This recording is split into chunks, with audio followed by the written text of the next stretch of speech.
very complicated job, but I love simple things so much. One move, one push.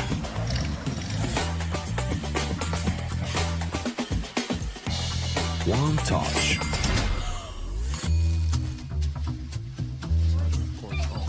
One love. One click. One XBet. Trying to get the skin of your dream for a long time but can't get it in any way? On our website you have a unique opportunity to get your favorite knife.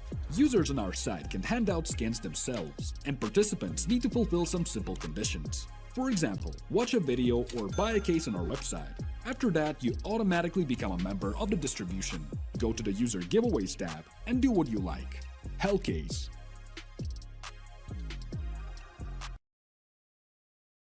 Watch the matches with BO3.GG, the official stats partner of CCT. Check out AI-powered predictions in live matches. Get access to live scoreboards packed with in-depth weapons and grenade statistics. Check out round maps in the match results. Extend your game vision with BO3.GG.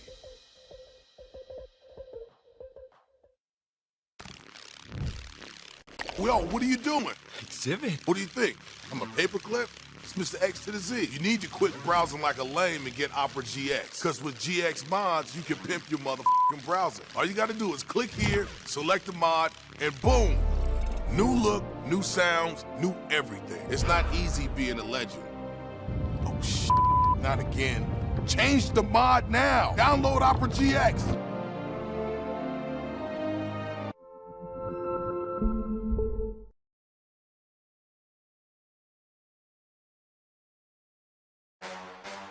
The champion of champions. Welcome back, ladies and gents, to another episode of the CCT podcast. We've got a ton to talk about, man. There's just so much action. It feels like it's never ending. Hey guys, we have another interview for you today. Very special guest, Speedy. First, the funny thing, they also call me Grandpa in my team because I'm so old. What are your general thoughts on what might come for the next couple of months of CS2?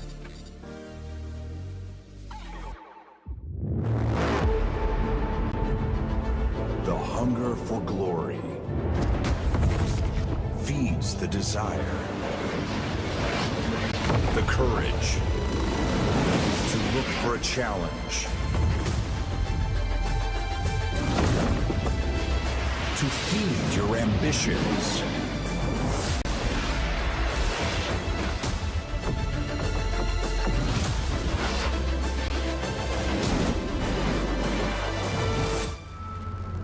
To reach for greatness. To become The champion of champions.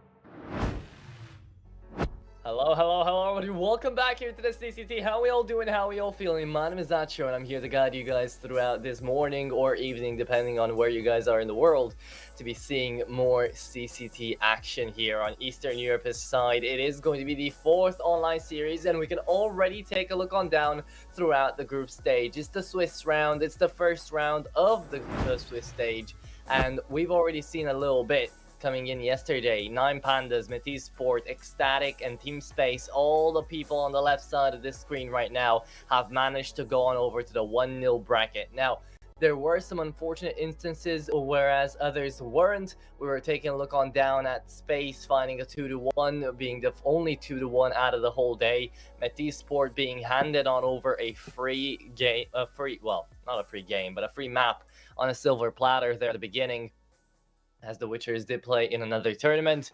And just overall, Ecstatic, 9 Pandas, they all played so well yesterday. So today, we're going to get to see our first 2 best of 3s of the day, which I'm going to be casting alongside you guys. It's going to be Mouse versus PG, Turov, and Pompa versus Zero Tenacity. After that, we've got a big game, Anonymous versus Project J, which is going to be a ton of fun. And of course, Forze, which are going to be your favorites, coming into this group stage right now, versus Aurora Youngbloods. Now, that game is going to be huge as well, but I am looking forward to Anonymous versus Project J. That is going to be casted by my good buddy CMD, and I can't wait for you guys to go on over and check that one out. But back to our own little hen of chickens. We've got ourselves Mouse versus PG Turov. So we're taking a look on down at the Academy roster coming out of Mouse. Again, one of the best Academy rosters that we have currently in CSGO. And even through all the changes, even after Jim Fat left, even after Syra, well, Syra's still here, but even after Syra had to go through so many changes, even after all of the changes we got to see coming out of Mouse, this is still the same thing, right? We don't have Slend, okay, we don't have Jim Fat, we don't have Shield anymore even, if you guys remember Shield, but we do still have ourselves a Crizzen, we have ourselves a Nachu, a Nexius, a Syra, and a PR. Right, so Nachu coming in just last month is going to mean a lot for this team. He's been holding himself quite well, a 104 rating. And Toby's here on the coach has been coaching for well over like a year and a half now, getting on close to 2 years. So Mouse, they've got themselves lined up. They know what they want, they know what to do, and they are your favorites coming into this matchup up against PG Turov, because up against the polls, 77.7% of you guys hitting that lucky number have said that they would be taking away this best of 3. And I don't really, well, I'm not biased, but I do tend to agree in a little sense, because I have been seeing what Mouse NXT have been doing for the past couple of weeks, and even though they just lost against Looking for Org 2 weeks ago, now they're ready to go. And PG Turov, they've been on a little bit of a losing streak. Foze and then Illuminar, after they had just won against Illuminar in the same week, we have ourselves Darko, Bielani, Markos, Kazu, and Grusha. So these guys, as long as they don't get to go on Overpass, Mirage, and let's just say maybe Vertigo, they should be good to go here into this best of 3, and they should be able to take at least their own map pick. Because taking a look on down to it, the veto is going to be ever so important, and we're taking a look at it right now. Oh my goodness. Oh my goodness, this is a perfect veto coming in from PG Turov. A 0% win rate on Anubis for Mouse NXT, a 62% win rate on Anubis for the side that picked it. Ancient is a really tough map to deal with. It's completely different. It's wildly different coming out there from Anubis. It's two just back-to-back maps that are not going to be played the same. So of course the playstyle coming out of them, out of these sides, are going to be different. But it is definitely. It could definitely be a decider into this best of 3. It could definitely be a 3-map attempt going on over to Vertigo here. And if we do get to Vertigo, that is going to be quite a wild ride too, because it's going to be going back to the aggressive nature of Anubis after having just played an Ancient, which is probably going to be a little bit long, as PG Turov have played 20 maps of Ancient. PG Turov have played a lot of games in the past 3 months, whereas Mouse, well, they took a little bit of a break 2 weeks ago. So now they're just getting back into the rhythm of things. We'll see how it pans on out, but we can take a look on over to the head-to-head as well, see who we've got on the server, see who we have to watch out for. And of course, it is going to be the Riflers coming into this one. It's not going to be the Riflers. It's going to be PR and Markos. And I am pretty sure that Markos has been able to pick up that AWP quite a little bit. Now, you will have to excuse me. I haven't seen PG Turov in a little bit, but I do know that these guys can definitely put up a very nasty team fight when it comes down to it if they're all on a side. So looking forward to that CD side coming out of the polls. And for PR side here, 1.10 on the impact, 1.10 on the rating. He is a little bit inferior to Markos when it comes down to those. But if you take a look on over at the ADR, he definitely is getting a lot of value per round. So, gonna be really important to get these guys on through across.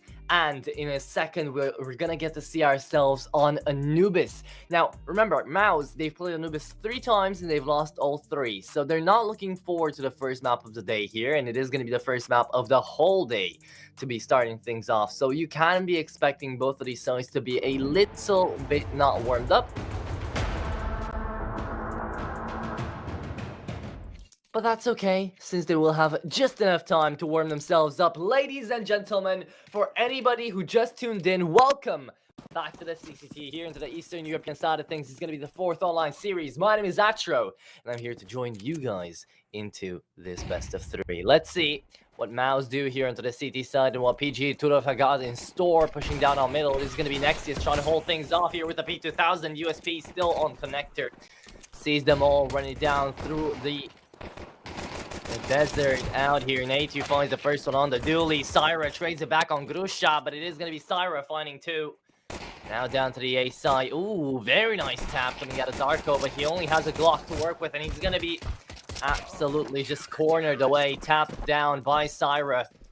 3K on the USP. Prince Stream comes out alive, and it is going to be 1-0 out here for the CT side. Now, a very important pistol round here for Maus, as they are the favorites coming into this one. Winning out the pistol on the CT side of Anubis is going to mean a lot. Now, also, I just realized after a whole round has passed that PG and Turov were allowed to start on their T side on their own map pick of Anubis. That is insanity coming out of Toby right now here for Maus.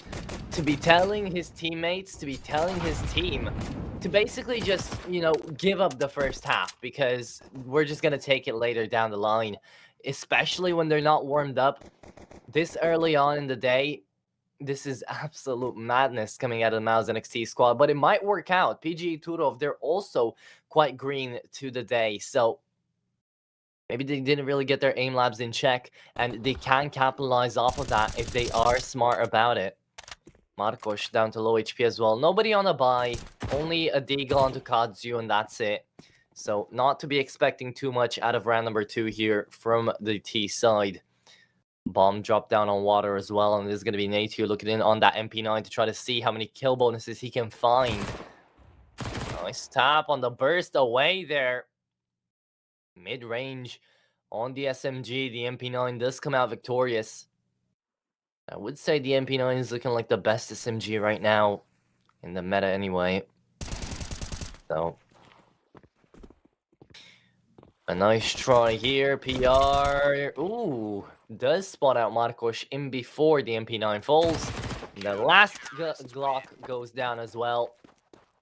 So 2 kill bonuses going on over to Natu's side. That's going to be good enough. Look at the amount of cash they're starting to build up as well. Still 3 MP9s on the bonus buy going up against the AKs. And we've got ourselves PG Turov on an actual full buy. So round number 3 starts us off here on Anubis. And we're going to get to see if the Bulls do manage to take it back, or if Maus manage to find a nice little bit of momentum to shut it all down here.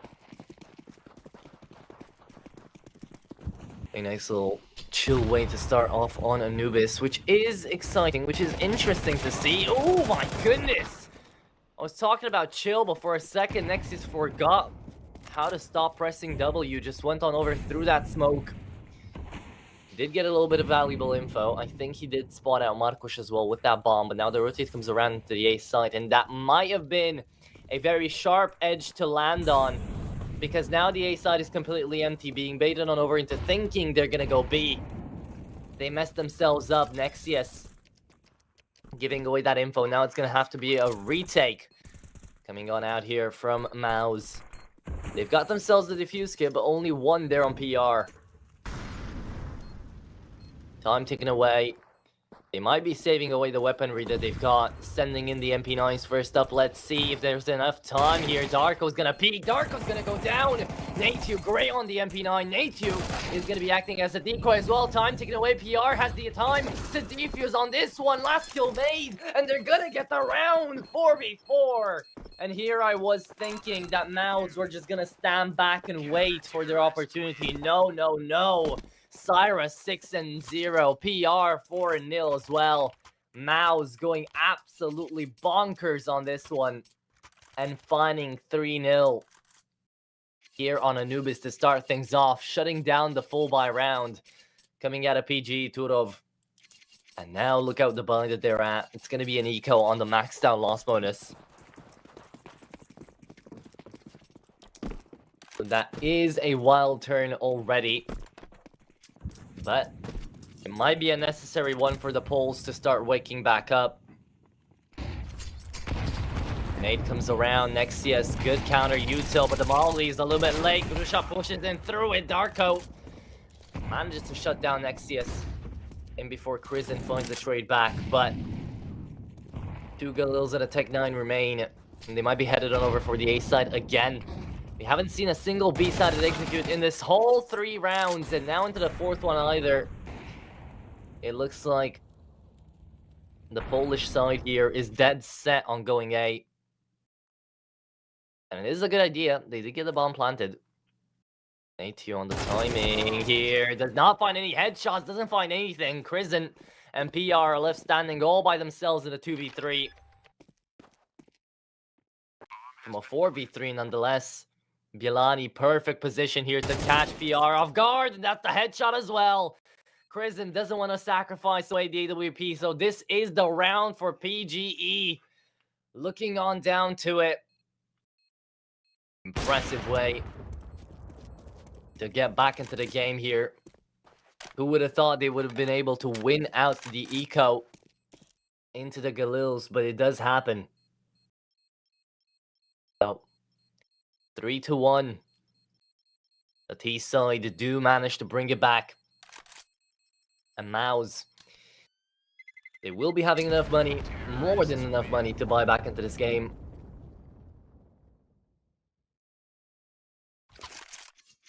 But there we go. The Gungnir stays alive. And if you guys do enjoy that mythic skin, then definitely be sure to check on out our partners over at Hellcase. Use code CCT for 10% bonus on your first few deposits, as there are a lot of giveaways going on right now into the website as well. But do remember that Hellcase is still a case opening website, and case opening is still a form of gambling.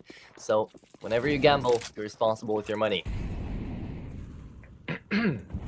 So, round number 5 with an AWP onto Marcos, as we did expect him to be on that. Yeah, I wasn't crazy. I knew Marcos was picking up the AWP.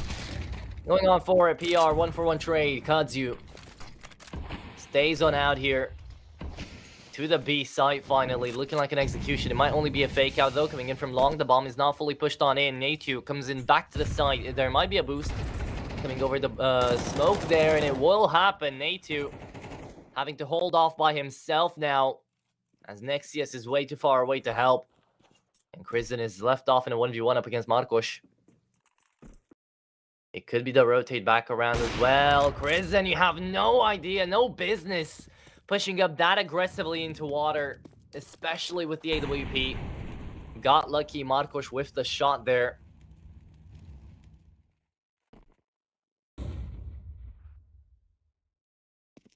Now, coming out here back to the B side. They doubled on down. 40 seconds remaining. More than enough time here. Marcos is going to go on down. Nexius takes care of an AWP. But Natu has to do it all by himself here. Can the M4A4 do it? Yes, he can. That is going to be the double coming out of Natu. Molotov on out as well. And Natu, the Frenchman, finds the 3 to shut down the B side. Beautifully well done coming out of Natu. And look at him go. He finds that lineup, basically. It wasn't a collateral, but he does manage to find a beautiful neo-noir spray to just shut down that round from PGE Turov and take down the momentum that they could have gathered up after that eco round being won. So, and that is going to be something to look forward to out here for the City side, as they've already picked up 4 rounds on Anubis City side. Again, a very big brain play coming in from the coach this early on in the day to realize that PG might not be fully ready to move on into their T side of Anubis yet. And you can see it in the way that they push. They're not too aggressive. They're just trying to pincer down on a site and fully execute it. We do have a technical pause though. Apparently Krizen's CS crashed, so it shouldn't take too long. He's already back into the server, just making sure ping's all good, latency's all good. And after he checks all that out, we're getting back into round number 6 into this game. Krizen does have the op back up. And there's 2 MAC-10s out here for the T side, so we could be seeing a little bit more of an aggressive stance coming out of the Polish Bulls. Now, Grusha and Darko haven't been having the greatest of games. It's been Bielani and Kazu really finding the brunt of the kills here for the T side. But again, it's because they're still pushing on over to the A site. Time and time again, Grusha goes in through the Molotov. The spray coming out of nature doesn't connect for the second time. Does deal a lot of damage. Look at Nexus's position, though. He somehow managed to find Kadzu off guard. And Darko's on the site now. Bomb to be planted. Retake attempt made. Up out here into the 4v3. 3 people, though, coming into heaven. And Darko's on the MAC-10 holding them down. So it could be big as Kristen's already going to fall. Darko knows how to hold that angle. The nade sure goes out, but it's an even Stevens 3v3. Defuse get picked up barely by PR, and the timing there on the util is gonna be horrible out here for the CT side. There you have it, Marcos Bielani coming together, and as a unit, they managed to find a 4v2, a 4-2 to be bringing about this game back and to be resetting Mouse, right? That is something you had to look forward to as well after Mouse just barely managed to win up against that round, shut down momentum coming out of PG Turov. They had to buy back in, so now look at them where they're at. 4 spy on the pistols, on Deagles, and a 5-7s. And Nexus is holding in the angle. Nade goes down. You can see the odds as well, 1.30 over 338. Our partners on over at 1xBet are not too happy with PG right now, but that might change in due time. Ooh, PR, very nice one to start things off. Shuts down Grusha. Bielani pushes alongside the smoke here, now gets back into the side. It is going to be Krizen trying to tap away, but not like that. Bielani on the double, already opens up the B side, forces Syra and Nexius to move back here. Check for any stragglers, but nothing happening yet. Again, Turov playing much more passively than I was anticipating, but it is the way of the CS2. I haven't seen too many teams be overly aggressive on the new game. Well, quote-unquote new game. It's already been, like 2 months. Still can't believe it. Time's passing by at a pace that a lot of people can catch up with, but it is going to be the Deagles trying to hold on to the B side. They've got good positioning, but the flashes and the Molotovs come out along here. Bielani inside of the side. Nexius finds another. At least 2 kills made. Let's see if the third can be made as well. Syra. 10 seconds left. He cannot stop the bomb from being planted, but he can stop Marcos from being alive. There you have it. 3 kills made out here by the Deagles. It was an ace coming out of Bielani as well. He manages to tap away one by one, especially since the very beginning there. But having 3 kills made now, economy for PG Turov, while it's not bad, it's not amazing either. They're all going to be defaulting back to around about 2k. And Mouse, they're going to be letting away round number 8 slip. And it is going to be 4-4. The T side of PG Turov coming right back up. But we'll see in round number 9 who actually takes the cake, as it will be a full buy versus full buy. Until then, mid defense coming out here from NXT. The Mouse, I've got all the time in the world.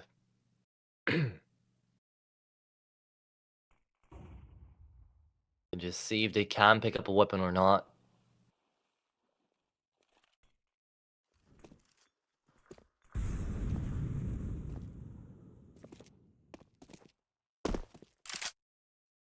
Out here today into the CCT as well, we will be having ourselves Bad News Eagles versus Sprout in a roundabout. I think it should have been in like 10-15 minutes, which is a huge game that I hope you guys are going to be tuning in for a little bit there in the gaps between this one. Aurora Thunder Flash too. But yeah, there you have it. Ooh, it's going to be Nexius actually finding one Grusha on the double, as they are pushing down on middle here. The 5-7 out of P... Well, that's not even a 5-7. That was a P2000 coming out of PR. He just taps it away so fast. I thought it was a semi-automatic pistol, but apparently not. 4-4. They take down 2 guns. Again, the constant damage being dealt on over to the T side is great work coming out of Mouse. Not only are they getting kill bonus, but they're also shutting down the momentum and the economy coming out here from the T side. Well, that's not been doing a lot though, because we are getting to see great economy coming out here from the Bulls. But still, the Poles have to be wary of all the deaths they gather up. Boost coming on out here from Marcos as he does attempt the pre-fire out there on the AWP. Doesn't really connect on too much, but they do have info.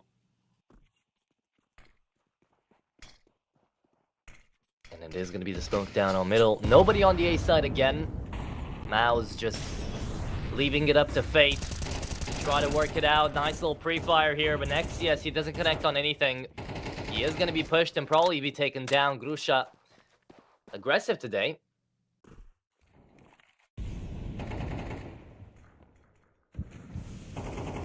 PR checking down for Bielani, but that timing, oh, it's absolutely perfect for Bielani. They just coordinated that right down to the T. Marcos struggling on the op today.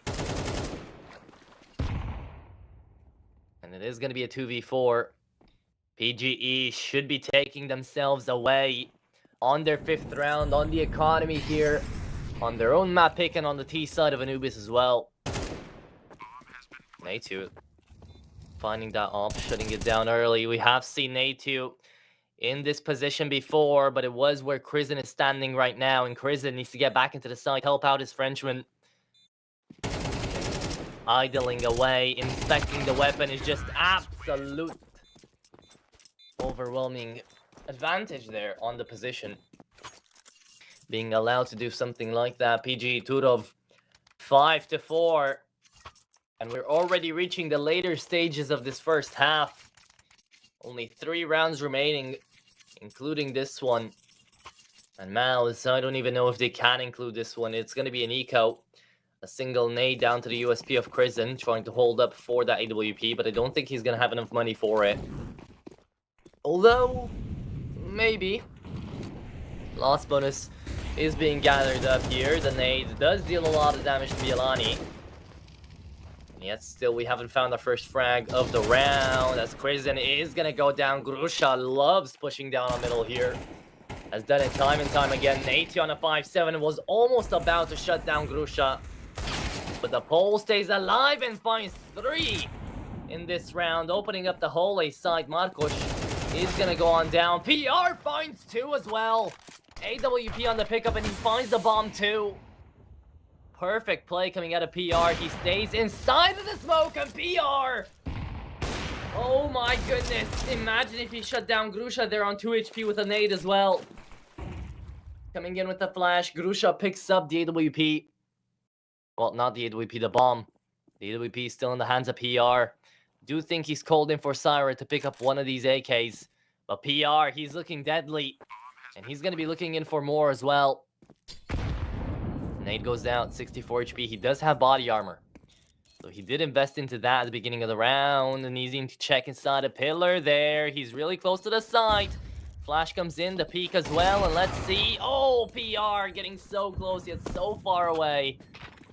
There you have it.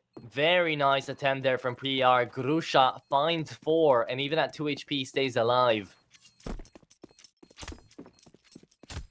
As it is going to be 6-4. PG Turov take themselves up with so many rounds in a row. At the very least, an AK saved away here by Syra. But there's not too many rounds where Mouse can still win rounds here. Or they can bring it back onto the city side. Now, they've already picked up 4 rounds, which isn't half bad. If they manage to get up to 5, then it is going to be a dream scenario for the city side of Mouse going on over to their T side. It's going to be looking way, way better for the Academy roster. But again, PG Turov, they have found themselves on a really nice bounce back, on a nice resurgence out here on Momentum. And it is going to be the last full buy versus full buy that we'll get to see into this one, into this first half. Bielani pushing up. Syra on the timing. He gets absolutely guillotined And Crizin does manage to find the trade back. 3v4. Let's see if that changes anytime soon. Nate on the timing finds Grusha.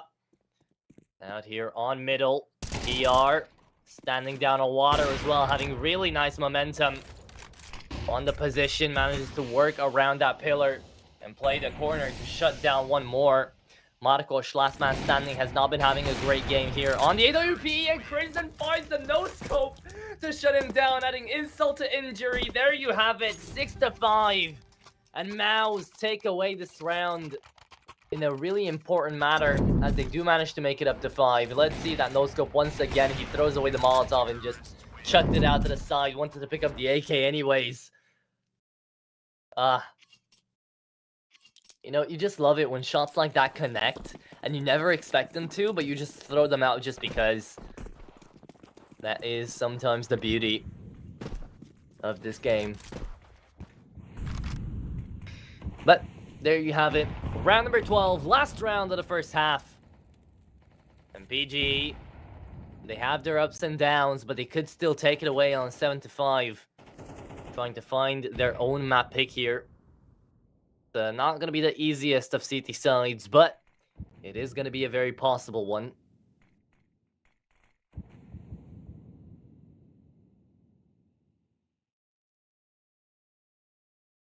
Now, we're just going to be waiting. Silence befalling the whole of the desert as Anubis is going to be looking like a little bit of a hellscape out here for the T side. Scared of moving on in. They are using up a little bit of util, trying to clear up middle here. Grusha again being the entry fragger, being that aggressive player down on middle. But it is again looking like a B-sided hit. Nexius having to hold off. Nate to aggressive Syra as well. 2-4-2, and Nexius finds the 2v1 somehow on connector. Brings it on over and wins the round here. Mouse managed to find themselves back on 2 rounds after losing 5 in a row. To be getting this round over with is going to mean so much for the T side of Mouse here, as PG Turov are going to be left in such a tough situation. 6-6. CT side, it is their own map pick, sure. But then again, Mouse were the ones letting PG Turov start off on their T side. They might have an idea as to how they want to play this one.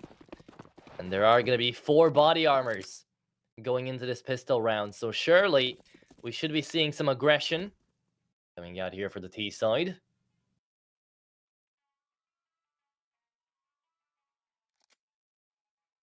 The whole B side is completely empty. Again, PG. They are taking a book. They are taking not the whole book, but just a page out of the book of Mouse, and they are playing for risk.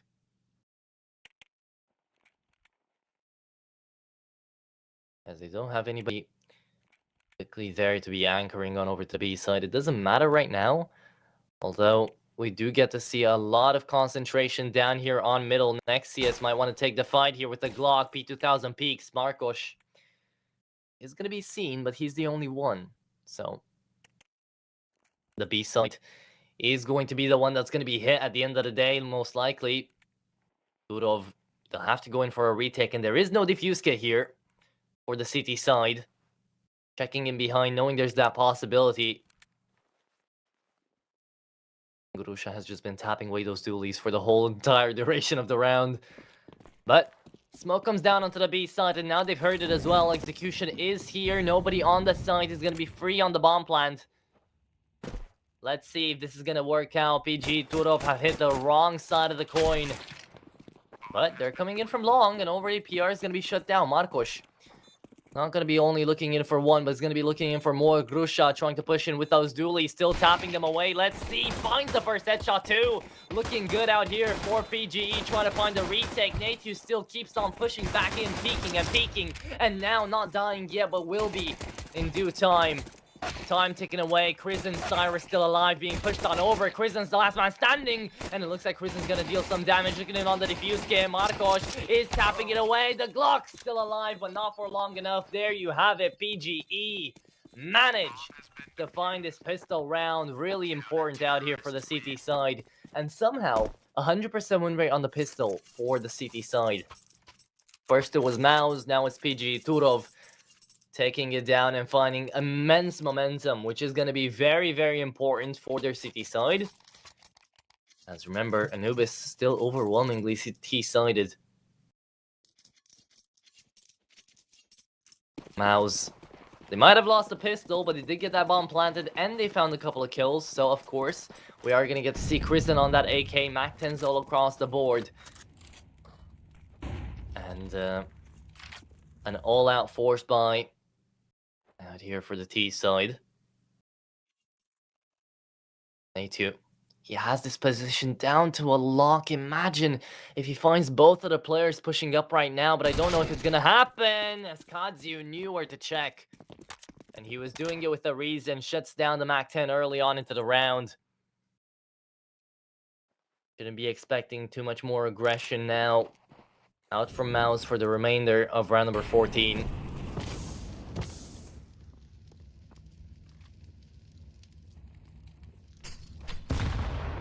Nade as well down on Nexius. Big damage. Coming on over here to the mid players. PR. Nice little pre-fire there. Sara's going to find one as well. But now it's all up to Kristen and Nexius left in a 2v2. Bielani and Darko. They've been having a good game. Can't really say the other way around. But Nexius is going to get that bomb planted. Bielani coming in from cave alongside Darko now a little bit late. Nexius, no need to push on this one. No need to peek, but I think he might. He wants to go back to long, and he's just done it. His foot was seen there by Bielani, but there is no defuse kit. So they might have the time here. Only a smoke remaining on the Kristen as he's trying to make his way back in from water. I don't know if Bielani expects it. Bielani pushes up against Kristen. Pre-fires, but Kristen was ready. And now 2v1. It's only a tap out. The round is going to be won by Maus either way. And there you have it. Darko does not have the time, does not have the defuse kit. And it is going to be ending off like that. 7-7. And Maus do manage to bring it back. But a round where the M4 is going to be staved away, and PGE are still going to have something to look forwards to, as Maus lost all of their weaponry. So we're gonna get ourselves another force buy versus force buy most likely. Although PGE are looking like they might want to eco, and they don't really. Only 1k remaining in the bank. It is gonna be the 5-7 with the armor. Deagle's being bought back up. Yeah, so it could be called in with a force buy. It is only pistols alongside the defuse kit on the M4A4. But the CT side do have to find themselves with something to work with. And now that they lost their rifle as well, that is going to get infinitely harder to try to win the round.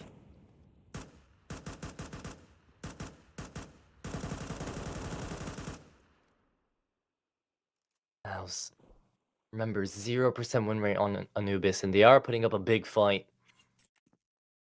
Bielani picks up the M4 back away here into the B side. Bomb left out rotation, so Maus don't really know where they're going yet. They do have a lot of forces cornered on down here to the A side. If Natu just decides to be a little aggressive, he could be finding a 5-7 and a CZ to try to shut down.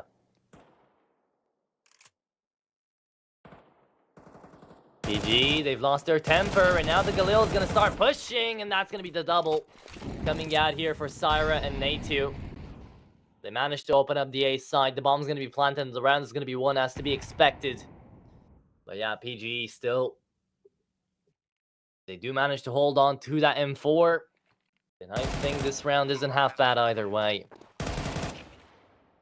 Flawless up until now, though. Bielani, I think he was spotted as well. Coming in at a hut here. Kristen down to 9 HP and down dead now. On the hunt, though. Interesting to see Maus actually going in such an aggressive route. But Syra is going to be finding that M4, so it's going to be worth it in the end. Syra on a triple kill this round as well, as he did manage to go all the way through T-spawn, A, mid, and then back to B. to shut down the last player here, Bielani. To take away his rifle. 8-7. Onto this T side again. Maus were poised to have the advantage into the second half. As it was 6-6. Now, they're going to be fighting up against Pistols. They could be looking like a 9-7. It should be looking like 9-7. Big nades coming on along here. Marcos eating them for breakfast, apparently. Yes, he is going to be going on down. The MAC-10 finds 2 as well. Kristen, lovely on this round. 2 kill bonuses made on that MAC-10. And a quick round of that as well, because now we do get to see the bonus buy still out here for Maus. Lots of econ still in the bank. And PG Turov, they are going to be going in for the full buy. So, a lot to look forward to here into round number 17. A close game of Anubis to start us off, but remember, Ancient is looking like a map that Maus absolutely love. A2 not looking like the most passive one today, but everybody else has been on a really nice back and forth game right now on Anubis. So I am looking forward to Ancient. I think PG Turov are actually going to have a quite unexpected nice time on the jungle, as they have been quite defensive throughout the city side so far. But they're losing their cool, they're losing their temper. They don't like to hold in these angles. You can see Bielani moving on across the side here, even though there is the smoke there. And A2 coming on in through Hut. It is going to be Marcos finally connecting on a shot. Getting that first kill on the Frenchman. Now Marcos hitting on PR2. In through that smoke. There you have it. 3v5. The round should be won by PGE either way here. But no, Syra brings it back. I spoke too soon. 1 HP. Marcos still inside of the side. He's the only one that bomb could be planted. Marcos, how much more can you do? You find Syra down to 1 HP there as well. You have to force yourself back down. Marcos on the quick tap. The quick scope connects. And Kristen is going to be going on over to the A site, rotating back around from Kazuo and Grusha. Grusha, who is still down to 16 HP. The bomb is going to go on down, but look at the fast rotate. The fast pickup out here from the long players. They're hearing them both. Grusha is definitely going to go down on the pre-fire. Kristen has to reload. Kristen left in the 1v1. Kazuo is going to go down. I don't believe it. 1v3 clutch. Kristen manages to win that with the MAC-10. They just walk into him. And look at Marcos go, man. The pole on the ob did absolute God's work here, finding a quadra kill, and still it wasn't enough. Inside of the Molotov, he stayed alive in the flames. And almost saved it for PGE, but Kristen, he was the last man standing. 2v1 on a MAC-10. Planting away on the A site. Damn. That was a very interesting round to see, definitely. And now because of it, PGE are back down to an eco. So they are not happy, chaps. Double digits up on the board here for Maus. They're going to be needing 3 more rounds to take away their enemy's map pick of Anubis. Let's not speak too soon. Again, the Poles going to be looking in for retribution. They still have the time to do it. But it is getting dangerously close to the end here of this map, as B again is once more opened up. The pistols do not manage to find any significant damage. And Kristen, well, I was about to say he's just finding 3 frags, but he's not farming anybody. 15-9 is a great scoreline to be at. But 17-10 there onto PR, 16-11 onto Syra. Everybody from Maus has been absolutely popping off. And for PGE, it's been mainly Bielani to really stay above water. Grusha has been very aggressive as well, but besides that, we haven't really gotten to see too many highlights out here from PGE. 11-7. And now Maus need 1 more round to secure themselves map point on over to Anubis and prove a lot of their fans that they can go in for that 2-0 already on the best of 3. Again, fate was working with them.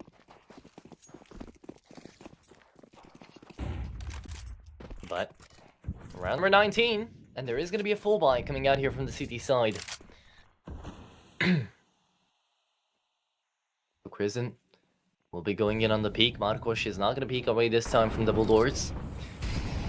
Better off, but he has gone down to a lot of util before. Marcos loses out against the swing. Nexius picking up the double up setup on the T side, apparently. They're feeling really confident. Crimson has died, so he was just premeditating that, apparently. Syra wins that duel as well on over to the B side, and they are realizing that there's a lot of people out here and a lot of noise being made onto the B side. They're heading back to A. Nexius on the timing here, the Belgian. Ooh. He's going to be able to find that duel. Kazu falls on down after being away on a kill. And 2v1, Bielani. He's the only one that can do this. Can he get PG Turov back in the game, or are the Bulls going to be out of the fight here on their own map pick? It could be the case as well. The Poles have not had a good start. They brought it back, sure, 5 rounds in a row, but apparently that's all they could find. This CT side being absolutely atrocious, and PR just ready on the headshot crosshair placement down to a perfection. Play there. 12-7, 5 rounds up. Mouse, they're preparing for the victory screen here on Anubis, and then they'll be taking us on over to Ancient as their own map pick. Remember, a 75% win rate coming out here on Ancient from the Mouse NXT side in 9 maps played. But for PG Turov, even though they only have a 45% win rate, they've played it 20 times. So they did manage to win a couple of maps, let me tell you what, on the jungle. But right now it is round number 20 on a force buy here for the CT side, as to be expected. And Darko still looking aggressive. Prison finds a free collateral there on the damage and on the first frag. Bielani close to the angle here for Hut, but I don't even think it matters anymore. Headshot just connecting, and there you have it. Ladies and gentlemen, bomb planted, and I think after 2 fast kills here, round is going to be won, and the map is going to be over 13-7. And Mouse NXT, the Academy, managed to prove why they were the favorites coming into this matchup, coming into this best of 3. They've already been able to take away the enemy's map pick, so now they're going to be looking in for their own as well on the jungle in around about 10 minutes. I hope I catch you guys then and there, but it's not going to take too long. We're going to be back after the break.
A very complicated job, but I love simple things so much.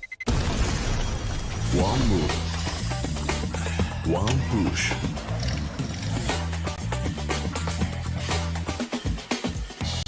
One touch.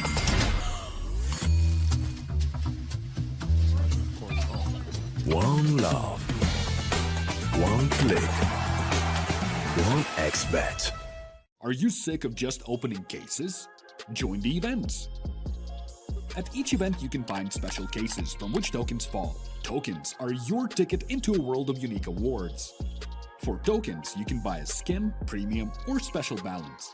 Try your luck in the skin generator. Also, you can leave your tokens at the token vault.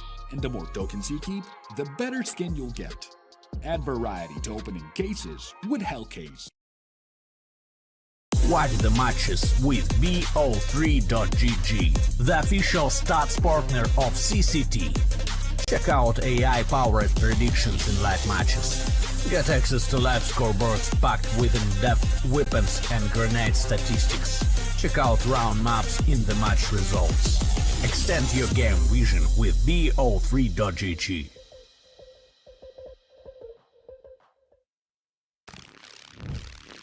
Yo, what are you doing? Exhibit. What do you think? I'm a paperclip?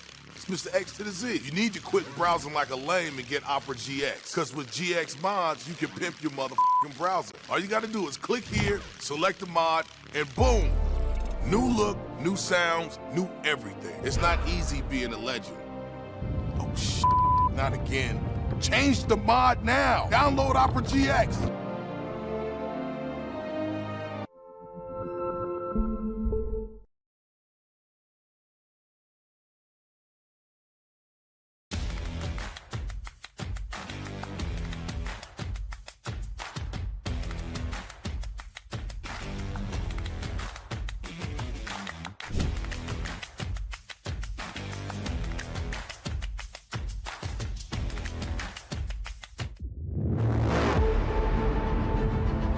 The hunger for glory feeds the desire, the courage to look for a challenge, to feed your ambitions.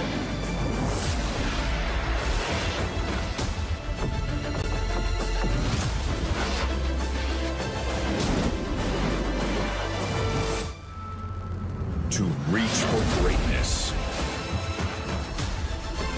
To become the champion of champions.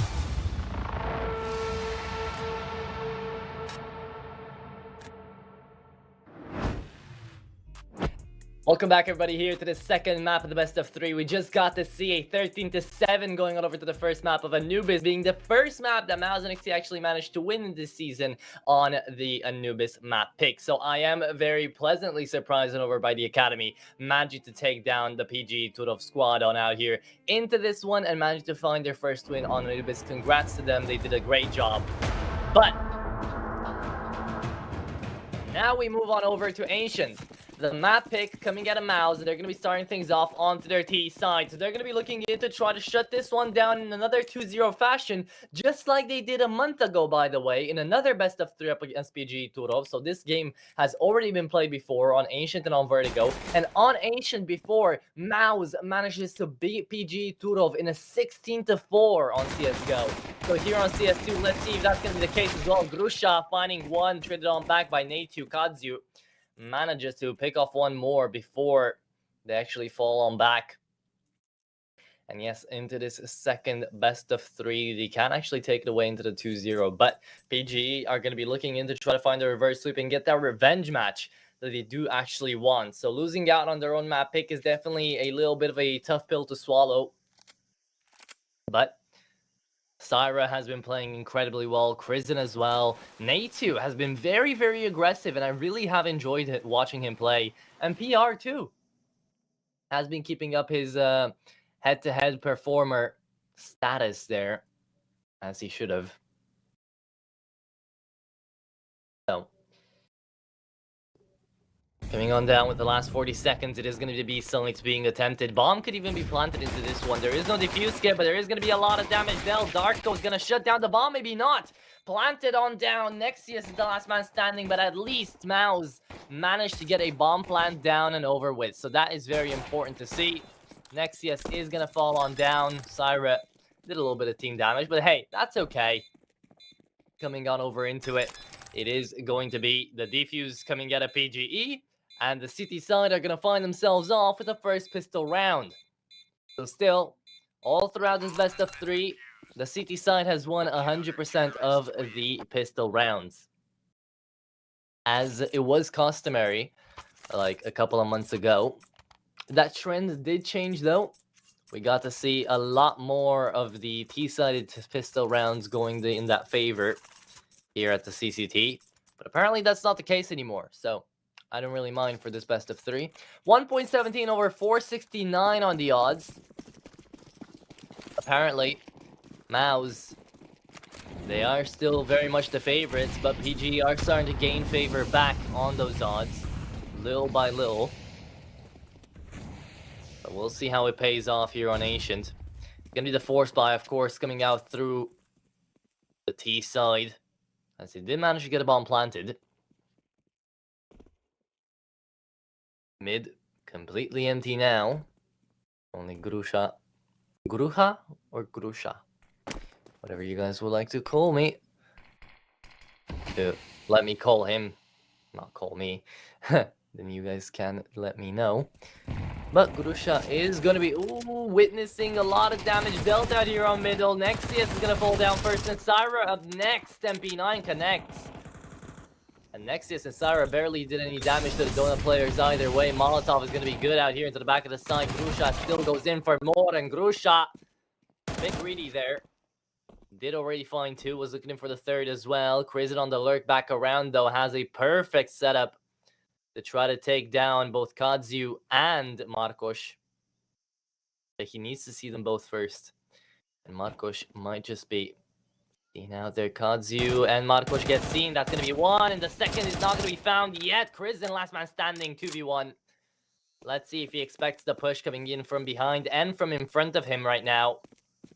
Timing is everything. Darko doesn't get spotted there. Bielani, I think, has heard Kristen move around. The Dane needing to get inside of the side and plan away that bomb. I think he realizes he doesn't have that sort of time.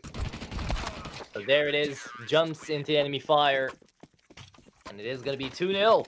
Mouse, they lose their force buy. So now PGE, they do manage to find themselves on over to a 3-0 start. As this round, I'm not expecting Mouse to go in for any sort of buy. Or at the very most, maybe we'll get to see a eco on like some Tech 9s, but I think that's the max that we're gonna get to see. They're gonna be calling out a tactical pause early on. They didn't call out a single tac pause on Anubis, and they didn't really have to. So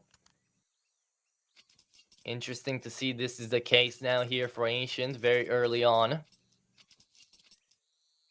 But if you guys didn't know, here for CS2, the tactical pauses got changed up as well. We don't have 4 as we used to do like a month ago. And now we only have 3 out here for these teams. So they do have to use them even more wisely than before.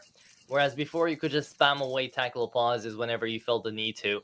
Now you really have to think about when your coach is going to get that word in. So very, very important. Lost bonus. 1 away from being maxed out here onto the T side, so the eco is going to be coming out through. And they're going to be headed on over to the A side very aggressively, where only Mr. Marcos is going to be holding in with the Hyper Beast. And Marcos, good for 1, doesn't find a second, takes a lot of damage there from the Tech 9. Grusha finding 2 at the end though. Krizen manages to trade 1 back, but that is everything. And there you have it, 3-0. Out into this one. And PG Turov, as I did mention, will be able to find a really good early game based off of that pistol round. They managed to capitalize fully. But now, round number 4. An actual full buy on the board here for the T side. Full util, full armor for Lakes. Ready to go.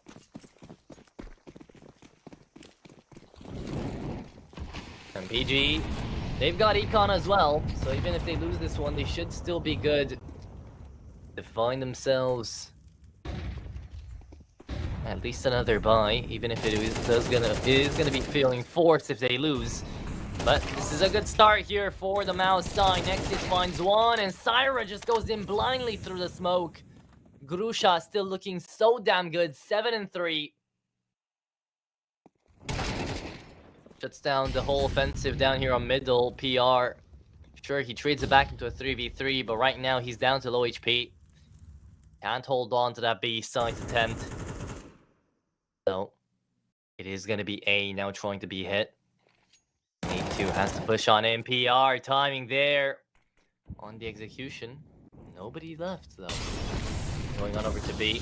Grusha takes a lot of damage, and he will fall down to a headshot as well. So, 2v2, Marcos and Darko versus Krizen and A2. Krizen looking like the best guy in the server. Well, not in the server right now. The second best after Grusha. Out here onto Ancient.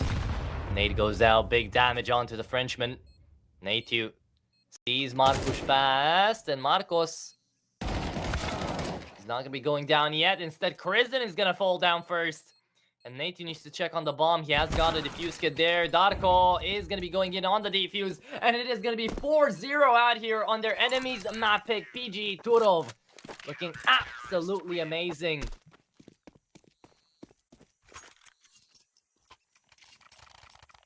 PGE looking damn good here on this one.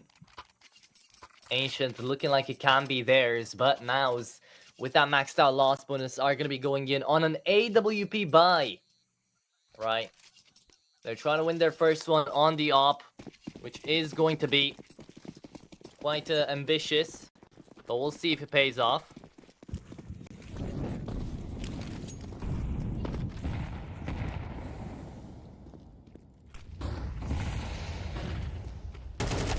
Grusha, there you have it. Nexius is finally going to be putting a stop to him.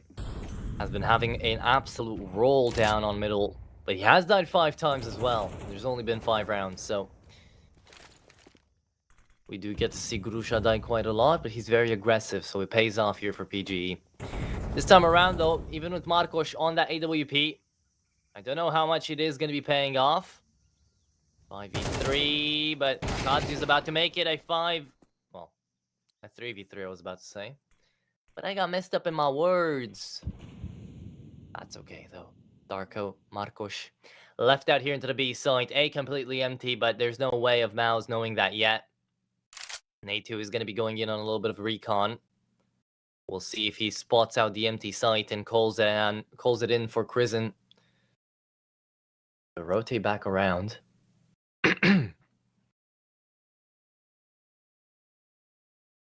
Remember, Ancient still very much city-sided.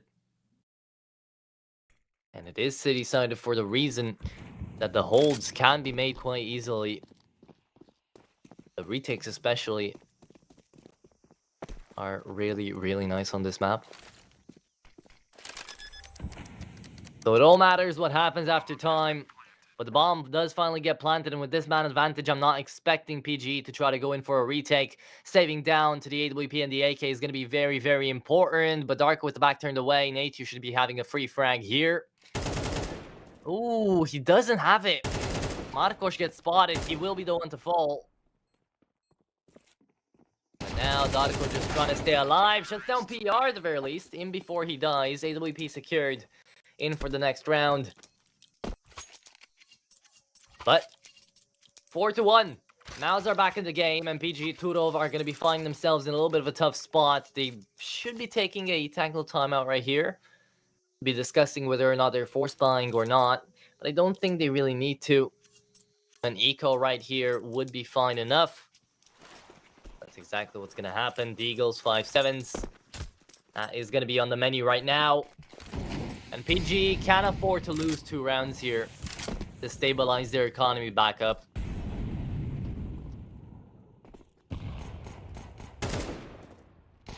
DR. He's gonna start pushing. The bomb left there at rotation, and we will be having ourselves Natu trying to pick off Grusha and Kazu.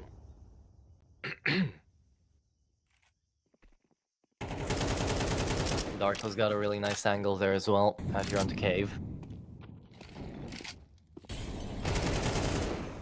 It will still be taken down though, and from the Molotov, Marcos takes a lot of damage.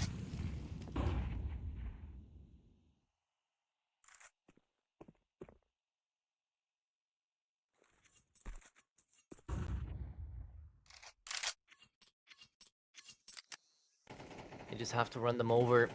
At this point, Mouse have surely realized this is an eco round coming out of PGE. Flash comes in. A lot of util being used up here.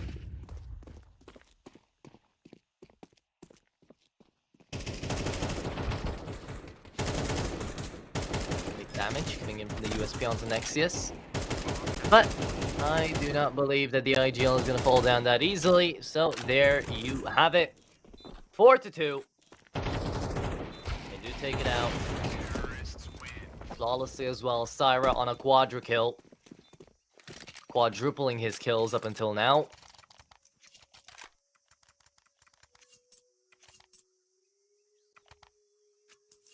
And after all this, we're gonna get to see PG Turov on an actual buy. Now, an actual buy as it may be, it's not an amazing one. At the very least, I do respect the hell out of Darko for investing into that defuse kit, as you never know what might expect you later down the line.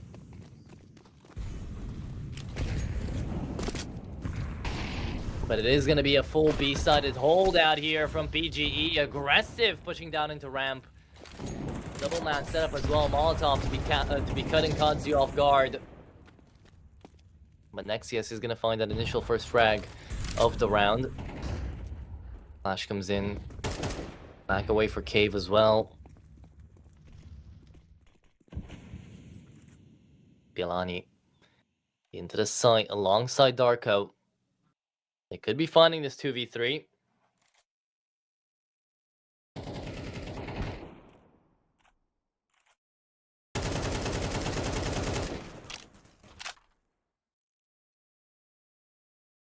But it looks like they're going to be taking a little bit of a slower approach up until Syra actually gets inside of the site.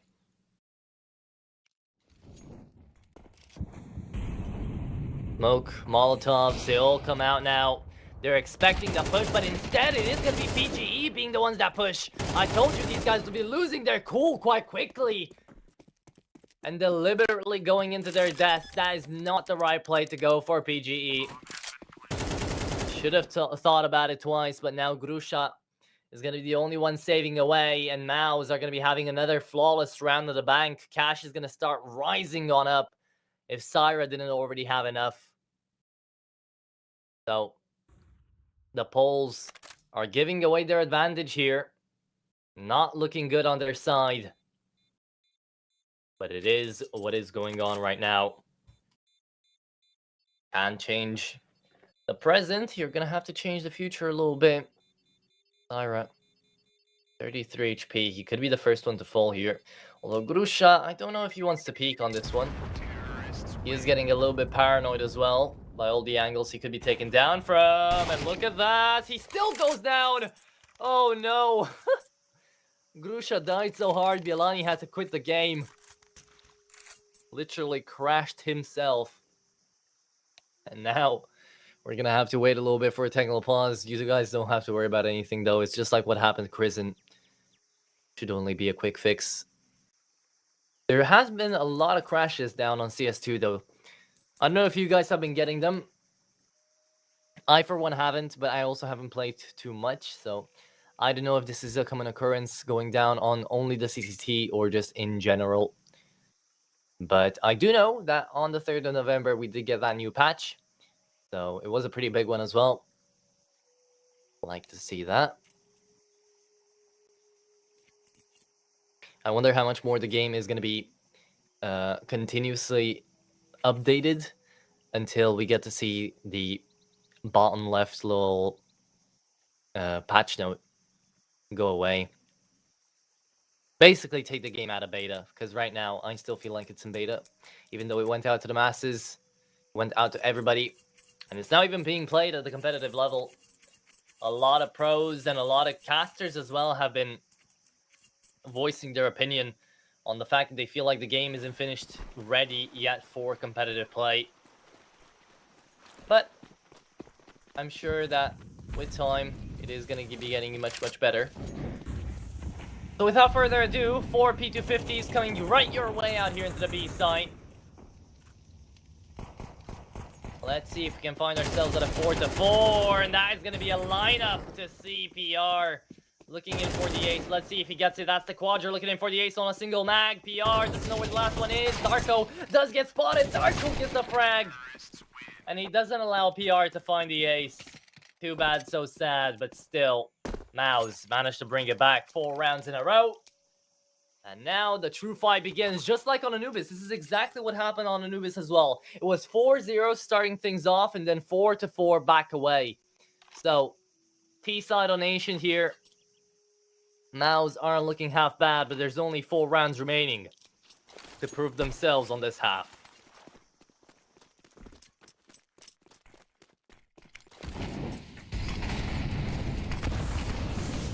Going into the Molotov here, Nexius on the Wild Lotus, trying to be aggressive up against Gruha and Kadzu.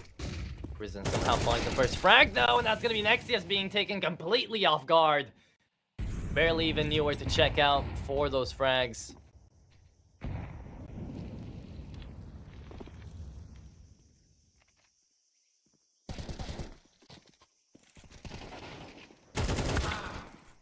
And there it is, the dogfight happening out here in favor of PGE, but not for long, as PR is going to fall down as well now. It's all up to Krisen, and he's on the 5-7. Should be holding down 2D AWP, but as he moves out through the smoke, yes, he will fall. Not the greatest of pushes coming out of Krisen there at the end, but they have cash aplenty, so they don't have to worry about buying back into this round. Although the AWP is going to be saved away here for the CT side PGE. Going to be very happy with that. Marcos can still go in and try to hit a little bit. Not a high kill game here for either side, but it is only round number 9.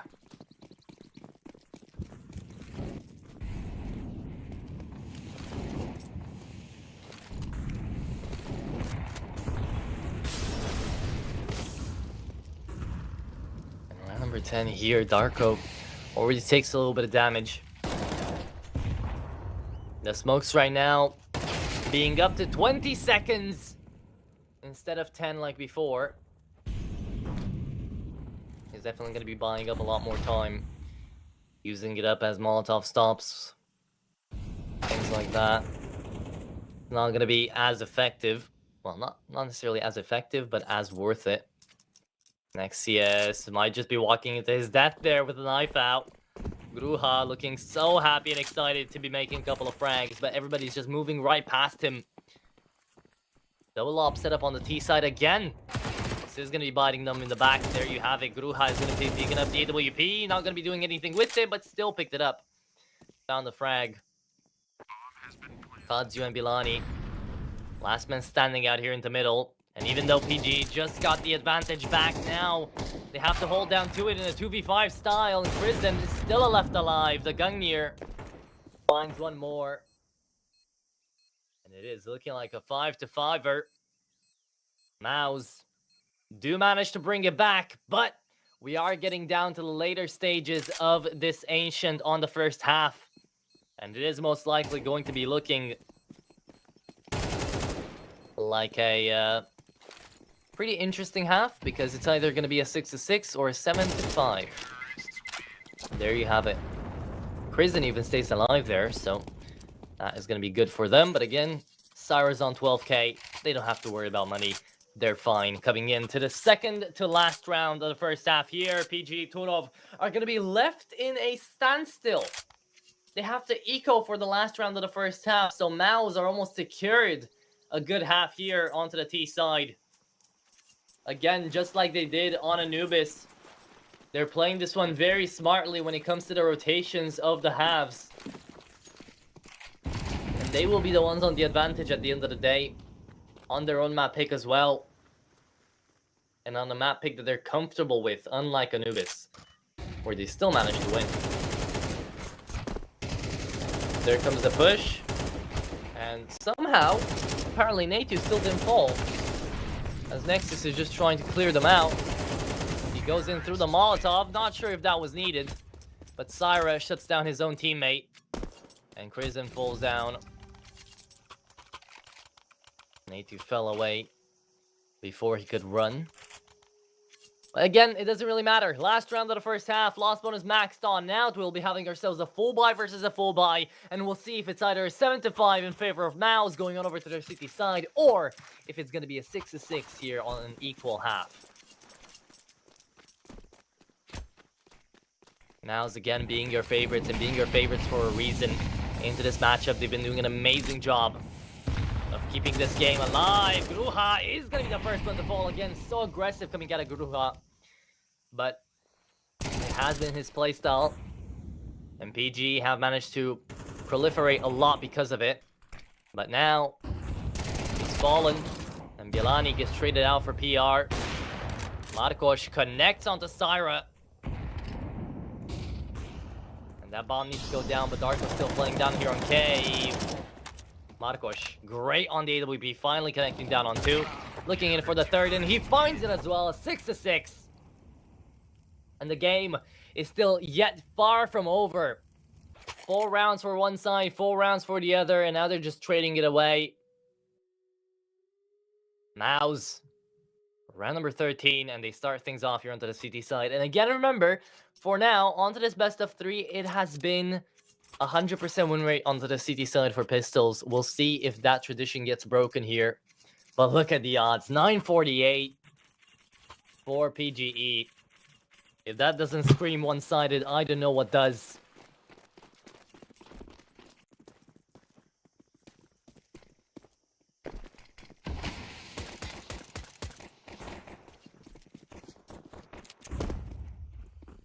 Pushing down through middle. They're waiting out here to try to find Crimson, who's already down to low HP. Syra just trying to tap away, but back clears away. Still doesn't find anything, though. And Darko manages to find another Mouse on the man disadvantage. Not looking good. They are still here onto the B side. And look at PR go. What was I talking about not looking good? He finds down 2, and it's all back up to Kazu on the P250 to try to find these headshots. Body armor is here, and the P2000 looking better than ever. A2 trying to peek on down to the young Pole. Inside of the side, the bomb picked up, and PR finds 4. PR, what a round on the P2000. Gets the quadra and gets the round for his team, making it 7-4 here. Could even manage to find the whole advantage of the game because of that. Really well played out here from PR, who is now 13-9, the top of the food chain. In here for this lobby.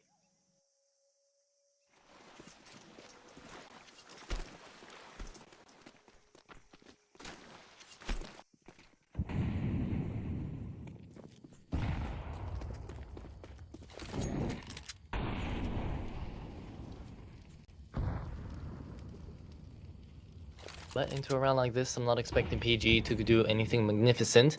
Although, again, MP9s looking in for kill bonuses are always something worth seeing, because right now, Crizzen is going to find 2, so that is an extra 1,200 in the bank. Nexi is finding 1 as well. The 3 MP9s found all of the frags. And there are going to be some happy campers, because now Crizzen, if he truly wants to, he could be going in for the AWP. He decided to invest in the util, though, still play with the SMG. Which, in retrospect, right, it is the best decision, but that AWP play could have been something to look forward to. Could have broken the mold a little bit. I wouldn't have said no. But it is what it is right now into round number 15, 8-6.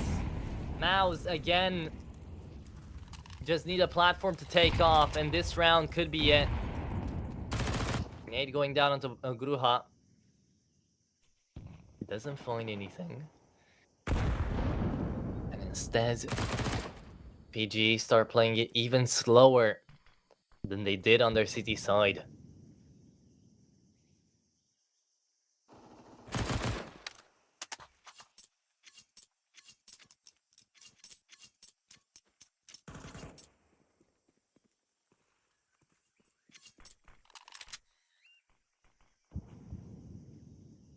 Heading on over to A now.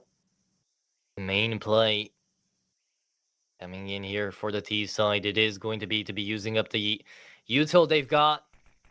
Be going in on a full execution. The flash comes along here. Nexus playing the close angle. He's not moving away. He's not peeking. So diligent. Coming out of Nexus. And look at the damage he's dealt because of it. Found the double kill on the MP9. Looking in for more. Markosh finds PR. Sure, but Crizzen's still inside of the site. I think he spotted out 1 as well. Out here into the boxes. Beautiful coming out of Crizzen. And he finds 2 as well. There you have it, Mouse. Oh my goodness. The deliberate hold coming out of these guys is absolutely beautiful to see. A treat to the eyes on the trigger discipline as well. The Academy just know how to put on a show. Yelani now needing to find 2 more frags in before 10 seconds is up.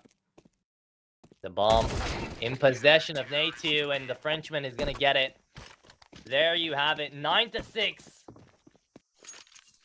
And Mouse are now on their merry way to find themselves double digits. PGE not going to be looking great on the buy. So it might just be an eco.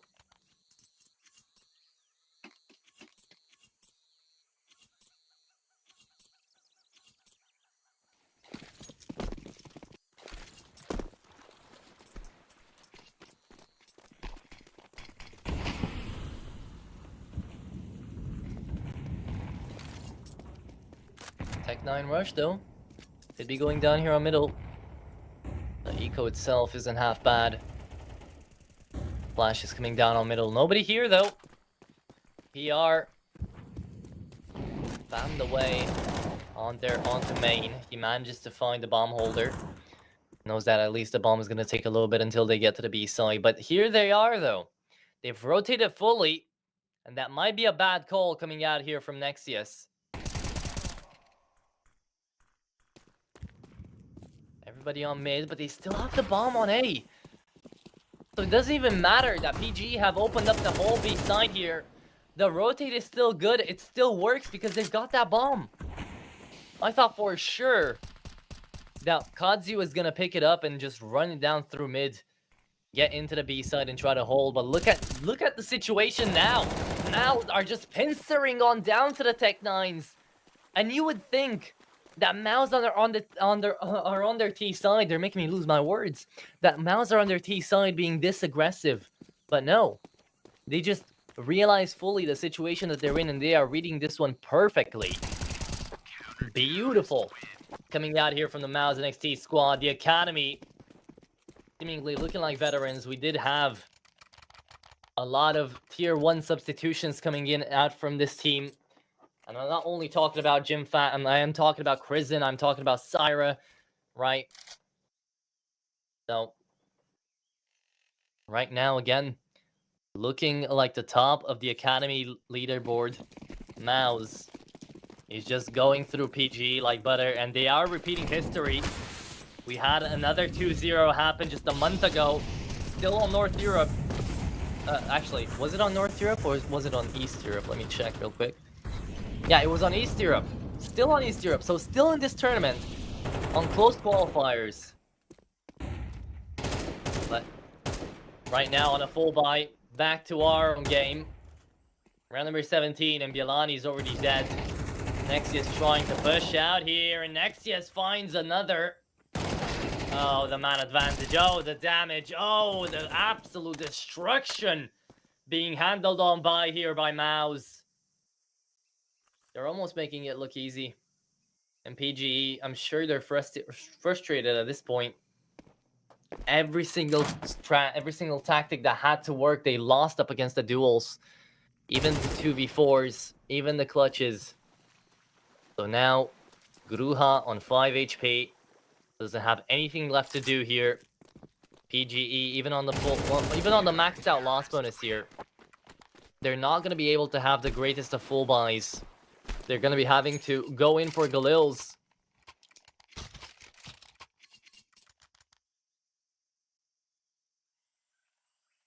And if they don't win this force buy, they're done. They're out. 11-6 already. Mouse need 2 more rounds.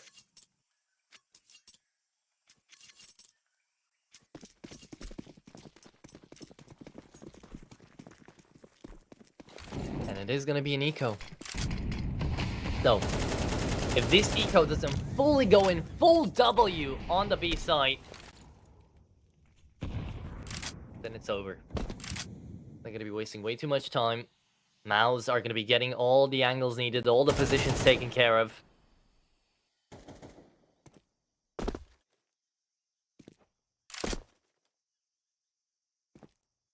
And for now, onto the C side, PG have yet to win a single round. No. What will it be? PGE. Can you go in for an aggressive maneuver? Can you take over this B site once and for all? They do have a lot of util for an eco round.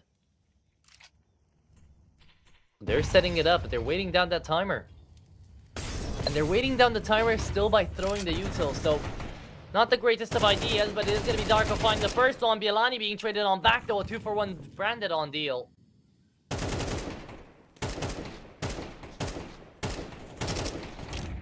There you go, there comes the taps.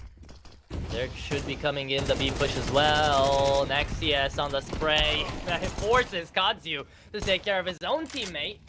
And apparently Marco, she's going to be picking up an AK. So 20 seconds. But it is going to be match point here for Mouse. Looking on down for their last round here. And there is going to be a full buy coming out of PGE.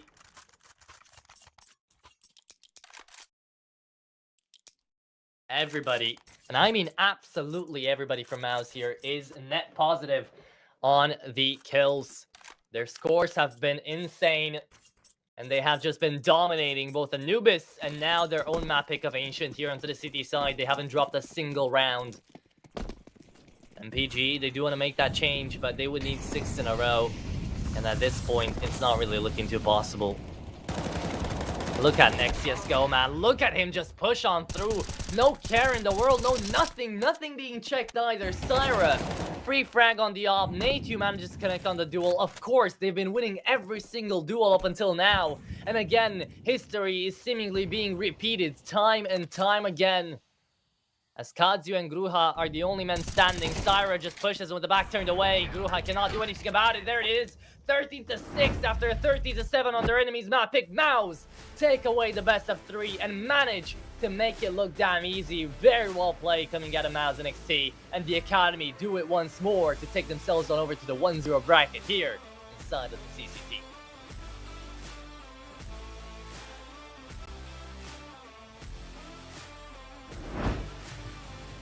I hope you guys have enjoyed on over to this one. The best of 3 is over, but the day isn't yet. We will be having another game after this one in around about an hour and a half, I do believe so, or maybe even an hour. We'll see where that takes us. It is going to be the game in between Pompa versus Zero Tenacity, and I'm going to be casting that one as well. So if you did enjoy the cast, definitely be sure to stick around, or let me know how much you enjoyed it down there at Astrocasting on X. Remember to give a big thank you to the production boys for being around for us, and thank you guys for watching the best of 3. GG's to both sides, and don't you guys worry if you are the Polish fans coming out here for PGE, as they are going to be only relegated on down to the 0-1 bracket, so we're going to get to see a lot more coming out of them here into East Europe on the 4th online series. I hope I catch you guys soon, around about in an hour for the next best of 3, but if I don't, hope I catch you guys in good health and with more CCT action. See you guys later. Bye-bye.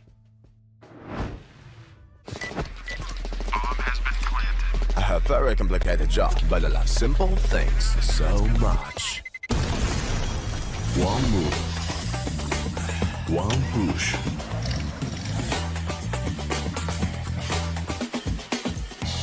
One touch.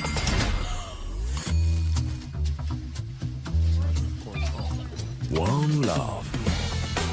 One click. One XBet. You look into your inventory and there's only... It's time to forget about this garbage. Here you will find everything to play with really cool skins. Open top cases. Upgrade dropped skins and turn your junk into a cool gun using the contract system. Every day, thousands of people upgrade their inventory with us. Hellcase.com. Look at yourself in a new way. Watch the matches with BO3.GG, the official stats partner of CCT. Check out AI-powered predictions in live matches. Get access to live scoreboards packed with in-depth weapons and grenade statistics. Check out round maps in the match results. Extend your game vision with BO3.GG.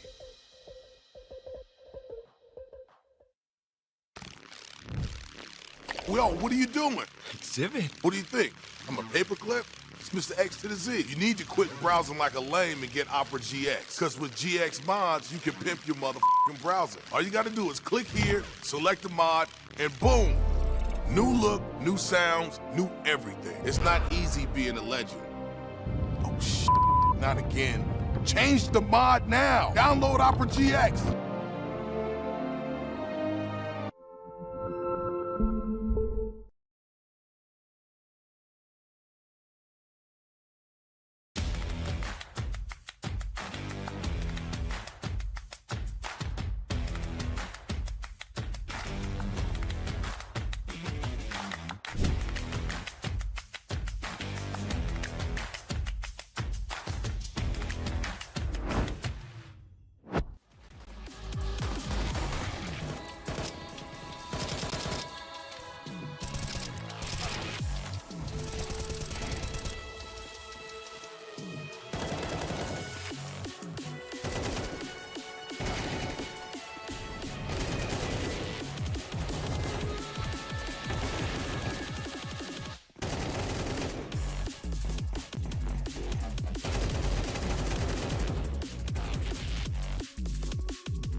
A very complicated job, but I love simple things so much. One move, one push.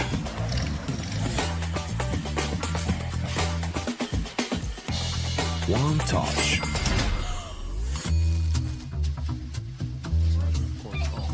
One love.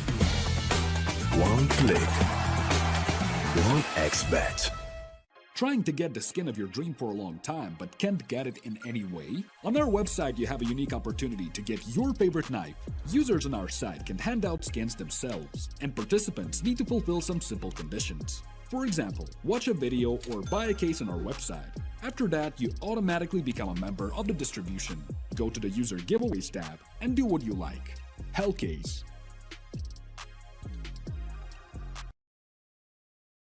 Watch the matches with bo3.gg, the official stats partner of CCT. Check out AI-powered predictions in live matches. Get access to live scoreboards packed with in-depth weapons and grenade statistics. Check out round maps in the match results. Extend your game vision with bo3.gg.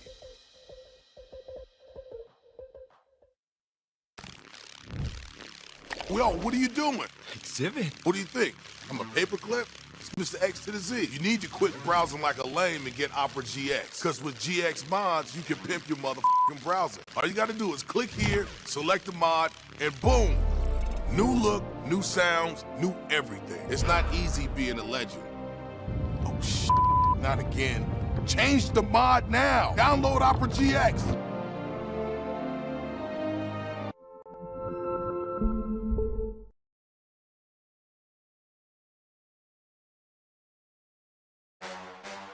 The champion of champions. Welcome back, ladies and gents, to another episode of the CCT podcast. We've got a ton to talk about, man. There's just so much action. It feels like it's never ending. Hey guys, we have another interview for you today. Very special guest, Speedy. First, the funny thing, they also call me grandpa in my team because I'm so old. And What are your general thoughts on what might come for the next couple of months of CS2?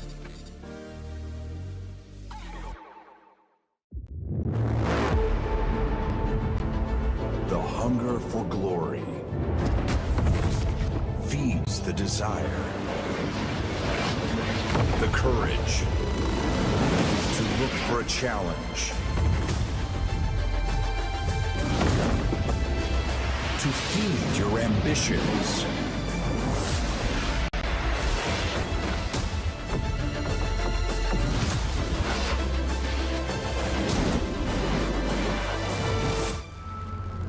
To reach for greatness.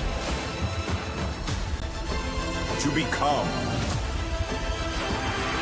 the champion of champions.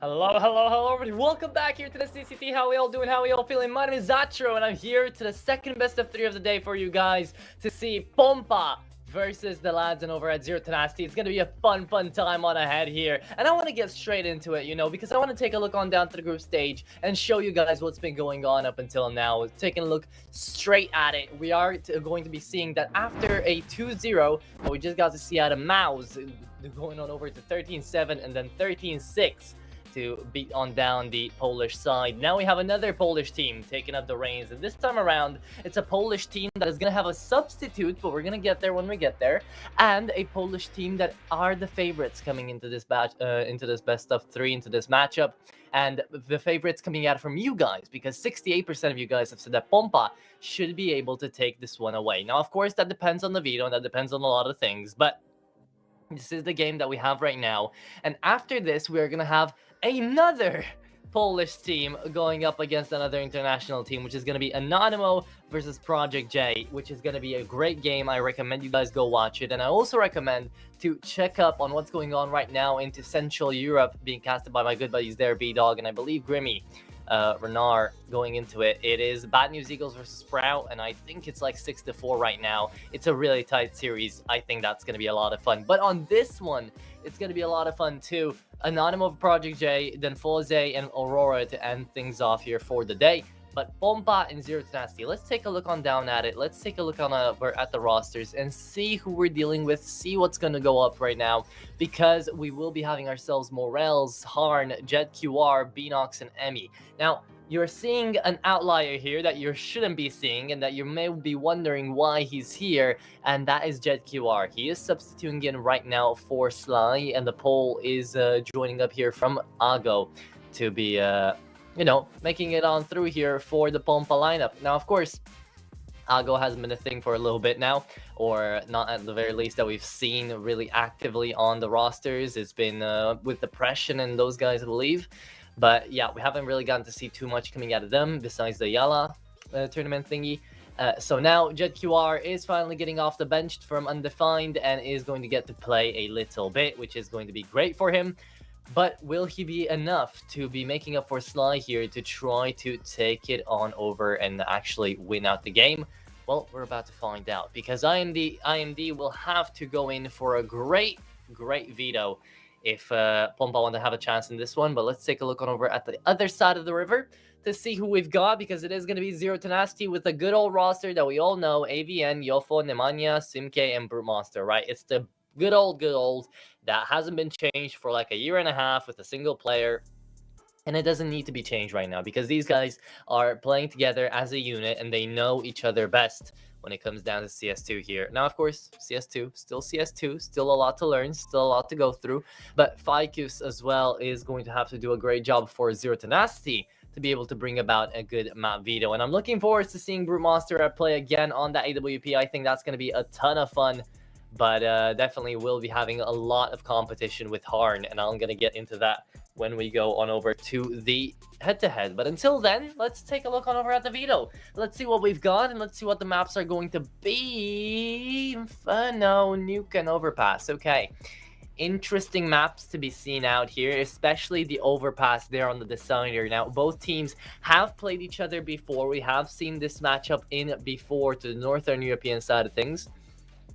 And Pompa were able to win it most times than not, really, onto CSGO. They were always able to bring about a very close game, these two teams. But now Pompa have managed to win on both Nuke and on Overpass. Actually, no, they've won on only Overpass up against Zero Tenacity, and on Nuke, it was Zero Tenacity taking it over on overtime, 1916, to be beating them down a couple of months ago, 3 months ago. So it's been a while, right? Some changes have been made. It's a new game, it's a new tile, it's a new time to be alive. And also something very important to mention is that Inferno being first picked into this one is an absolute Pompa favorite, right? 76% win rate, over 25% win rate out here. Pompa are absolutely dominating on Inferno when it comes to statistics.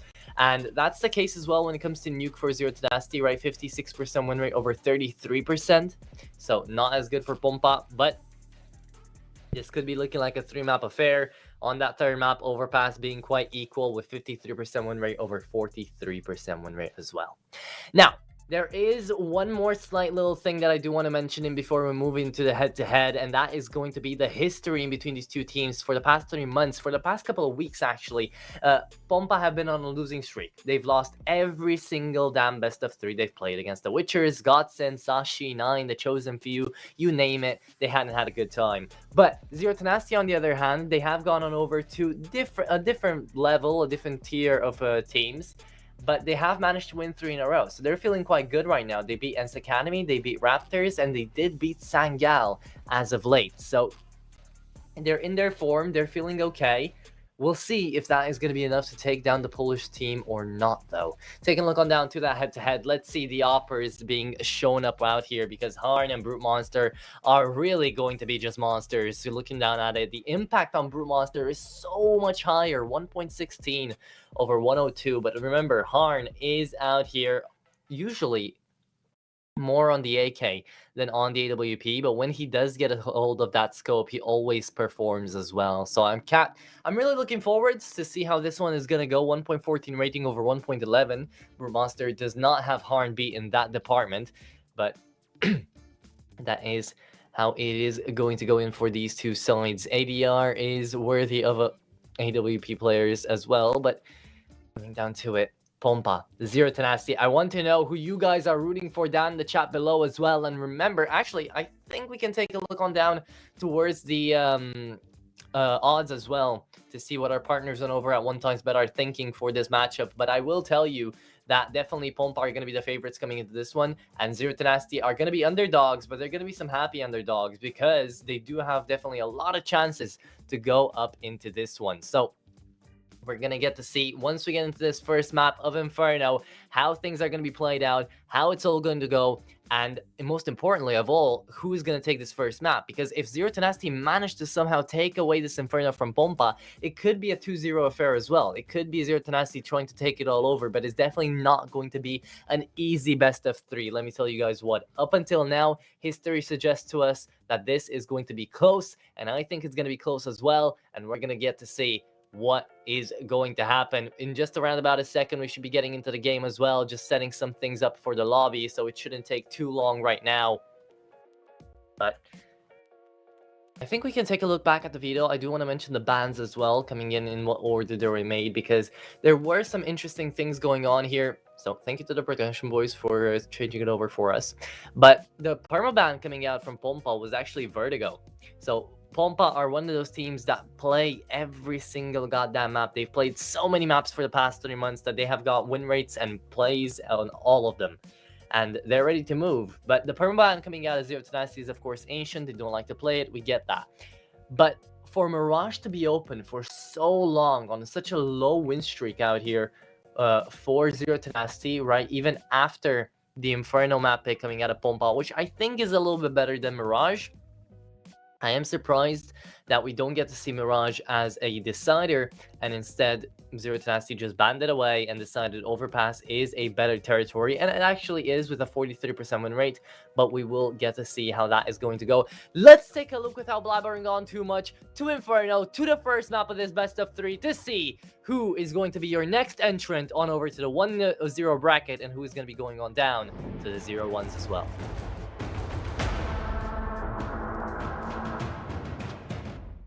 Okay, ladies and gentlemen, welcome back here into the game. My name is Atro, and I'm going to be casting away for you guys. For anybody that just tuned in to the stream, how we all doing, how we all feeling?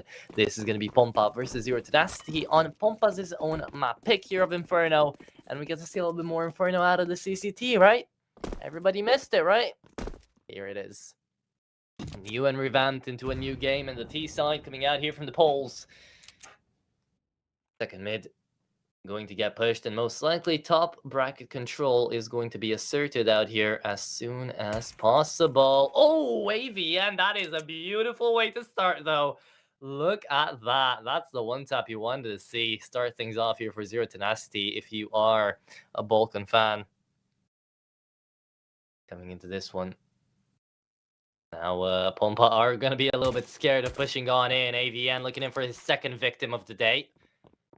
Don't know if he's going to get it. A little bit of duel out here. Nemanja having to go back down. Jed is on that Glock, but the bomb is still going on towards the B bomb site. So Pompa a little bit confused. Need to get their strats back together. They need to get themselves back together. AVN still peeks into the Lion's den, and he doesn't get bit. Somehow gets out alive with that one. AVN still on the kill confirmed, still looking to confirm some kills. Now the push coming in through short is going to happen. P2000 out of Brute Monster. Is he going to be able to find any frags? AVN already on triple. AVN looking in for the ace already, perhaps. He's on the triple. Oh, and that is going to be a headshot. Coming out of Harn, already shutting things down. 3v2. And Yofol gets dinked as well, down to 3 HP. 13 seconds left to plant that bomb. And it's only going to be a fake out. Harn, why did you fake? Jet QR is the last man standing now, and he would have loved to have that bomb planted, but apparently they're going to be playing that timer 3 seconds, and it's going to be another fake out. Jed does not have the time to finish things off. 1-0 out here on the pistol. Simcate played it very well to wait, and Jed is even going to fall down there at the end. So he doesn't get any money. He's down to 1k, and that is because of the kill bonuses alone. So, not a great start out here for the T side, but it was getting close, and there were a lot of kills made, so perhaps into the next round after this one, we'll get to see A nice little force buy. Speaking of force buys, Harn, I don't know why he's got a Galil, but apparently he does. So, there you have it. 4 MP9s onto the CT side. Aren't they overconfident this is going to be an eco? But as confident as they may be, they still have to push now with the SMGs.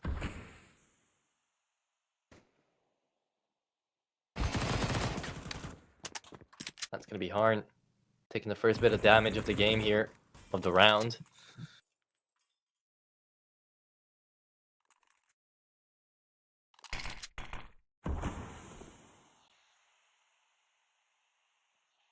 Pompa, so defensive, so patient. Forgot, this is the Pompa way.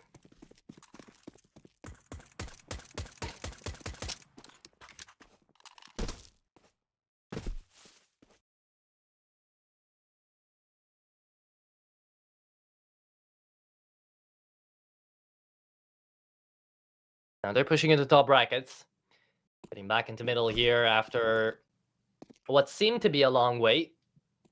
Pompa wanting to make their way through ahead here. Brute Monster just saving up for the AWP. Let's see how many can find. That's going to be one and only one out here, actually. Harn going to be traded back. Yofa finds two instead, though, and that is going to be the A1S cleaning them up back away here. Brute Monster. Only one dying here both times. Well, Simk has barely even seen the enemy. This is going to be 2-0. And now, it will be the buy coming out of Pompa. Of course, Harn won't really have too much cash to work with. He could have bought up a Galil, but I don't believe he would have had enough money for a half armor then. So he's going to be going in for the full armor. And the Deagle. Could be connecting on some nice shots. Emmy, the newest addition out here to Pompa ever since Snacks had to leave for Gamer Legion. But from what I've heard, he has been doing a good job.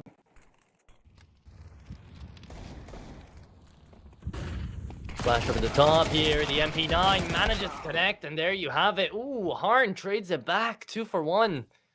The T side is definitely going to be taking that. Morels falls down second out here from his team. That is still okay. AVN taps it away here, and he's going to be waited upon. Pushing in through the smoke here. Yofo still not dead. They think it's only one down in towards Church, but they'll be surprised when they find the both of them. Bomb left at rotation. It could be Brew Monster catching Beanox off guard. And if that happens, then that bomb is going to go down. But he's a little bit too far away. Brew Monster on the defuse kit as well. And try to go in for the retake. Yofo is going to be getting a little bit of damage on over to Beanox. Sees the bomb as well. Should be the call in for Brute Monster to start rotating back around. 30 seconds down to plant it. And from 30, we go back up to 40.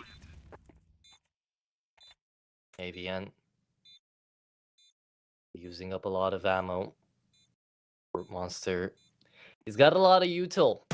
Don't know if he's going to have the time to use it, but Jet QR is going to fall down indeed. Zero Tenacity trying to find a retake here. 2v2. Make that a 2v1, actually. Make that a 2v0. As Beanox is just killing them all here. Headshot after headshot connecting. Pompa managed to bring it back early on into the game here. And it is going to be 2-1. T-side on this Vertigo. On this Inferno. Going to be working out well. And remember, Inferno is still decently T-sided. So just like the last best of 3, if you guys tuned into that one, apparently on this one, Zero Tenacity are going to be deliberately letting Pompa start out on the better side.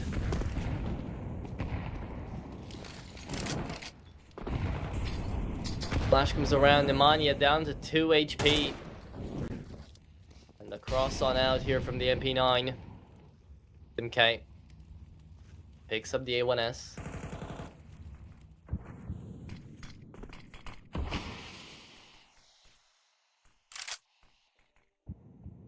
With that second smoke deployed, looks like Pompa do want to have other angles of approach.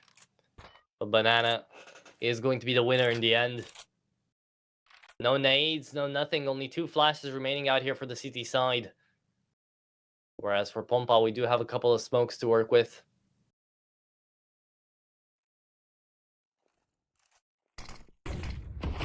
Here comes one of them. The MP9 on Nemanja has been taken down just yet. That's going to be Simke and Yofo finding 2. And now they're all pushing. MP9 finds 2. Oh, Nemanja.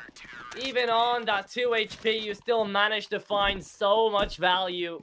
SMG goes big. And that is going to be Zero Tenacity finding themselves the 3rd round. And somehow Brewmonster finding himself an XM. Out of all the weapons that were there laid out, that's the one he's going to choose. Okay.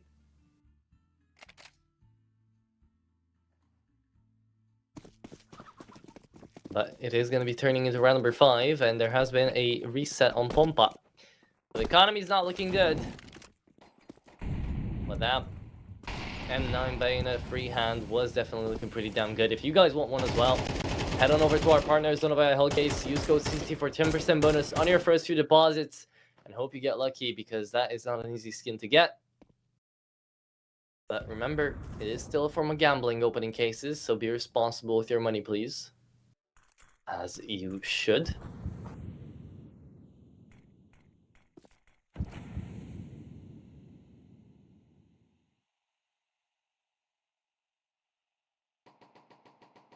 Again, another top brackets push, this time coming out of 2 deagles only. Out here on long, AVN. Not taking too many chances, I'm surprised. Still peeking on back in. Brewmonster had an idea why he picked away the XM. Now he's gonna get to use it. AVN shuts down 2. And there we go, finds the 3rd as well. Looking like a clean round here for Zero Tenacity. And it is gonna be 4-1. D10. Take away the advantage here. We'll be going into round number 6 with the 2nd full buy of the game here for Pompa.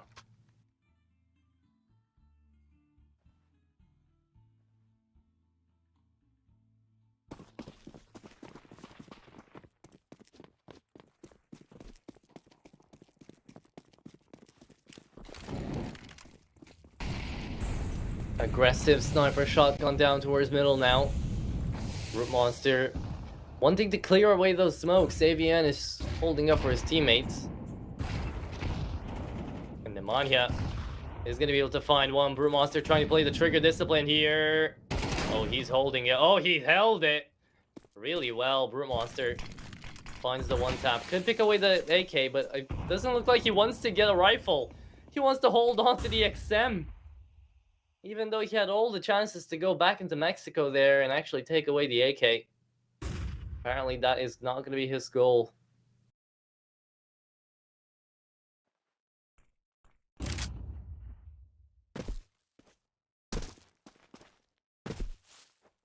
Time ticking away with the man advantage here for Zero Tenacity. Flash going to be going on in. Simke calling in for reinforcements. It is going to be Nemanja. Rotating back around. Let's see if there's enough time. Yes, there is.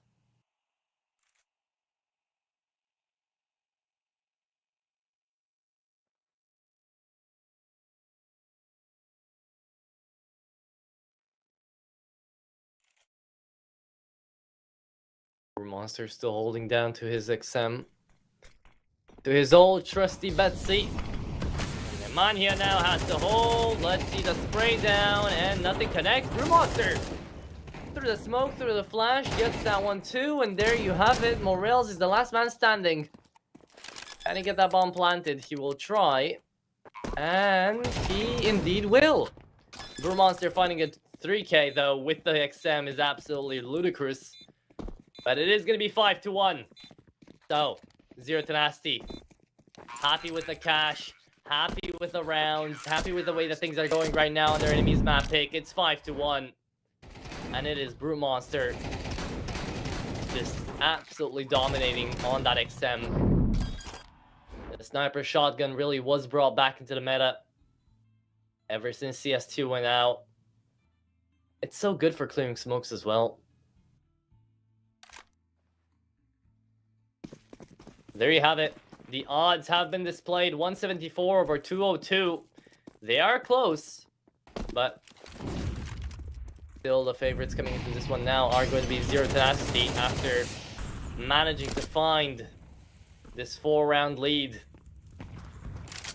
And into an eco like this one too, Pompa.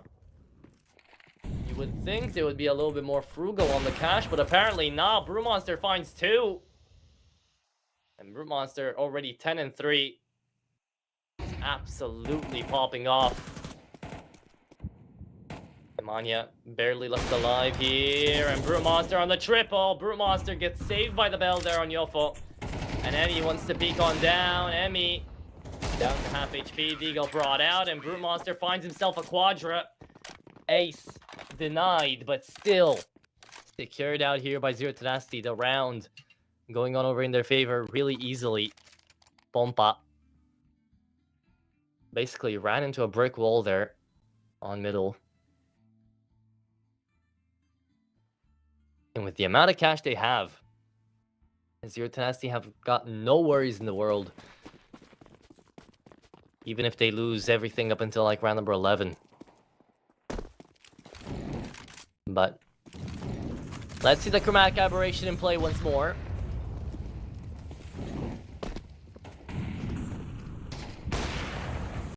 As Brute Monster finds yet another one. And Sinke even connects on that one on Banana. Man advantage after man advantage here for the Z10 side. The CTs are not messing around. They're being proactive. They're being aggressive. And Beanox is out there on the Fire Serpent. Trying to push on ahead here. He's by himself though, as the whole of Pompa have been put to a halt.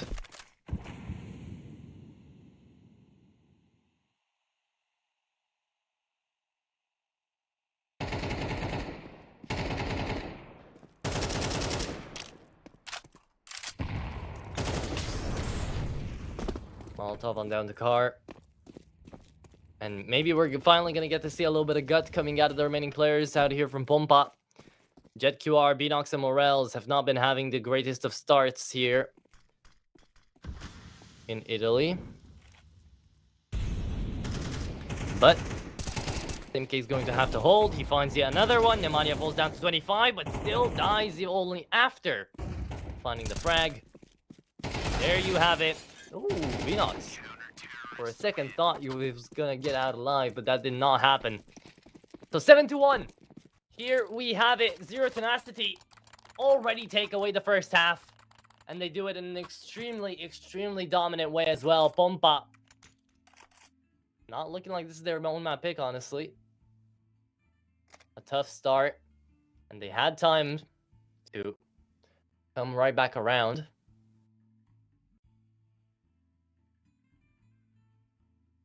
Now Attackable Pause is going to be coming on through, and the best course of action, the best scenario that Pompa have got in the bag right now is to shut down Brew Monster because he's the main threat, and then try to get to 7-5, which also is not going to be easy.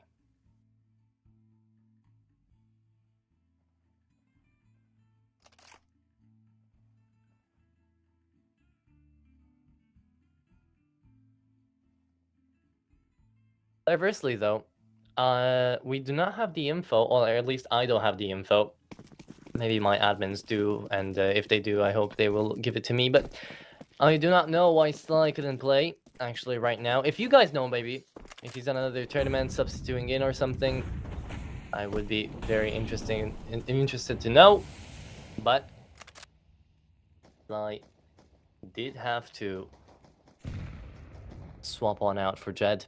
And Jed, you know, he's trying his best right now. The situation doesn't really allow him to pop off too much here. But Pompa, they are on an eco. A Hero AK again coming out of Harn. He's done this before with the Galil.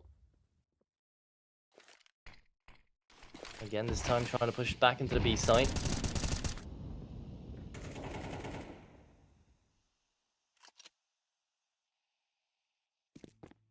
a single nade would be decimating all of their health bars right about now.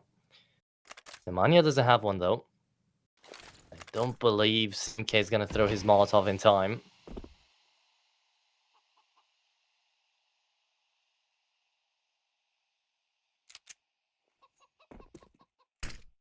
Here comes the smoke.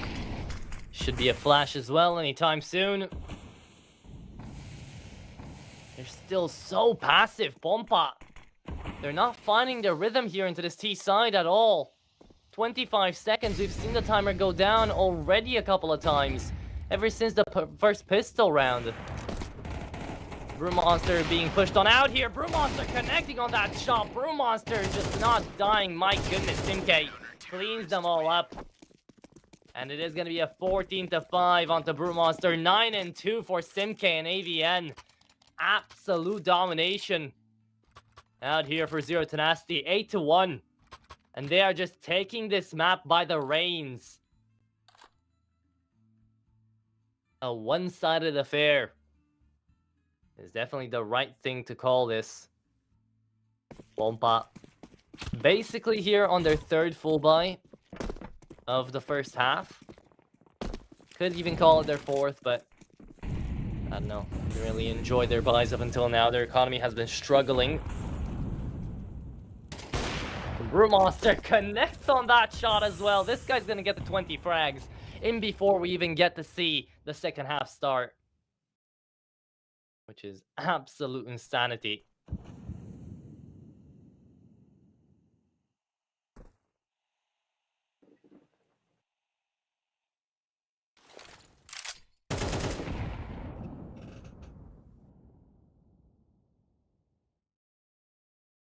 Morels on the bomb.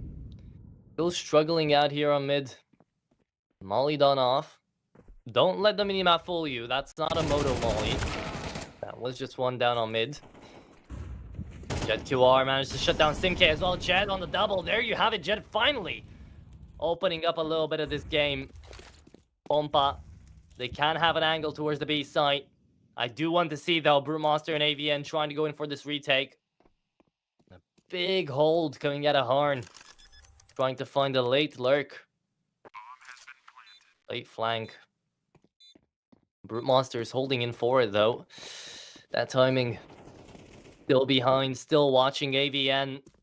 Takes a lot of damage out.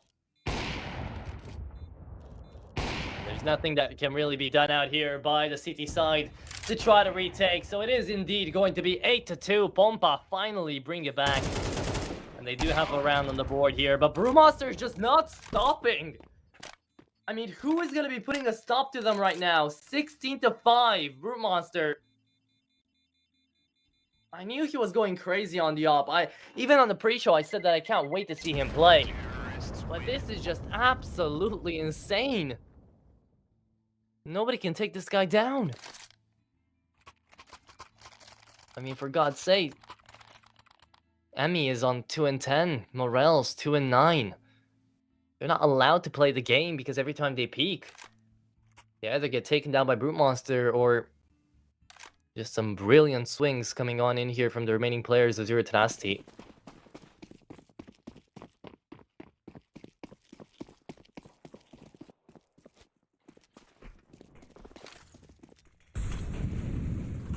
AVN on the golden coil here, starts to push Jet.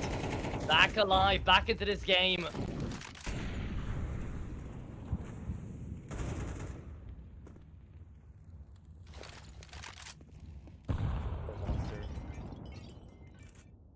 Out here into middle, has heard the players down onto second mid, so he is going to be holding in for the push. Called it out to Yofo as well to stay on apartments with an eagle eye. He's not too scared of boiler room. Instead, he pushes on back in here for mid. Gonna be looking on out here for Harn into Mexico. Harn, depending on when he peaks, he might just go down, and there you have it again. Brewmonster just not being stopped anytime soon. Yofo checking into the 1v1 up against Beanox, somehow wins that one as well. Smoked away finally. Brewmonster is going to have a little bit of a tougher time to try to push on through ahead here, but Brewmonster finds another! And imagine if he hit that deagle shot as well. That would have just been insane. He's already 18-16 into the penultimate round of the first half.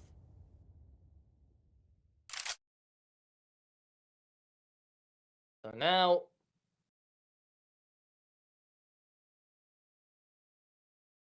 "30 seconds and a 1v2. Emmy is actually having a 1v1.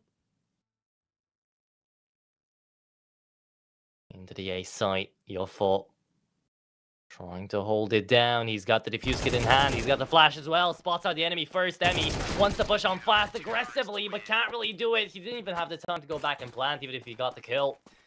So there you have it. 9-2, one away from double digits. Zero Tenacity have completely, overwhelmingly taken away this half from Pompa. Now, remember, statistically wise, Inferno is still decently T-sided. So Zero Tenacity moving on into their T-side, being aggressive and being decisive when it comes into knowing where they want to push him and actually going in for the execution. It could lead to them just taking away this whole game right now. Remember, the next map is going to be the map pick coming out of Zero Tenacity. So we will see how it pays off. But it is going to be the last round of the first half.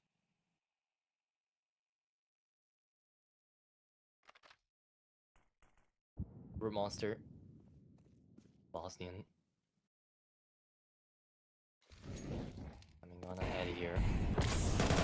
He's going to be going away. Does go down. Doesn't reach 20 frags in before the first half ends.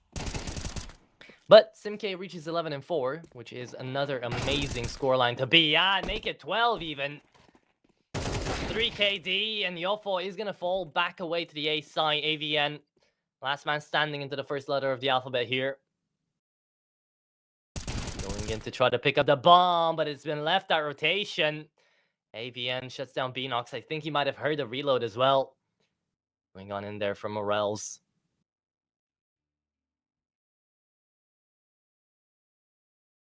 Harn and Morels pushing in straight to the line of fire here for AVN. He just got to turn around. MK trying to play safe on Library there on that 8 HP of his.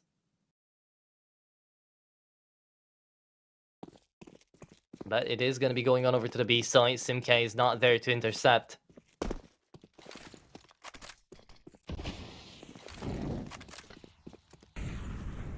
In 7 seconds.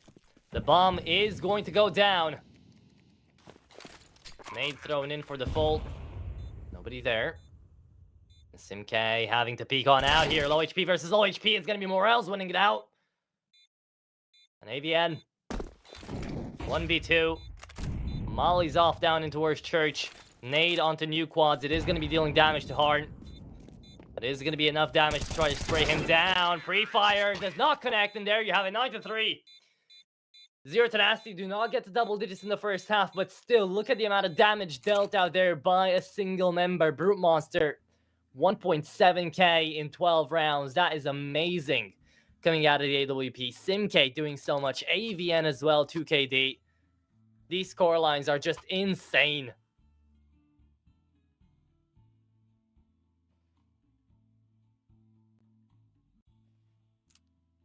So now the odds, of course, are going to be changed a little bit. Our partners went over at 1xbet. 302 on over to Pompa, as they have now got to find a huge comeback into the game, needing at least 6 rounds in a row to even be able to equalize the situation.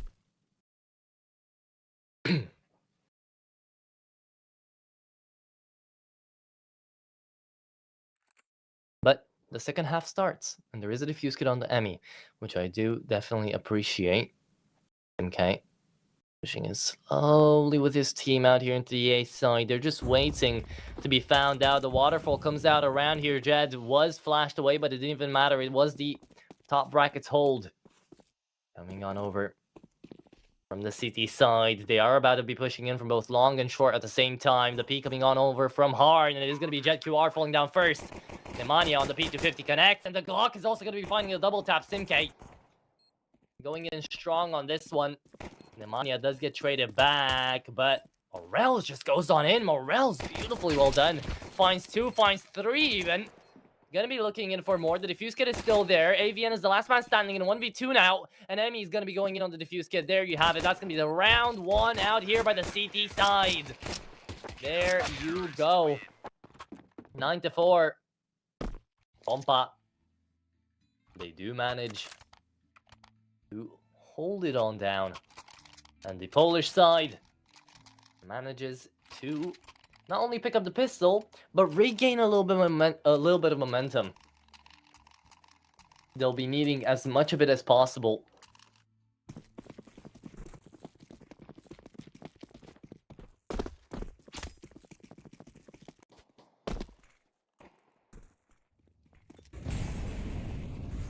Harn out here onto the FAMAS. Playing out into middle. It is the force buy coming out of Zero Tenacity. That bomb did get planted at the end of the day. It should still be Pompa taking it away. Brute Monster 1 HP. Saved by Lady Luck herself. But I don't think the Deagle's going to be able to do too much after that.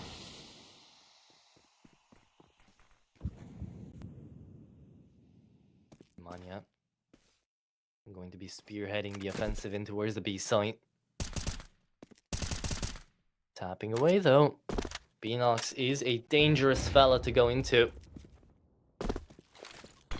Pushes on back though. Smoke deployed on early. Remember now though, 20 seconds on that smoke, so it's gonna be more than enough to hold into the angle. Reposition.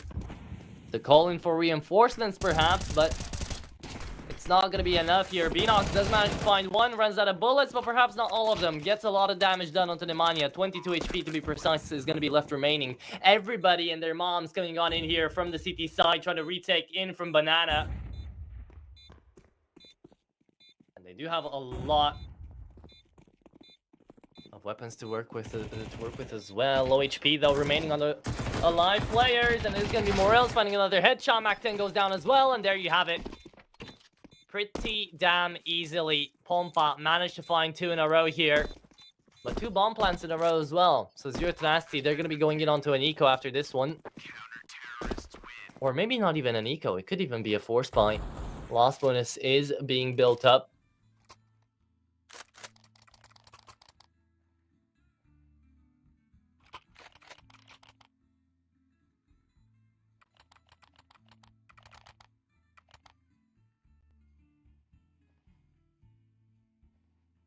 This is going to be round number 15. Deagles only, so it is going to be only an eco at the end of the day.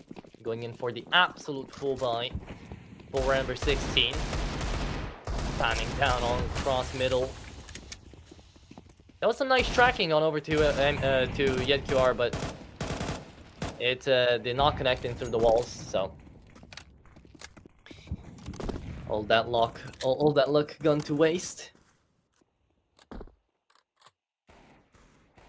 Brute Monster still on 18 frags ever since the half started. Emmy, lots of damage taken here on Banana. Forced to run back. Beanox is just playing suppressive fire.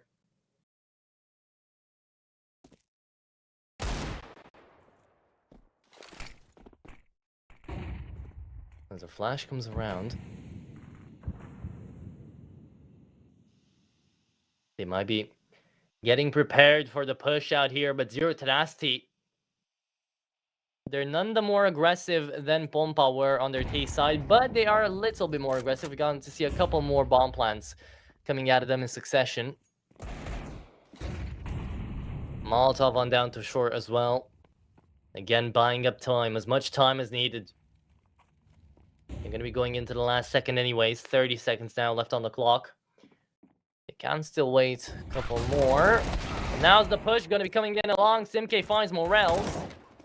YedQR still inside a mini pit here, and Simk is going to shut him down. Double kill coming out here for Simk. He picks up the M4, and he does want to get that bomb planted, and if he does, that's going to be huge on the economy. There you have it. Oh, Yofo even finding another 1 HP and 6 HP versus into a 2v2.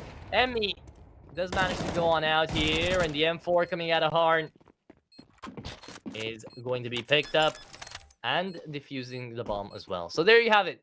9-6. And it is going to be, again, Simk trying his best. A great round on the eco here for Zero Tenacity. It was 3 kills, a bomb plant, and a really scary situation to put Emmy in. But now it's going to be the full buy versus the full buy. Lots of cash in the bank for Brute Monster to even buy up DWP. And this is when things get scary, right? Because Harn has the op as well. This is going to turn out into a duel. And whoever wins it is going to be able to decimate for the remainder of this half. So a lot is going to mean... round number 16 is going to mean absolutely a lot here. Into this one. Molotov on down to Car yet again. Nades being thrown on out. But it is Harn still playing down on second middle. He could catch off Simk off guard. And if he does that, he finds the free bomb. AVN shuts down Harn. Aggressive as he may be.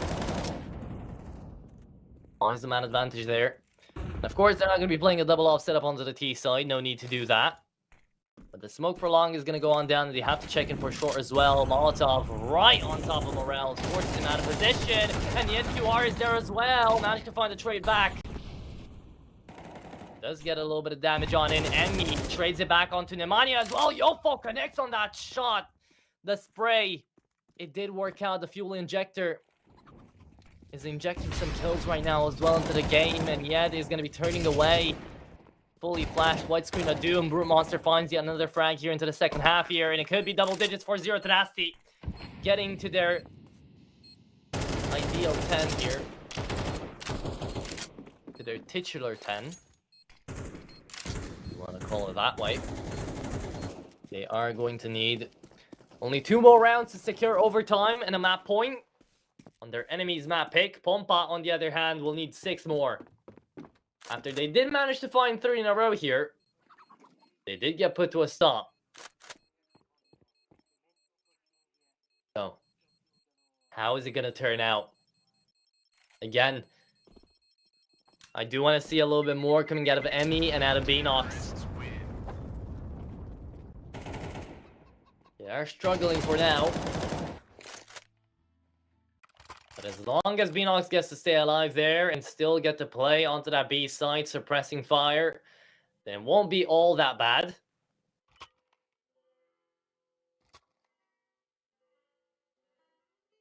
But it is going to be round number 17 either way. With a Mag 7 onto the Opper here for the CT side. So they saw, hey, if it works for Brute Monster, why would it not work for us? Mag 7 on Harn and yet QR on the next SEM. Let's see how it's going to be played.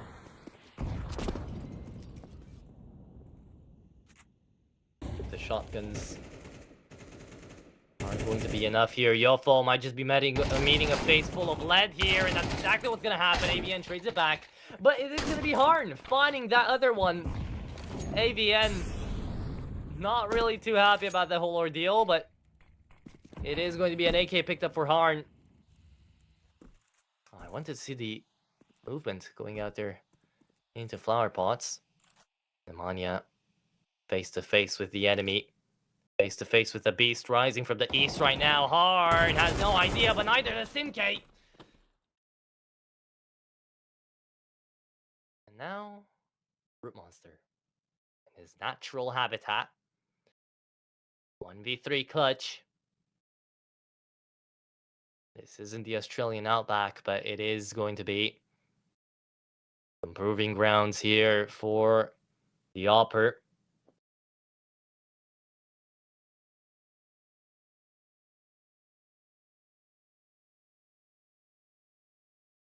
And the closest enemy to him right now is Emmy.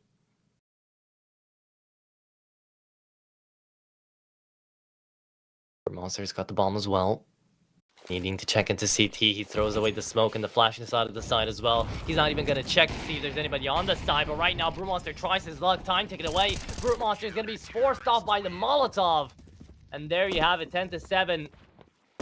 And Emmy does not save away DWP. Apparently, the CT side does not want to play the op on Inferno, which is really interesting to see. They're not even trying to contest Brute Monster at this point. They're finding it easier to just be winning the rounds out here with the rifles. Another tackle pause coming on in.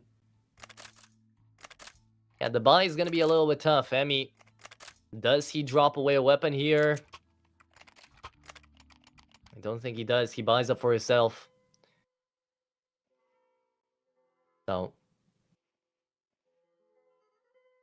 here we are. Round number 18. Brute Monster, 19 and 11. He hasn't picked up too many rounds ever since the half started. But Simk still going strong, 16 to 9. AVN as well. Nemanja and Yofo are bringing it back as well. Everybody from Zero Tenacity is finding frags, but frags are not what I need to win these rounds. So many clutches already been made by Pompa.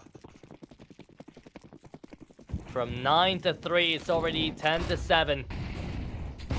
The game is slowly being brought back here by the Polish side, and Vinox staying inside of the fire and manages to shut down 2.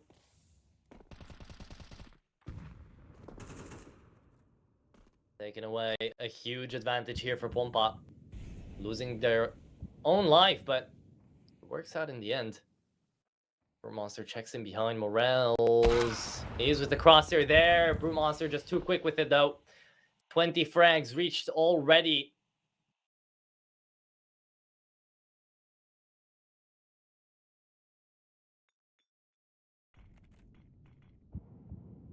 AVN. I don't know if he just wants to buy a little bit of attention away, or if he actually wants to rotate back away to the A side here. It looks like they do want to rotate back. Moto Smoke coming out ahead here, and there is going to be a 2-man defense onto the site.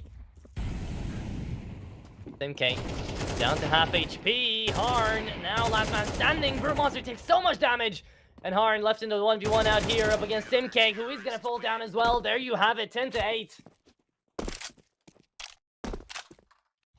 And it looks like Pompa are 2 rounds away from bringing it back. Here I was saying they would need 6 rounds in a row. That would be pretty insane. And it's close to happening right now. Loss bonus is maxed out here for Zero Tenacity. It's not looking good for the Balkan side anymore. Even though they've got 3 players absolutely popping off. Here onto the T side, things have slowed down. And you wouldn't expect that, especially out of the T side of Inferno. But it is a map pick coming out of Pompa. So they're not too worried about playing onto the CT side. Remember, they do have a great win percentage on Inferno. 76% win rate in 17 maps played. But don't let Zero Tenacity fool you, even if they only have, I believe, 3 out of 12 maps won.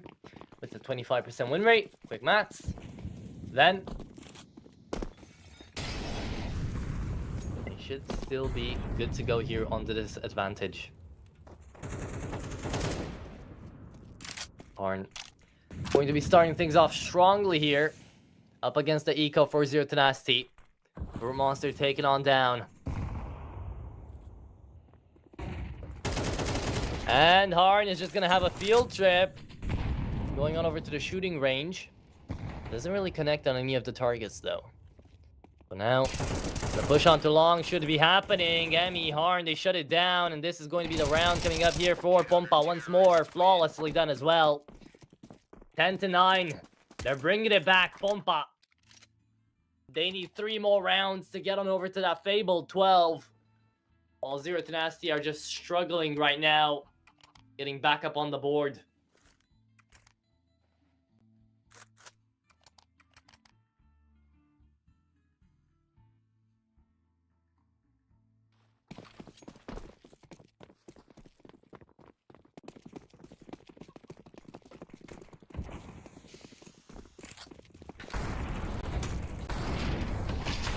Here's the nades coming on through. Lots of damage. Vinox so aggressive. Why would that ever happen? Emmy goes in the nade from behind as well. Simk manages to connect onto Emmy as well. 4 HP onto Nemanja. He's going to be the one getting away the AWP. And they do still want to go on over to the B side. The cavalry has rotated away as well. Simk, 1 more kill and he's gone over to Brute Monsters' KD as well. Smokes on over for CT. Molotov down onto Church as well. They've got the whole execution going on through here, but Brewmonster's still gonna fall, so is Simke. They tried to enter up into the sign, and they did a big mistake doing that. The flashes were not connecting, and now the remaining players out here for Pompa have got control over the bomb. Morels checks in behind for CT to see if there's any lurkers. That is not the case. Nemanja is literally on 1 HP. And Zero Tenacity. They're scared. They're scared about this position. It's a really tough one to try to take, and it's a round they cannot afford to lose because it's going to be 10-10 after that. Pompa have already got so much momentum going on through for them. And Yofo already falls down to 20. Boost coming on through ahead here. Harn. Perfect angle to be played. Morels doesn't peek out of CT. 15 seconds left to plant away that bomb. Second flash comes around here. Nemanja checking into new quads. JetQR is going to find one Harn on the next, and that's going to be the last kill as well. There you have it, 10-10. Pompa, they have managed to make the comeback happen from 9-3. They have managed to win almost 7 rounds in a row onto the CT side. And Zero Tenacity, they thought they could end this one off easy. They thought it could be over quickly. And they thought they could be taking us on over to Nuke without too many issues. But now, look at where we are. Round number 21. Again, history told us that into these best of threes, always these two sides play it up until the very end. They're always getting really, really close. AVN inside of balcony though. Does JetQR expect this push in from the right side?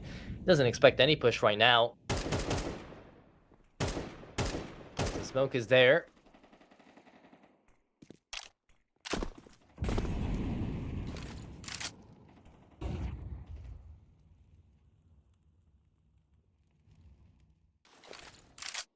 Nade goes out for short. Doesn't connect on anybody. It is going to be the waterfall coming on down to the A side. But look at absolutely everybody from the CT side already moving on ahead here. Trying to shut them down. Harn finds 2. And Yofo's already down to low HP. So it should be the round out here for Pompa. But Nemanja trades it back. Yet still 3v3. The bomb needs to be planted anytime now. Good nade. And Brewmonster. Good headshot on the Mac 10. Connecting onto that one. The digits have been punched on in. Hippity tap away. Beanox coming in from shore, and it is the Moto player there, Emmy. Trying to get inside the side. He finds Nemanja. Brewmonster goes down as well, and it's only up to the 17 HP'd Yofo to try to get this round over with. Yofo checks into Moto, and he is going to be going down as well. 11-10, and Pompa have not even managed to find the comeback up until equalization, but they've taken it one step further, and now have taken the advantage as well. They need 2 more rounds, and they have managed to win on their own map pick here.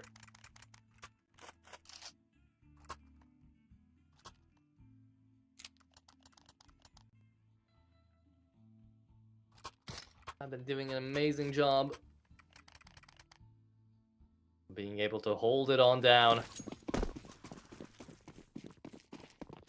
And Zero Tenacity, they are not feeling themselves here onto this T side. The entries are just way too tough to deal with. Brewmonster was able to play a beautiful AWP when he was on the defensive, but now he's definitely struggling. Morels being allowed to find an easy frag there onto Yofo. That should never have happened. Was spotted so early on into the round as well. But still, he got value off of that. JetQR trying to go back inside of the A site. We do have Harn as well, 24-13. Topping the leaderboards right now. Harn, absolute menace as well on that AWP. Nemanja, smoked off by the Moto. JetQR could be going down here. Harn inside of the site though. He is going to fall. Now into pit. They have to check in for Yed, and Yed is going to be falling on down. Finally, a round opened up by Nemanja this time around. Zero Tenacity should be able to get that bomb down. Now, I'm not expecting Emmy and Beanox to go in for a 4v2 retake. But it's not like they have too much to lose either. They might just want to stay stable on the economy though. So 11-11. The next round is going to be deciding who's getting to 12 first. And who is going to be hitting that overtime at the very least.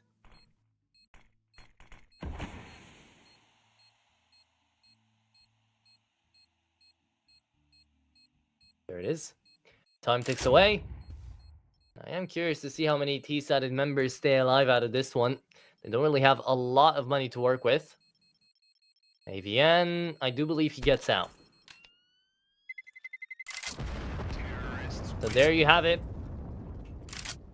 2 rifles saved away for the CT side, 4 out here for the T side. Now, round number 23 is going to be the one that will decide who connects onto that map point to start things off here for this best of 3.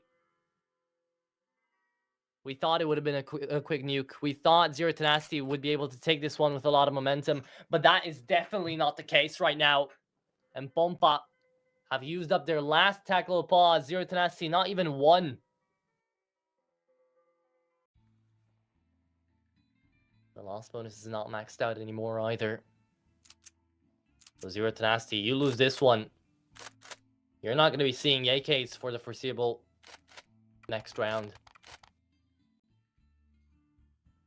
But it is still going to be a buy from either side. Yet QR, Harn, they have to think about it. Is there an AWP going to be involved out here by Harn? He's still thinking. It's going to come down to the last second. Will he buy the op? He's got the money, but he doesn't have money for armor. Does he go for a glass cannon? No, he does not. The glass cannon is out of the question. And nobody's going to have a scope for round number 23, which is going to be deciding the fate of this game. Molotov on down towards Banana.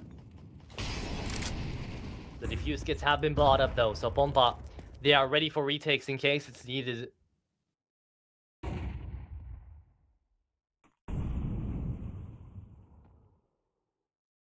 Yed.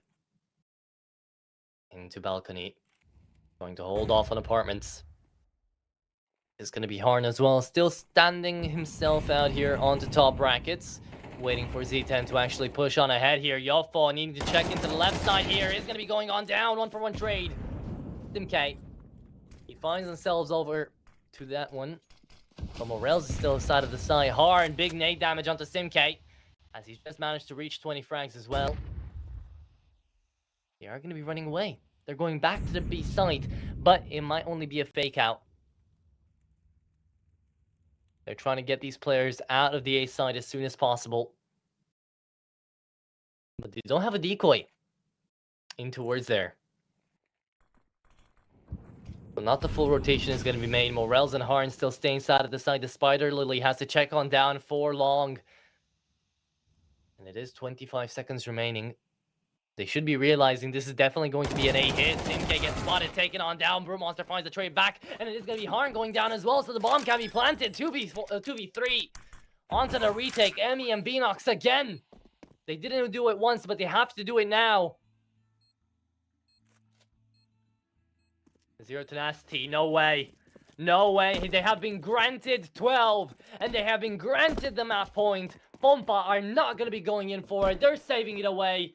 Because Emmy and Beanox have to drop away weapons for Pompa if they want to have a chance at overtime.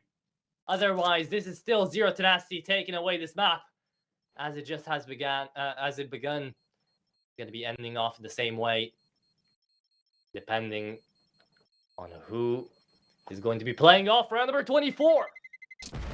But Zero Tenacity, imagine the sigh of relief they have right now. They just choked away around about 7 rounds in a row. And now they finally got to 12. They finally got to this point. And all they have to worry about is how they close it out. Still a big worry, but at the very least, they won't be losing away the map in case they lose the next round. So it doesn't all come down to a single round. For them, for Pompa, the pressure is sky high as well. They realize they have to perform here. And when they have to perform, what comes out? The XM, baby. Yeah, QR. Let's see if it's going to be wrecking havoc or not.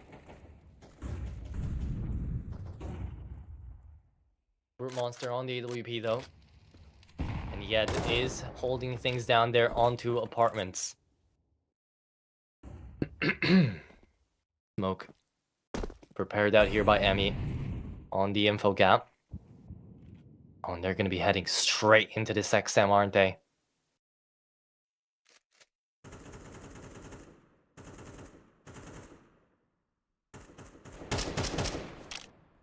Gonna be Yofo, the first victim of the shotgun.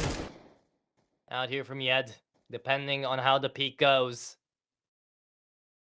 Yofo is patient though. And it might be Yed losing his patience first. 3 people down here on the shore, 1 moving in through archways now, rotating back around. Might be headed on over to that B side. Emmy takes the bait, will go B. Yed still holding in the angle though. And we do get to see now people inside of mid as well. Long smoke, I think it has a little bit of a gap. Might be wrong about that one. Yed still hears them. And that is a free frag off the Brute Monster. Yed runs away with the XM. He does fall down. But they did lose one of their best players right now. So Z10, they are getting scared. They are getting surrounded, but it works. They find another frag. Harn inside of apartments looking down for Yofo, who looks absolutely insane. Finds that headshot just based off of the timing right now. It's another 2v4. It's again Emi, MI, and Beanox left inside of the clutch. And it's a really tough one at that. Checking into the EDP. They do see Simk, but now they have to peek back on in. Damage is being dealt as well, and their position is tough.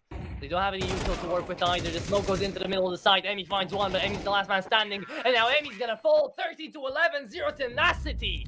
Dragged it out for a long time, but they did manage to find it in the end and win without throwing it all away. It was getting really close, and 0 tenacity, they had such a brilliant start. The first half, 9-3, and they struggled so hard for those 4 rounds, but they got them in the end. So well done to them. Amazing comeback. An amazing comeback attempt coming out here from Pompa. Managed to find 7 rounds in a row almost. That is definitely not easy to do here inside of CS2, but they did it anyways, and they did it in a big manner as well. Close game on the Pompa's own map pick. Now, we will be going on over to Nuke, the map pick coming out here for 0 tenacity. So is it going to be as fast to 0, or is it going to be the reverse sweep dream out here for the Polish side? We're about to find out after a 10-minute break.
A very complicated job, but I love simple things so much.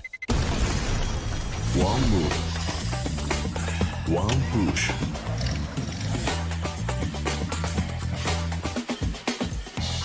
One touch.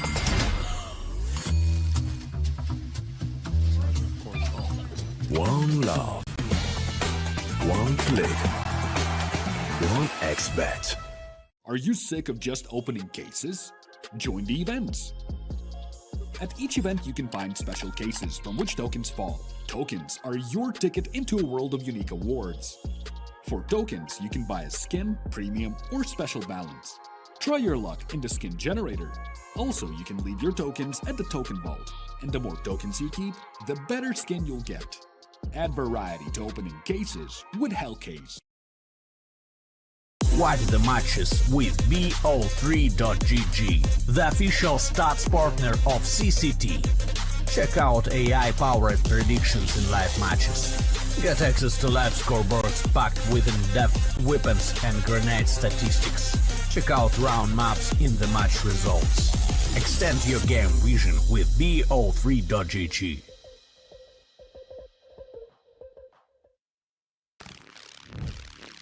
Yo, what are you doing? Exhibit. What do you think? I'm a paperclip? It's Mr. X to the Z. You need to quit browsing like a lame and get Opera GX. Because with GX mods, you can pimp your motherfucking browser. All you gotta do is click here, select the mod, and boom! New look, new sounds, new everything. It's not easy being a legend. Oh, shit. Not again. Change the mod now. Download Opera GX.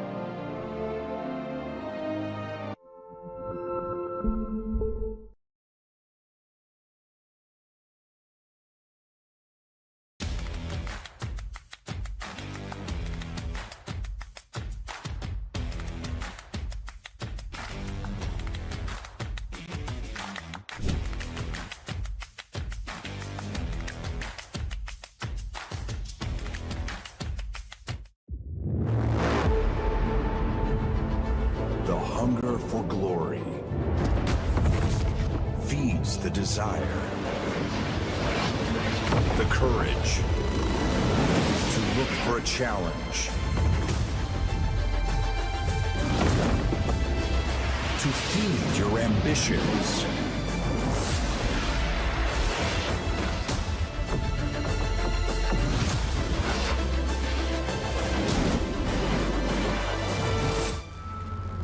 To reach for greatness.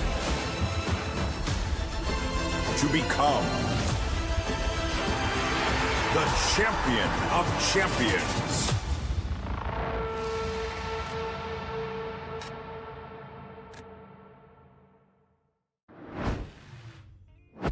Welcome back, everybody, here to the second lap of the second best of 3 of the day. The Swiss stage has been going through and through here with offsets and offsets after we just got to see the first one here of the day finish off 13-7, 13-6. I thought we'd get to see more and more of that, right? But no, it was a 9-3 split, and here I was thinking, okay, Zero Tenacity are just going to take it home, and that's going to be it, right? We're going to be going on to Nuke, fast to 0, that's the game.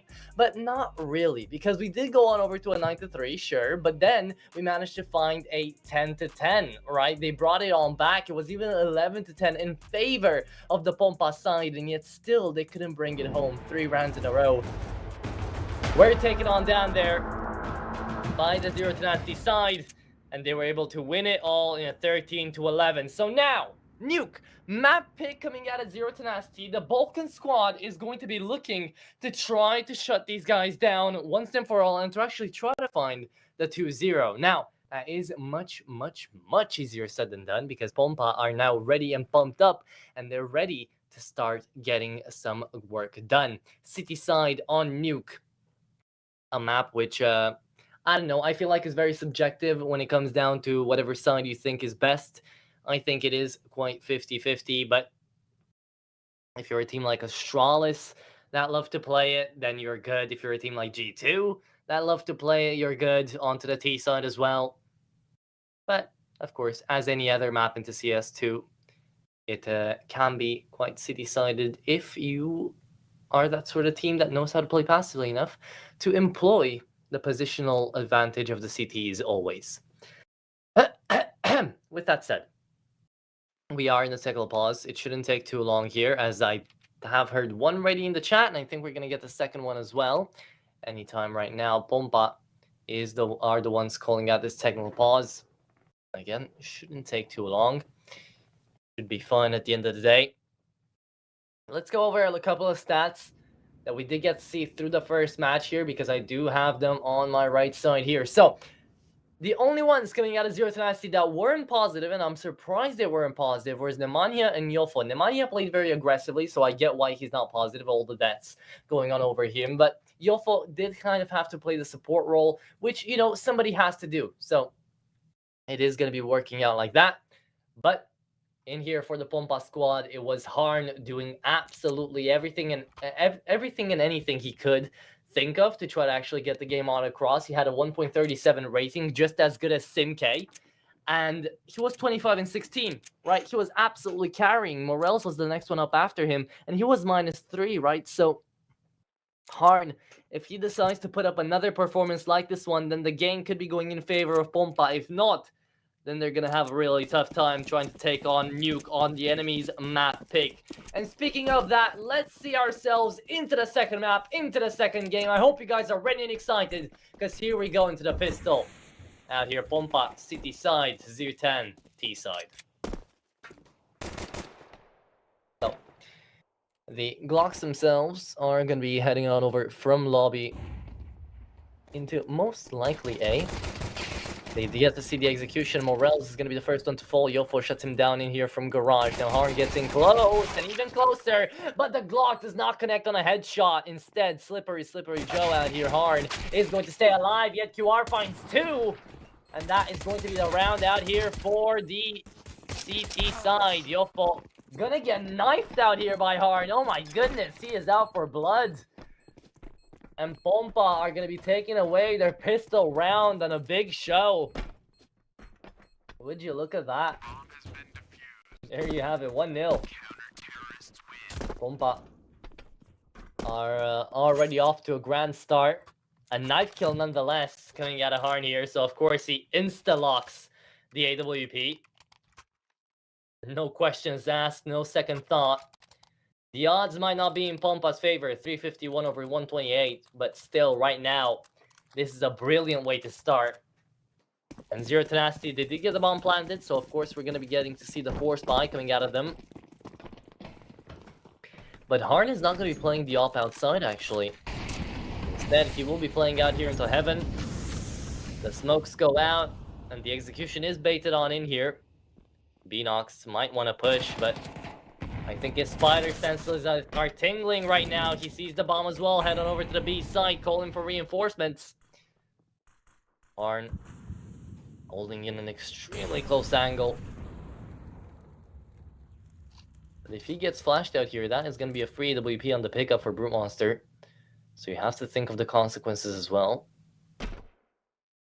Going on over for the peak. Harn is playing inside a CT. Man really doesn't want to lose that op. And Zero Tenacity, they are being aggressive on over to the B side. It's going to be up to Beanox and Morels to try to shut them down on the SMGs. Let's see how much they can do. And here it is, still shifting their way on through ahead here. Mac 10 does connect on a shot and on a kill. Morels coming back in through vents, and it is going to be the A1S as well, helping things out. Bomb planted into this one. Harn is not going to be taking care of that fight.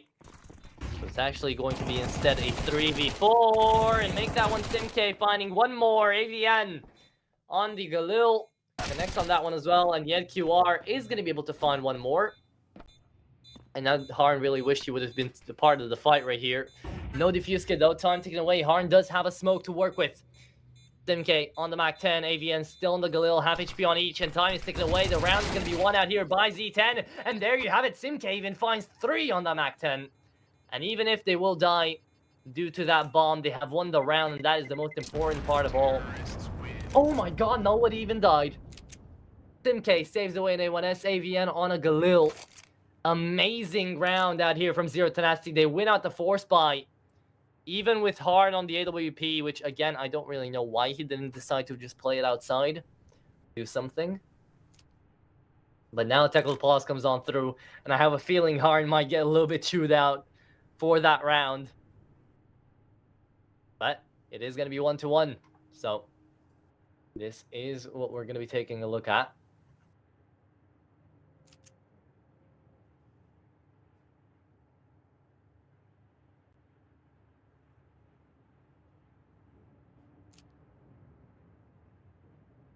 They might also be talking about what they need to do on this buy. They've got an AWP. Do they play pickup? Do they play protect the VIP and they buy into this round? They don't really have what to buy. And Harn just throws the op away. Sends an MP09 Emmy's way as well.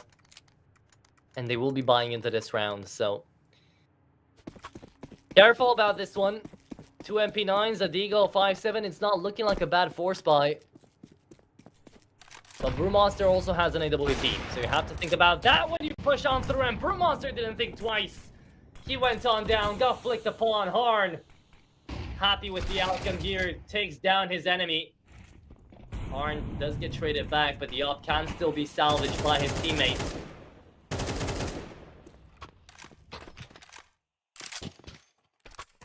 Nemanja throwing the AK back into the T-spawn.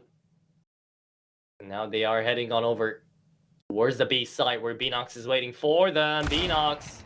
Oh, so close. To the headshot, did not connect. Nemanja is that second opper after all. So it is looking pretty decent. Emmy on the AWP picked up from his dead teammate.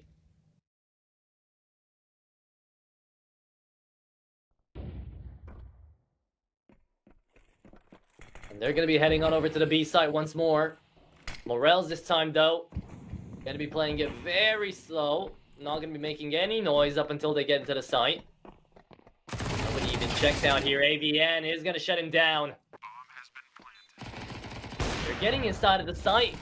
Aggressive out here from the remaining members of the CT side, but they are going to be losing away that AWP. The bomba. Not a good idea. You had the op. You should have just saved it. Yet QR is not going to be able to get to it anytime now, so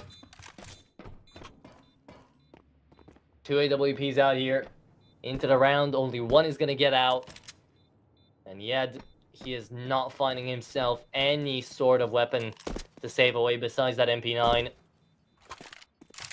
Oh, he did though. The Nightwish in hand, looking pretty damn decent, even though it was nerfed as a skin. AVN doesn't die either.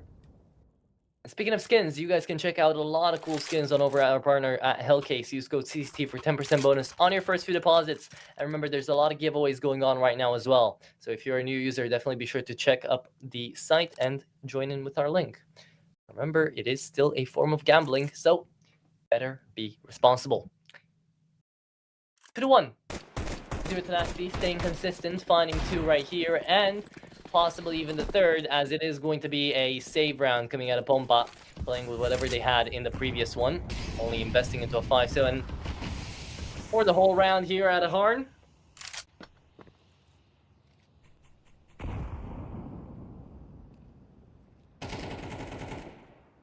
They are finally going outside towards the B side this time. Nobody to hold them off though, besides Yed on the AK. Oh my god, Yed! There you have it. That is great to see. Coming out of the pole. Monster not connecting on any of these shots. Doesn't want to take the shot either. Missed timing there. Just being toyed with, being played with right now. The CT side does have the man advantage. It's still, as the time ticks, the CTs are scared of peeking on into those rifles. That's why. MK goes on ahead and finds one. 5-7 taps away. Does not connect on any shots. Simk 6-1. Absolutely carrying the side of Zero Tenacity right now. Close to the wall though. Beanox is going to be taken on down. 7-1 now. The scoreline keeps on going up and up and up. And Bomba. They're having one of those starts again. Where it's not looking good for them. But there will be a full buy into the next round. So, at the very least, they do have that to look forwards to. With a 2.9k loss bonus. I'm pretty sure.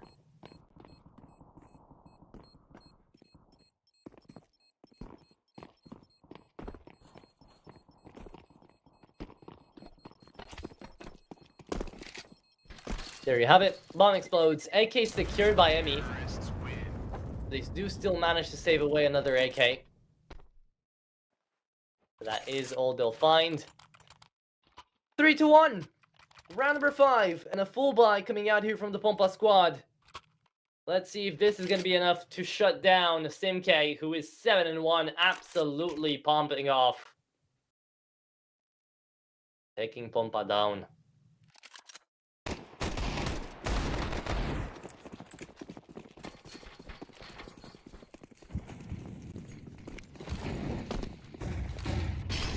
Molotov's outside, smokes as well. Morels plays in with the M4, waits for the push to happen. Nemanja needs to check out here. Nemanja wins out the duel somehow, 10 HP remaining. But still a head up here for Zero Tenacity. Winning out duels like that is exactly why they were able to have such a big advantage into the first half of the first map. Yet, he is gonna find a 1-for-1. Yofo still alive. Needing to check inside a vent though. Emmy has a free angle on the upper, and he is gonna be able to find two. Emmy, the lineup was there on the headshots, and now it's all up to Simk to try to get the double digits on the kills to save this round away, but needs to check back into garage as well. The timing, oh, horrible there for Simk. Got CS2'd. I think he literally saw him out of the corner of his eye, but didn't really process it. So now Pompa managed to find themselves on a 2-3. They're bringing it back into the game here. And with that full buy that they just had, they are going to be having another one on the board. They should be fine and happy. Brewmonster on the Krieg. Still hasn't found his first frag yet. Definitely not the performance we were expecting this early on here from him. But Simk's still popping off. Simk's feeling good today.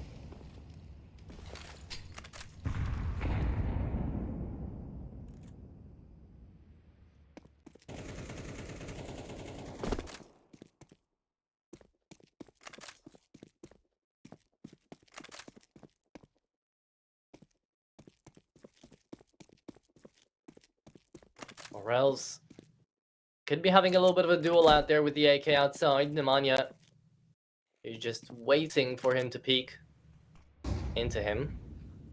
Arn, he does have the AWP, flashed off once, flashed off twice. It doesn't work the third time either. Then he comes in right back around. The Molotov forces him back. Man advantage taken out here by Pompa.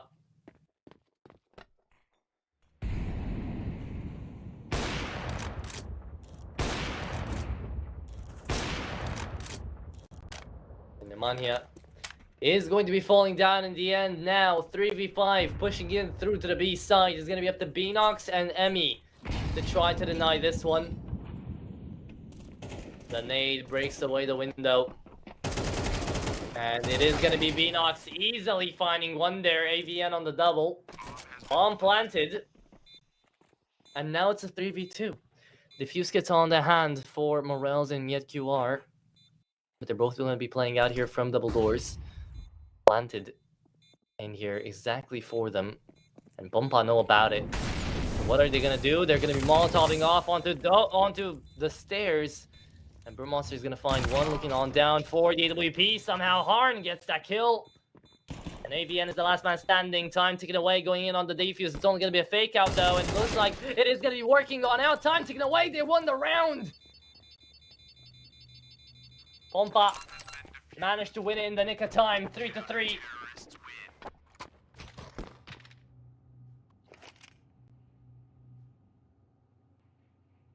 We go into round number 7. And with a really close defuse, we do manage to see Zero Tenacity being forced onto the eco. The odds still going up for Pompa.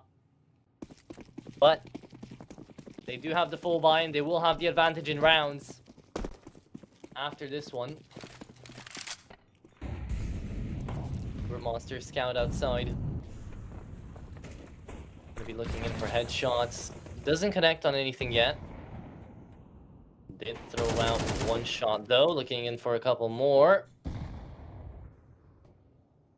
Morels doesn't get a kill either. Emmy coming in out here from Secret. Should be able to shut down at least 2. Heard them drop. Morels takes a little bit of damage. Not even checking things out here for Emmy as he takes down 2 indeed.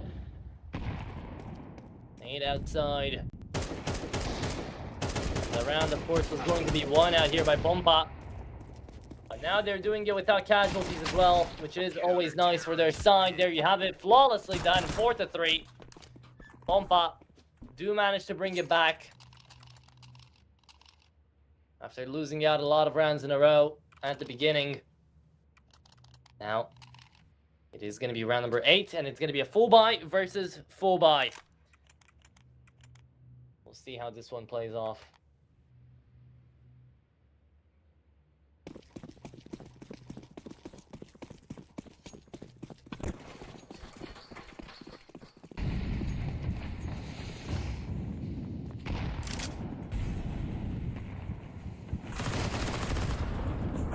Okay, that's going to be some early aggression coming out here from, yeah, Demi is going to take down Simk as well. Oh my goodness, Pompa much more aggressive here on Nuke than they were on the initial map of Inferno. I do like to see that. At the very least, Nemanja still on the AK, shifting his way on through here. Could be trying to take down Yeds, and he is going to be peeking into him. The MP9 deals no damage.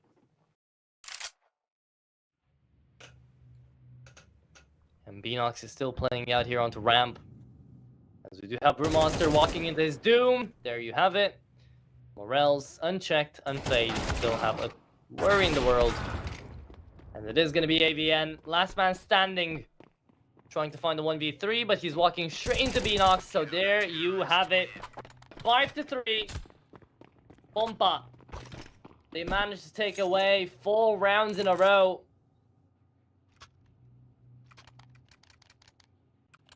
And they're having themselves a great advantage right about now. Picking up as many rounds up as possible here onto the CT side.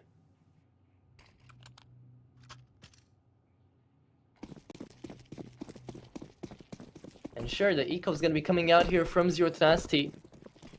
But when some of your top players are not finding any frags, then things are going to start looking rough out here. Brewmaster does find a frag, but does find 2 frags actually, but on his own teammates. How does he find 2? Don't ask me. We're going to get a replay of that, but yeah, okay. Wow. That was something. For Monster. If this was still CSGO, he would be -1 on kills right about now. Yet. Holding him down. And there it is. 6-3. Pompa have doubled up the scoreline that Zero Tenacity have had. Now Tackle Pause comes on through. I don't think we're gonna get to see the replay of the double fragging there, but still, a double team frag? I get 1, sure, through the smoke. But yeah, here it is. Brewmaster just taps and doesn't stop tapping away as he spams on down to both Nemanja and Yofo. That is going to be a pretty sad sight, but it is going to be the one that we will have.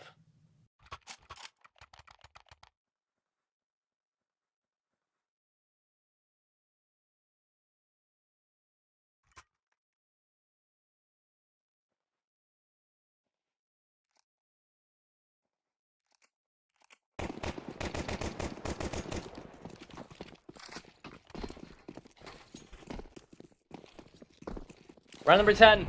Only 3 rounds remaining of this first half.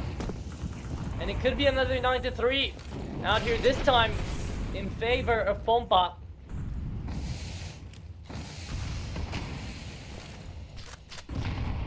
Smokes go out, nades as well. Peeking on by here, it is Morels. Moving in through a world of fire. A world of smoke. Trying to find something to work with here. Emmy finds the first frag and is going to be looking in for more, getting greedy. Traded on back though. And Morels gets spotted. It is going to be Nemanja. Taking him down, being traded on back out. And now a 3v2.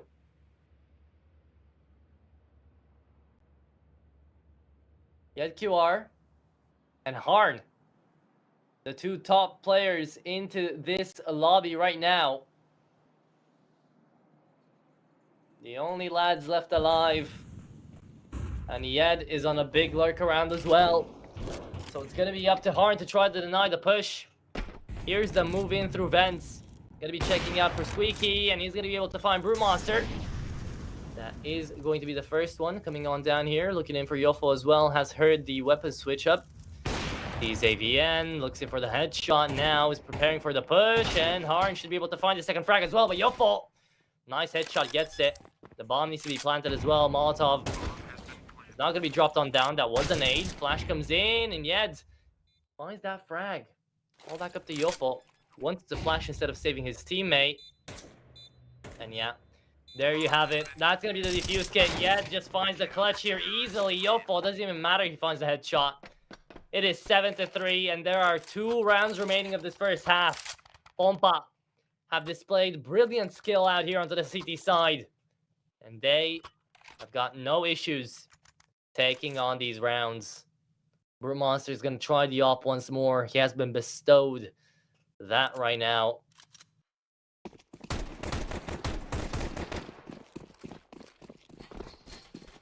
But if he doesn't get to do a lot with it, then Z10 are not going to have too many chances to try to make this comeback happen. Maybe Pompa were able to do it once, but they still didn't close it out.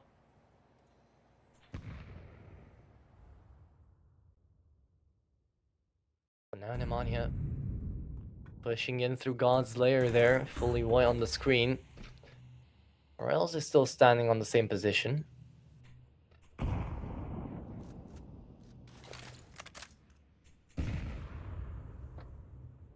Beautiful. Down to half.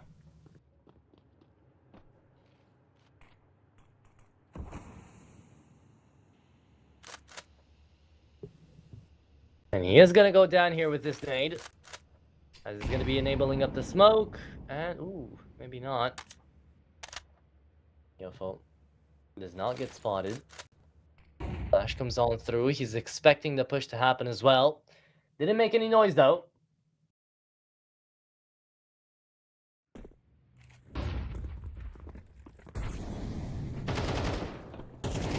Here's the push. Yed finds one. Simk on the double. Simk still is an absolute monster. 10 and 8. Finding a lot of these frags. 2v3. In a post-plan situation. And they have so much cash, they don't have to worry. They're still going to be going on in here. For the retake. Vinox is going to be taken on down. Yofo. Big headshot as well. Morels is down to 33 HP, and I don't think there's really any way for him to try to win this one. AVN is going to be finding himself a double as well. But it's 7-4. And if Zero Tenacity can put up 5 on the board here, then it might not all be that bad for their city side of their own map pick. But Pompa, they've already shown that they are going to be the ones winning out this half. And that they are going to be the ones trying to find out a reverse sweep as well.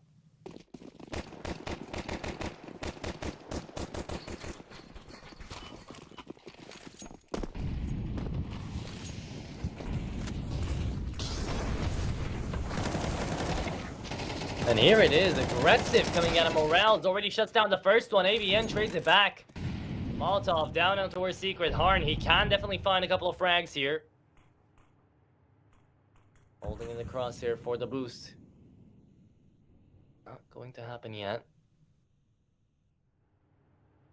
Monster trying to play this one close. So it is going to be Harn finding the quicker reflexes. Putting him down. And yeah, Pompa could easily find themselves on over to 8 here. As they're taking down enemy members one by one. Systematically and periodically finding the frags needed to win out these rounds. It's a 2v4 with limited HP onto AVN. Still will attempt to get that bomb planted.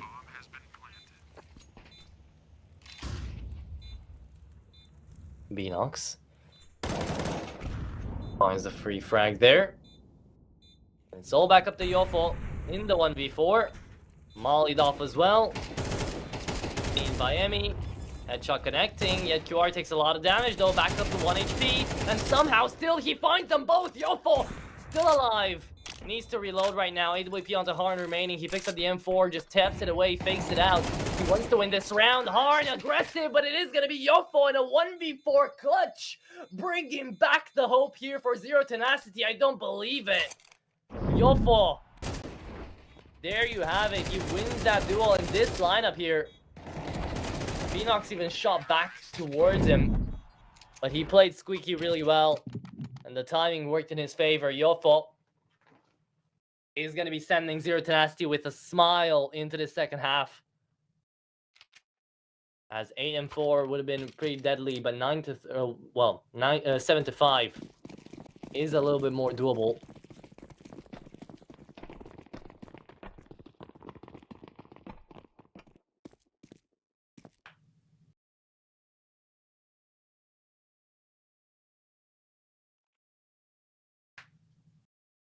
But now CT side comes with its own set of challenges, as there is no defuse kit out here for the defenders.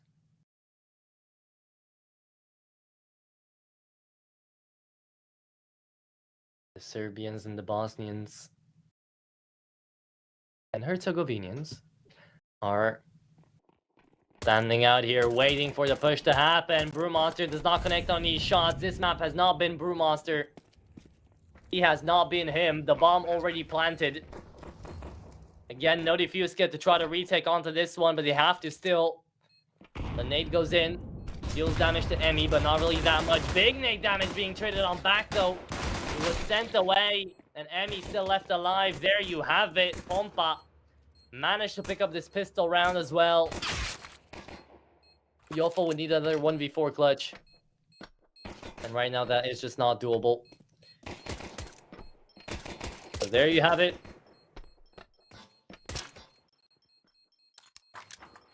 8 to 5.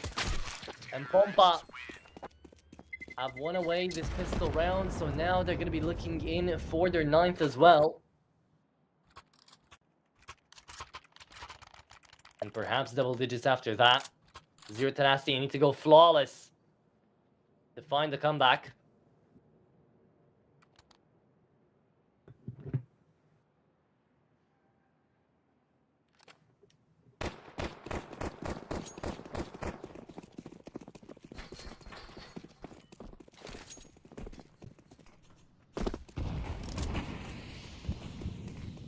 But it is going to be a USP only out here into this one. The MAC-10's ready to just pick up kill bonuses. A 5-7 bought up by Yofo.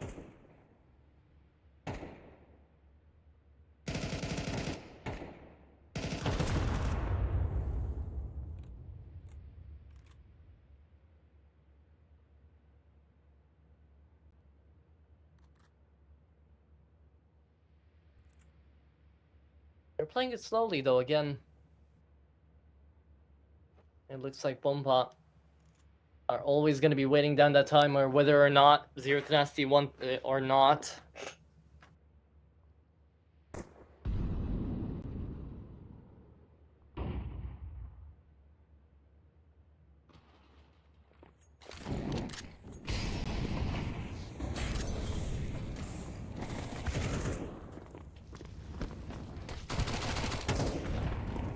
There it is, Beanox cleans them up.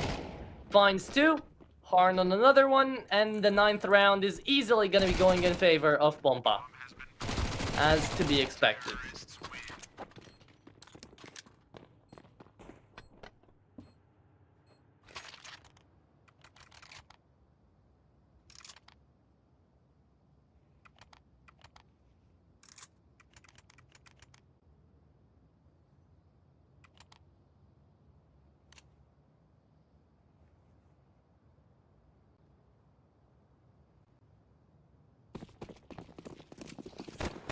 Number 15.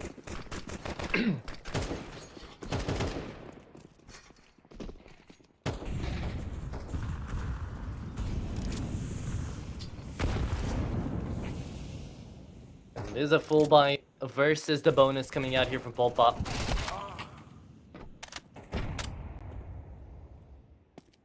AVN will be finding away that first one.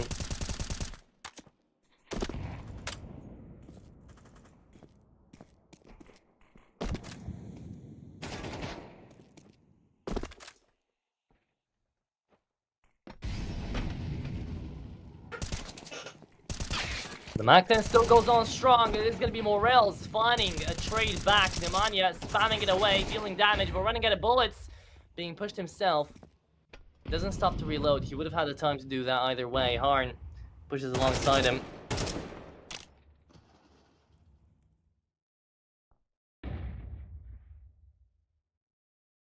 And it is a 3v4 limited HP here for the Pompa players. AVN finds another. Emi, the timing there, manages to connect onto Simk with the back turned away. Unfortunate for Simk, but that is that timing.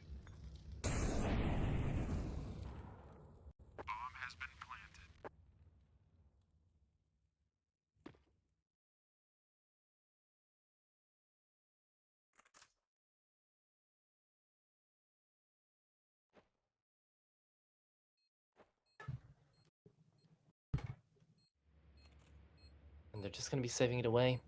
Double digits out here for Pompa. And they're going to be needing 3 more rounds to finish things off here on their enemy's map pick to try to find a reverse sweep. Harn pushes up through here. The flash comes in along, and it is going to be Yofo finding the headshot. But now Yofo playing really well right now. 15 and 12. But it doesn't matter if he's the only one. I mean, Simk, AVN, they're doing damage too, but Brewmonster and Nemanja, they had a monster game into the first Inferno, and now they're just nowhere to be seen.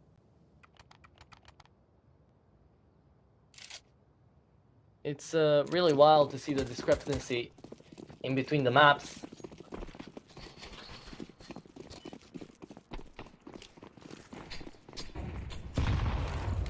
But it is going to be Z10 on another eco.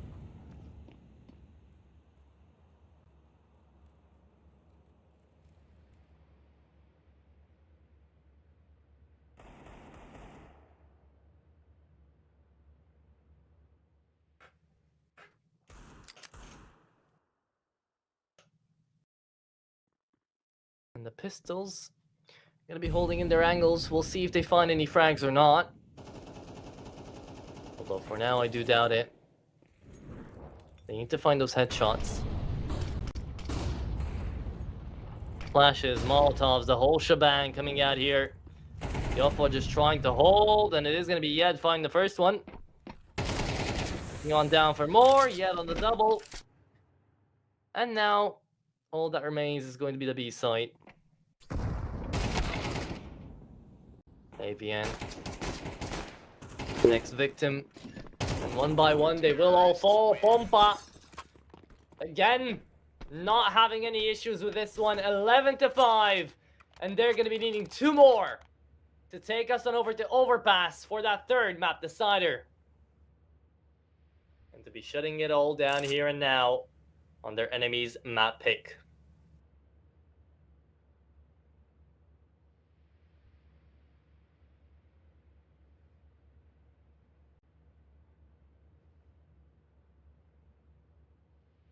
Again today, apparently the teams that have chosen the maps, even though they had a high win probability, didn't even matter. 33% win rate for Pompa on Nuke, 31% win rate for Zero Tenacity on Inferno. And they're about to take them both when they were the underdogs. So, yeah, this is how it's looking right now.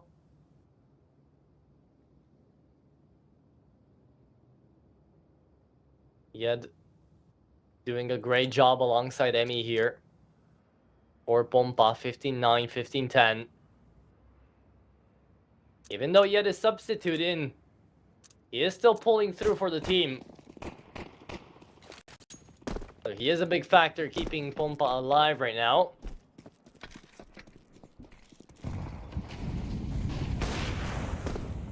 Brute Monster again on the AWP, having another try at it. Does not connect on the first shot. Was really tough too.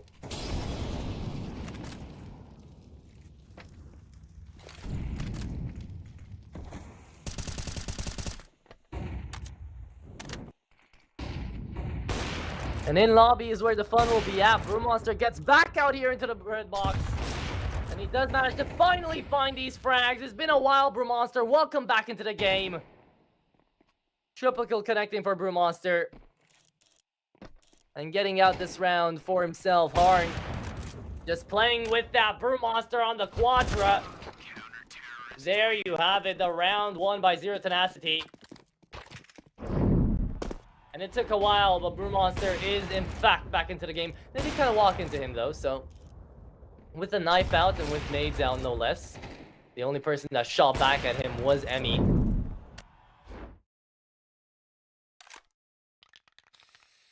But it was still something. Out here into round number 17. Don't know if that little is going to be enough to trigger a comeback attempt though. Well, we'll see.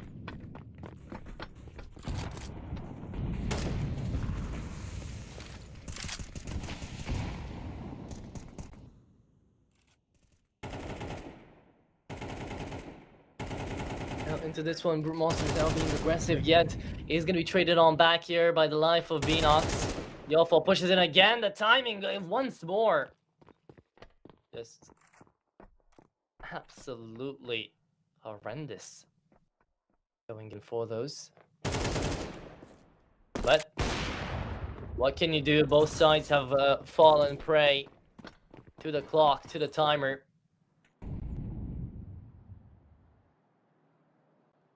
And Morels and Emmy are the last man standing out here into the 2v4. Pompa are not going to be getting to 12 anytime soon, or at least not right now, but they do only need one more round to do so.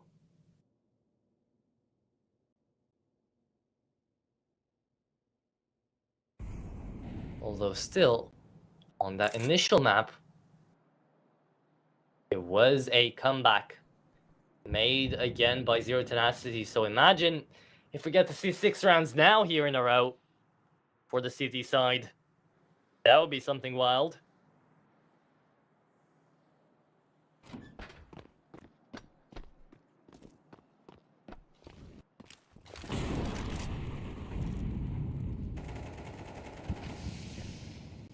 And the floor is burning. But Yofo still going, 18 and 14. He's been doing an amazing job. Brewmonster connects on another shot. Brewmonster's back online. And so is Yofo, 18 and 14. Defusing it out here right now too, 11 to 7.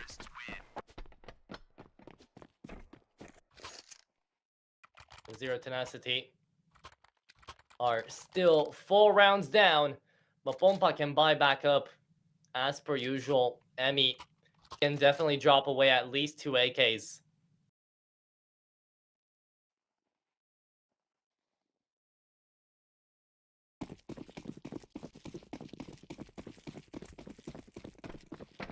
And he does get one for himself and one for Beanox.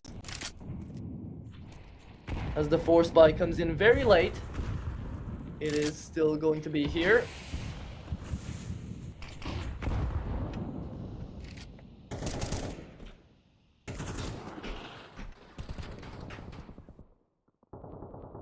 Zero Tenacity.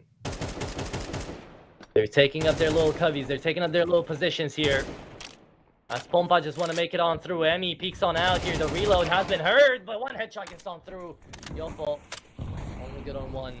Yed trades it on back. AVN. He does want to push. He does want to get some space. He has no idea where it might be safe. He's now even checking outside, making sure there's nobody there. He hasn't heard anything, because there is nobody there, but that is the right play to check.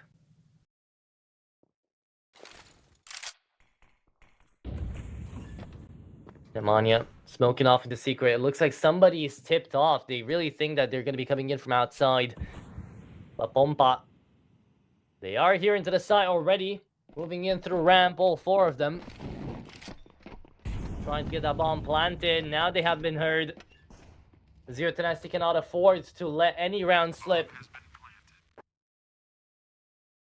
They will have to go in for the retake. Nemanja still searching for the fabled Ghost of Secret. While that man is on a mission, the rest of Zero Tenacity are on a mission to try to make the comeback happen. And this one's looking really tough to deal with. The QR spotted. Harn finds Brewmonster. No more either way being coming. And it looks like that is going to be the round here for Pompa. 12-7. And even though an attempt was made, Zero Tenacity got all but wiped out. Tackle pass coming out of Pompa once more.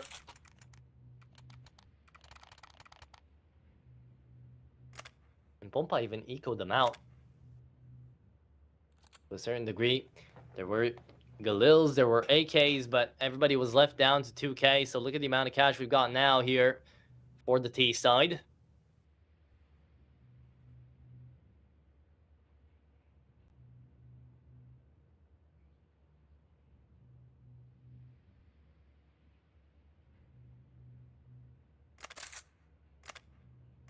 Yofo tried his hardest during this nuke on their own map pick, and yet still it had to end up like this.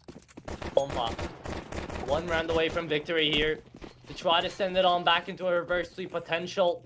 Heading on over to Overpass as that third map decider. We'll see how it plays off. Ooh, big damage onto Morels. Restarting things off, Nemanja. He could have had something with that. Monster checking into the angle. Doesn't know that there's somebody on the left side. Emmy might be taken on down here. The bomb was left down towards another player. And that is going to be Brewmonster finding the first. Looking in for more. Molotov comes on out. Find the second. There you have it. Barbecued away. Morels.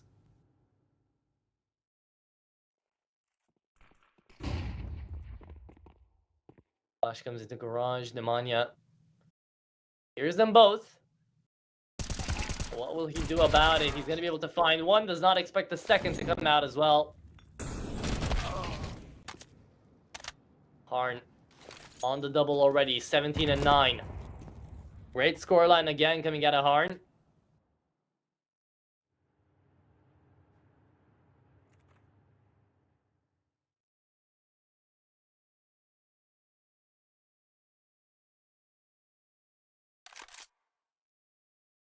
"25 seconds. Don't know if that bomb is going to be planted or not, but it might be heading over to the B side, as you can get to see. In from the minimap, they're already here. Harn is going to be planting it away. And let's see, ABN out here on Squeaky has been heard.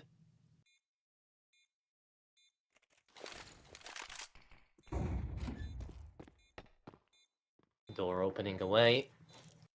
Rotate has been made as well. Zero Tenacity, they're losing member by member here. Simk is gonna fall down as well. AVN is the last man standing in time, sticking away. He's fallen down too. Harn wins it all out here, 19-9. And this is Pompa winning it out 13-7.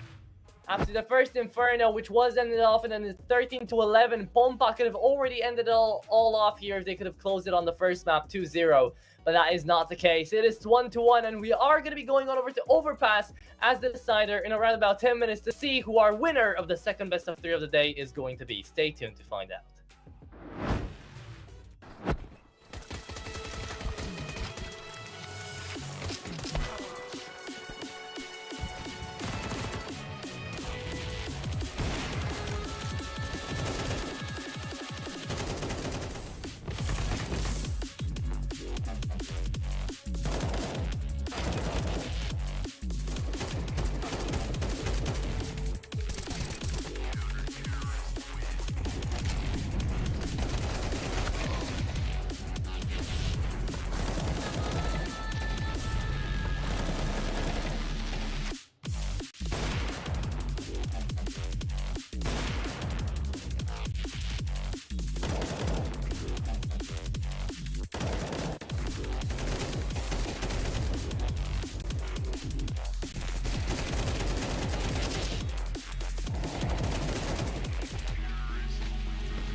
very complicated job, but I love simple things so much. One move, one push.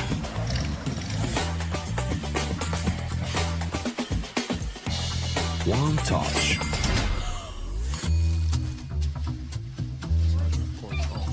One love. One click. One expert.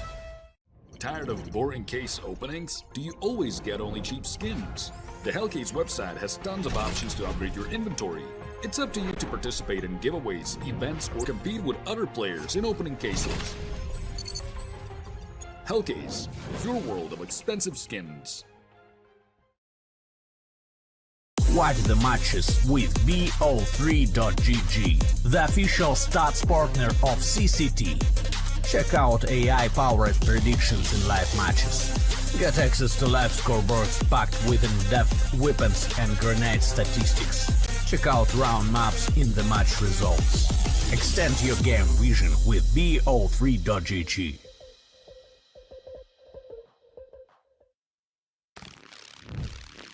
Yo, what are you doing? Exhibit. What do you think? I'm a paperclip? It's Mr. X to the Z. You need to quit browsing like a lame and get Opera GX. Because with GX mods, you can pimp your motherfucking browser. All you gotta do is click here, select the mod, and boom! New look, new sounds, new everything. It's not easy being a legend. Oh, not again. Change the mod now. Download Opera GX.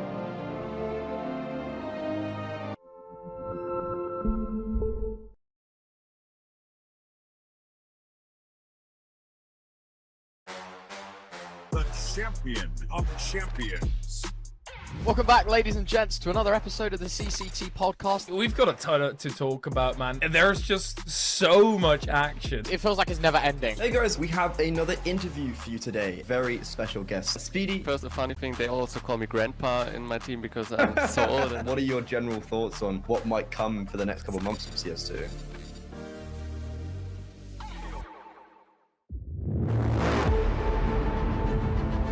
The hunger for glory feeds the desire, the courage to look for a challenge, to feed your ambitions.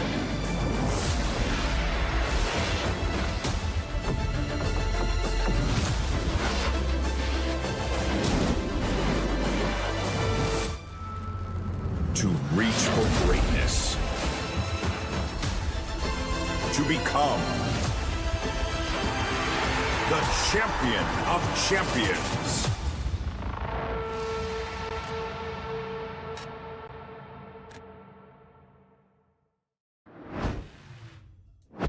Welcome back, everybody, here to the third map to the decider here of Overpass and of the best of three for the second best of three of the day here onto East Europe. I hope I catch you guys all good and well, and the pause was sufficient for everybody. But coming down to it now, it is going to be the decider. It is going to be either Pompa or Zero Tenacity going on over to that 1-0 bracket, and the other losing and going on over to the 0 and 1s. But that's still okay because it is only the first round of the group stage that we have right now, and there's still a lot more to go. So I hope that up until now the games have been exciting, going on over to both Inferno and to Nuke. Now we got to see Pompa actually taking it home here for the last map. Even though it was getting close there at the end again, we did manage to see it end all off.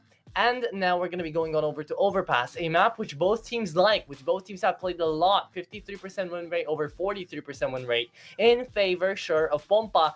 But right now, it could be anybody's game. It could be anybody's time. And Pompa are on the momentum. They want to find the reverse sweep. So we will see if that is the case and if that is possible. And if perhaps we're going to get to see a Polish win out here for the day. If not, then that's still okay. Because remember, it's only the 0 and 1 bracket. And Zero Tenacity would be able to go up into the 1-0. But we have absolutely no idea about how Overpass is going to go. Both teams have been quite passive when it came down to the play styles, and going on over to Overpass, we do know that the op has to be on point, and both Harn and Brewmonster had their own respective maps where they absolutely popped off, and they just didn't stop.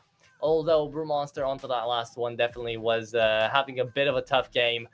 Hopefully, he can hit that mental reset button. He can come back into the game, and he can show us that things can be looking a little bit different, as Harn should be looking a little bit different as well, going on over to this third map. So in around about a minute max, I think we're going to be getting straight into that game. There's already all the players on the server, so we can take a look on at it as soon as we get to see the readies hop on into the chat.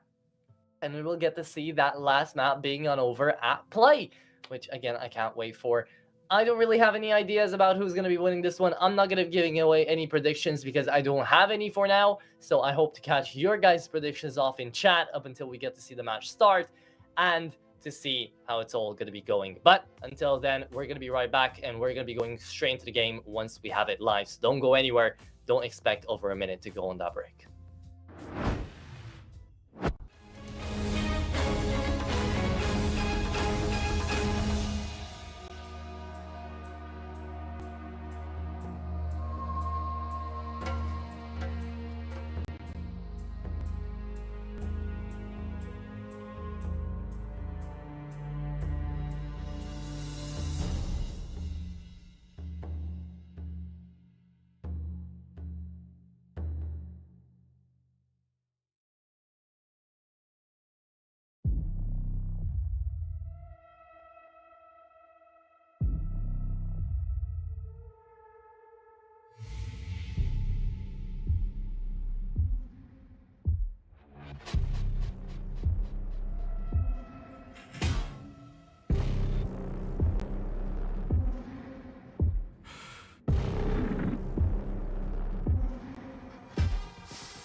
And here we have it, ladies and gentlemen, last map of this best of three. It's either Pompa or Zero Tenacity bringing it on out. My name is Achiro here, still on the mic if you just joined in. And we're going to be having ourselves quite the overpass indeed, because both sides played a great map on their enemy's map pick. So now being on the decider, they have to play as well as they can to try to hold it up. So, on over to Germany here. T side for Zero Tenacity, they were the ones to lose out the knife round, it looks like. So, looking on down, it's already the side being overwhelmed. Zero Tenacity find the first frag, Nemanja. Traded on back, Morel still playing onto Graffiti. And coming in from behind now, Brute Monster. Taps away, but doesn't really get anything connected. Yofo still inside of the side, finds Morels once more coming in from Graffiti. Now, it's going to be Simk being taken on down. 3v1, Yofo. Not sure he can do a lot in this situation. The defuse is going to start going on through here. He does have a little bit of time, but only 5 seconds remaining now. The defuse goes on out, and it is going to be the round here for Pompa. 1-0. And a nice start here to the round. They do bring it out. So, this is going to be the CT side started off here for the Polish side. Now, with that bomb planted, again, we have to be expecting the Zero Tenacity force buy coming on in with the extra dollars that have been invested because of that.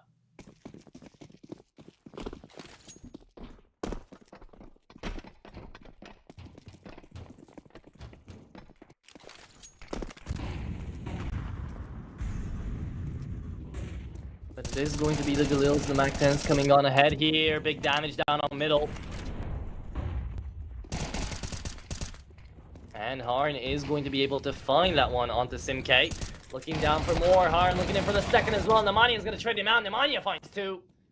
A 2-for-1 package deal. They're always going to be taking that one away. A1S retrieved out here by the half HP Nemanja. And they should be going on down to the B site.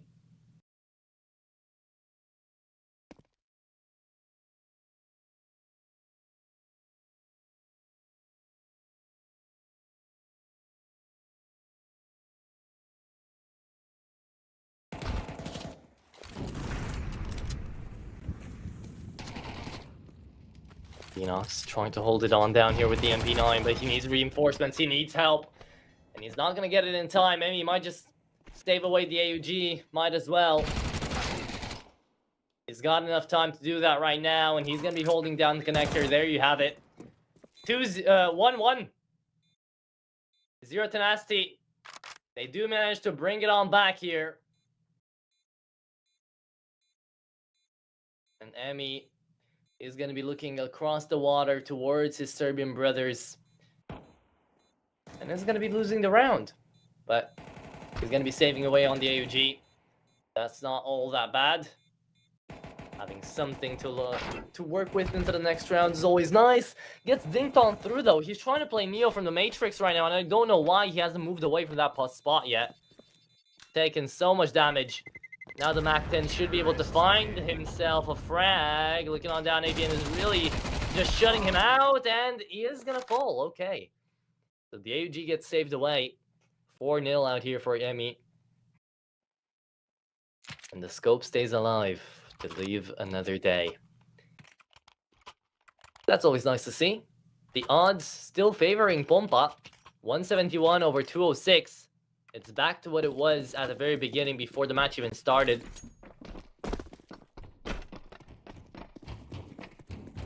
But now it is an equal round count.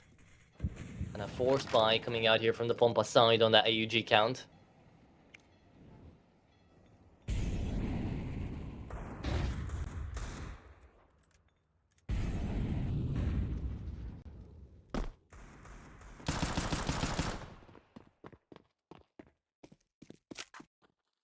Tapping away here from the 5-7.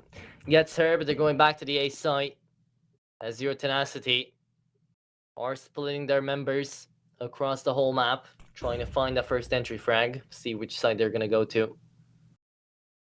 They are using up a little bit of util, but definitely not enough to be noticed.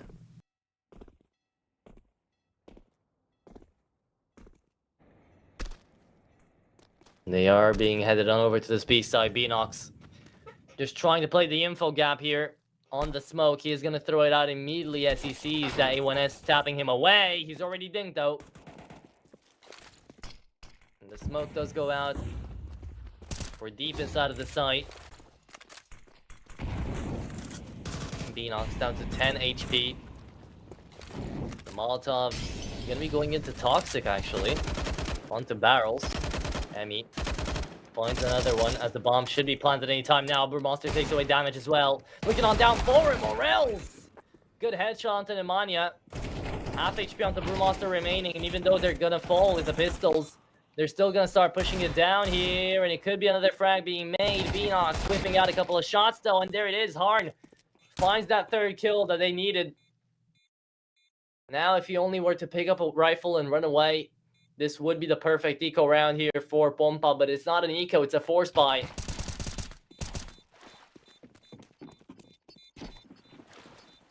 And the bomb is going to be taken away.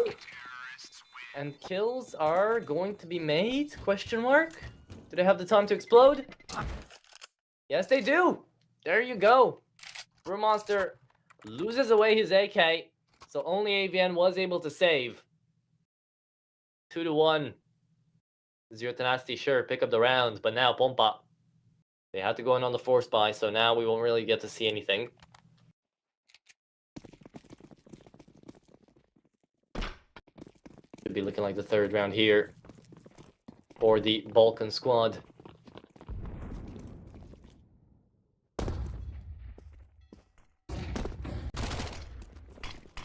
And jumping away for info here, but the USPs realize themselves that this is no position to try to retake. The side is already lost. They lost the coin toss anyway. A sea of flames burning in front of them. Dante's Inferno is hot today. Yofo on the Mac-10 is going to be looking in to try to steal away as many kill bonuses as possible.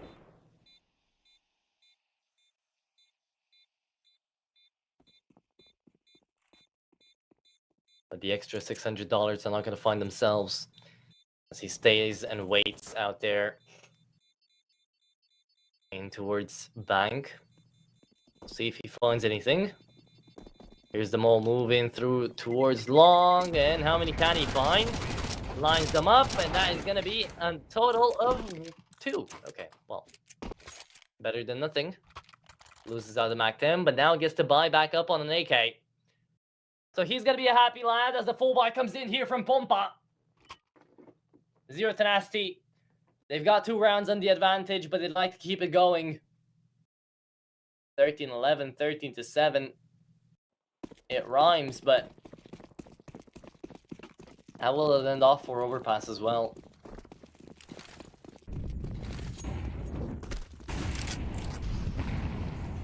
Molotov comes on down here. The Nightwish forced to wait. Morales has got the angle. This is a one-way. One-way smokes are still a thing, ladies and gentlemen.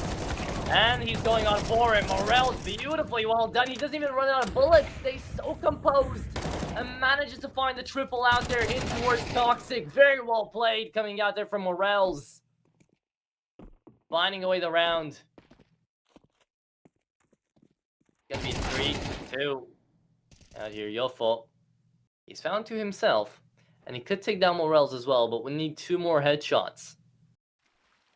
To be finding the clutch. 1v5 ace clutch, by the way, on 19 HP. That's not looking that possible. But he's gonna attempt it. He's got nothing better to do right now. He knows the bomb is being watched. So he is gonna be taking a lurk around towards long.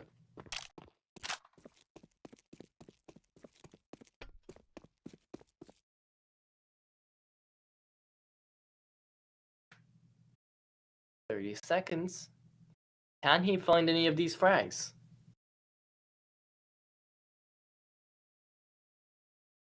Is going to be the question.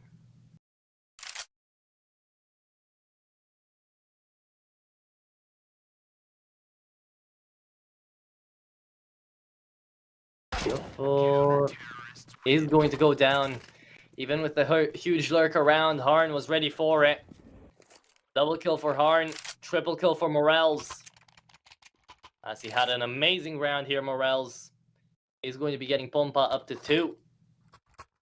And is going to be keeping this one extremely close. Zero Tenacity still on a buy. Brewmonster still on the AWP. Fully kitted out as well.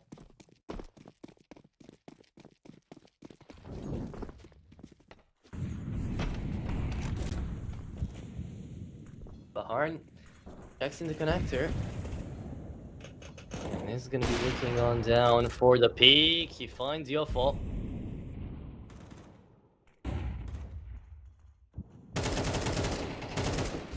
And now into long. Emmy's taking a little bit of a fight.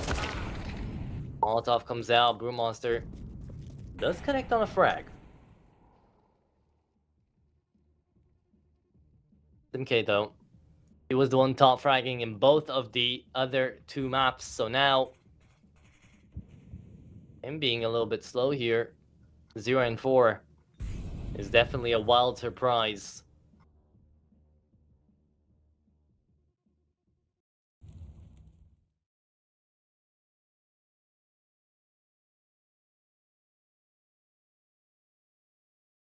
Top fragging for Zero Tenacity, by the way.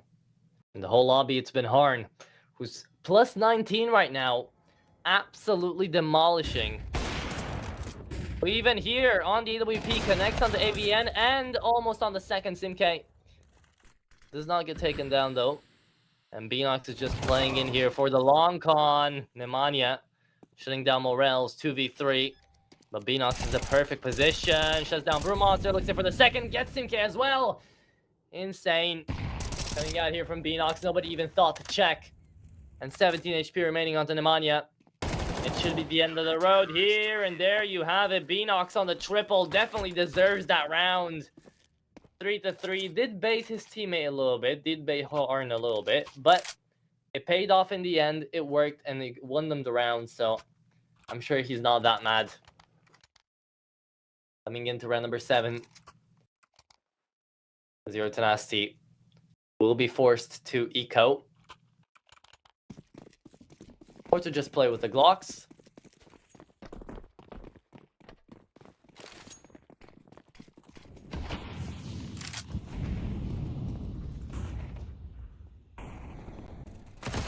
The round advantage should be going out here for the CT side once more. Timing there, Brute Monster is going to take advantage of it. Let's see, Yet QR falling on down here. And the Glock does connect. Okay. It was about not to. Fell down to 8 HP before he hit the second headshot. But now Amy runs it down on the MP9. Still left alive somehow. And connects. Morel saves him. Heals for his teammate. As Morel finds the last one there as well. 4-3. And we move into round number 8 here on an actual buy versus buy to see some action on the rifles. And to see where Zero Tenacity are going to take us next. Not a single A push yet. It's all been going B. Time and time again.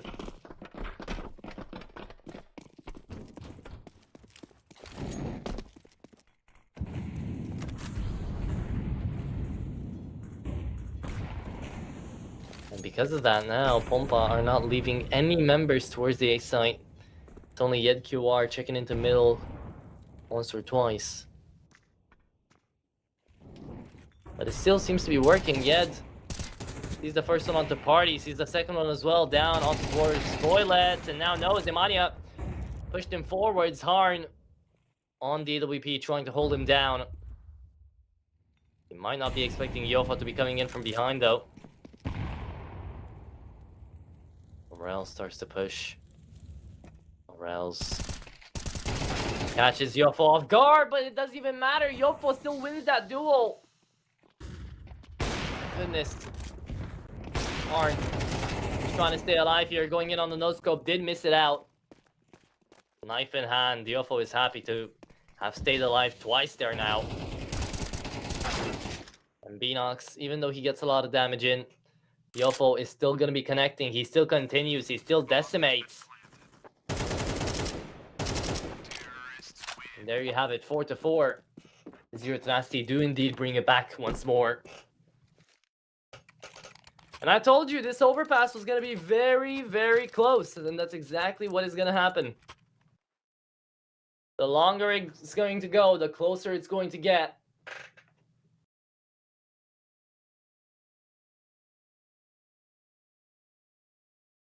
And a tackle pause coming out of Pompa now early into the game. They do have to full buy though.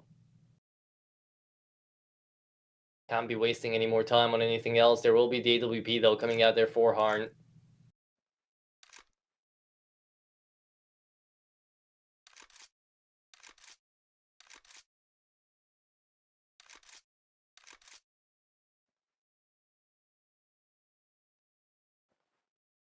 Brewmonster still has his own little fun toy to play with.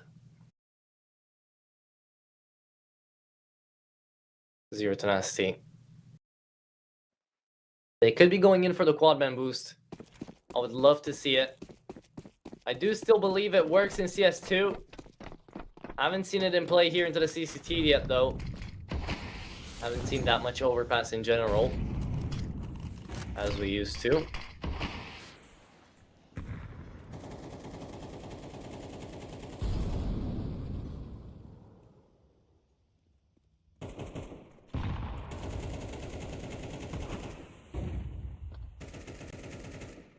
Lots of noise being made, but the B side is completely empty. Only Beanox there to hold.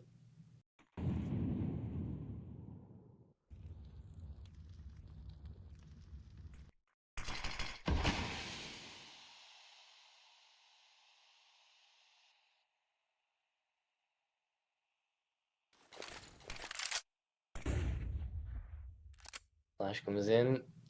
They're still playing slow, but Zero Tenacity are now realizing that this B site is approachable. Nobody peeked into them yet. A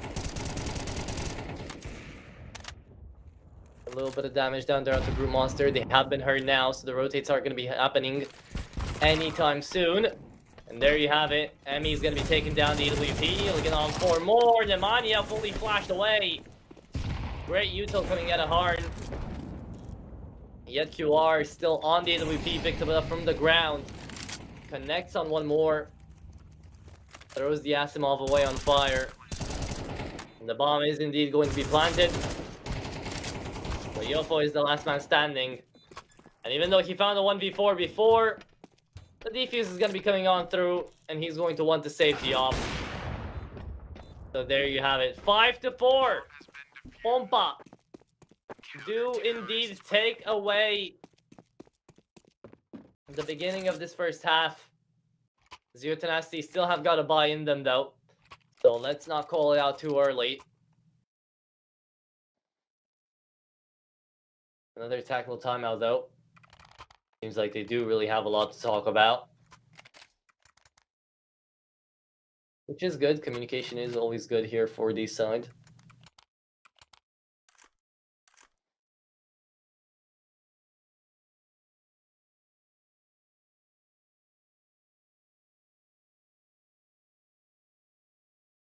They have to buy around the EWP either way, though. There's the AKs coming on out. Pompa still on their own op.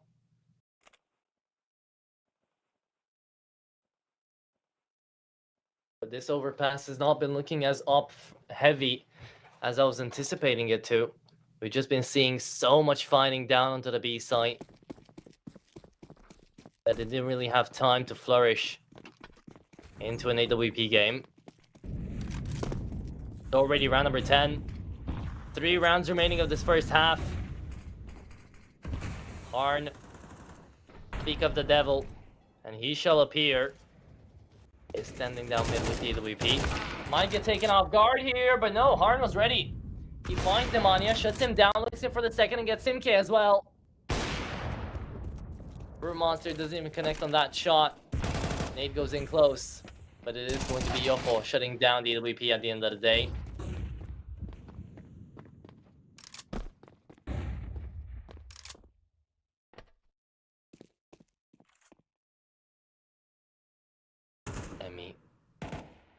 M4 in hand, waiting for Yofo to push on ahead here. The flash is going to be doing nothing. The smoke might be helping out a little bit, but Emmy still gets the frag. And Brute Monster, all on his own in a 1v3, has been struggling ever since the start of that second map on Nuke. The struggle continues, even out here into Overpass. Nothing connecting, nothing working. Monster. There you go. He's going to fall on down. 6-4. Pompa have managed to win out the half here.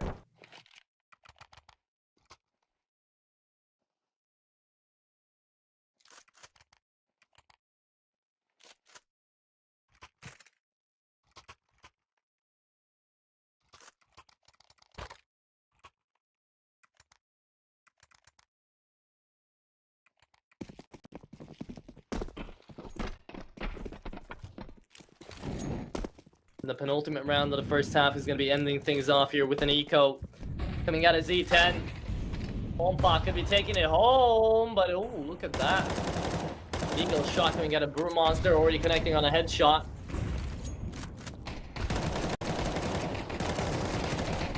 Harn trades them all out. And there you have it. The round is going to be going in favor of the Poles. Remember, Pompa have lost around about 5 best-of-3s in a row here, so they would desperately love to take this one away from Zero Tenacity, especially when they're on the win streak.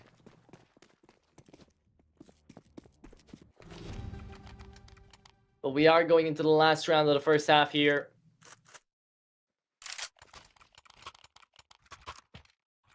And Zero Tenacity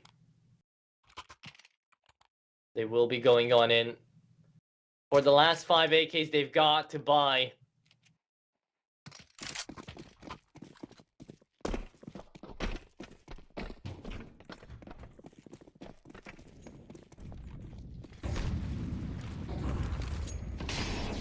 See how it pays on off.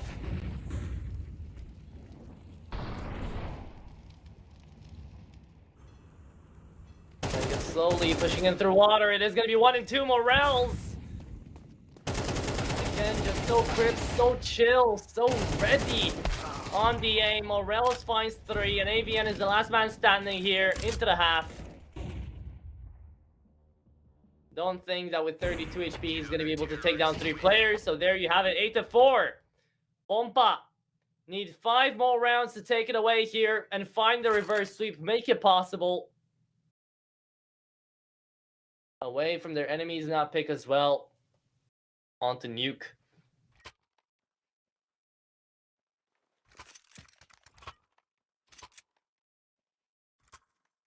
Let's see. That is going to be set on up for the pistol round. Whoever wins this one, really, really important. Zero Tenacity could be mounting up a comeback if they manage to win this one.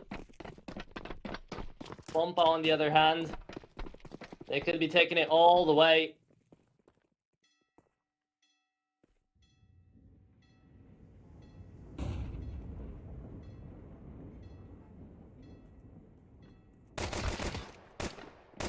There it is. The Glock does not connect. Morels is going to be falling down first. Nemanja cuts him out. Bomb headed on over towards long. Beanox trades it back to a 4v4. Brewmonster with the back turned away. Could be Emmy on a knife frag here. No, he's going to go in for the headshot. Sportsmanship is still alive inside of CS, guys. It is still here. It's not only a myth. Even though with a knife kill, I do believe that Beanox could have had, well, Emmy could have had a lot more money right now. But it is what it is.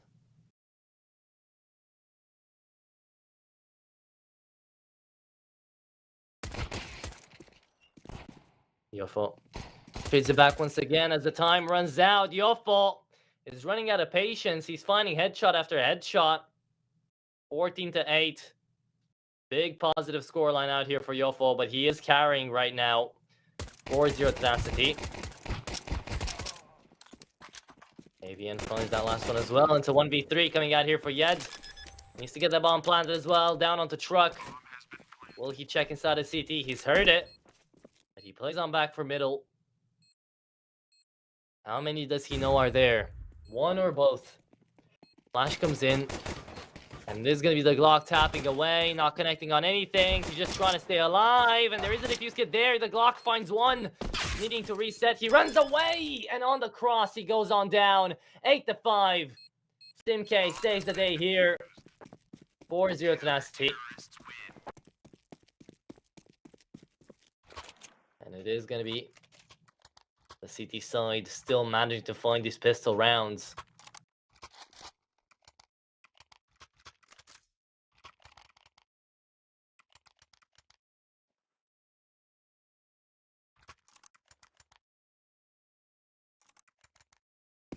So,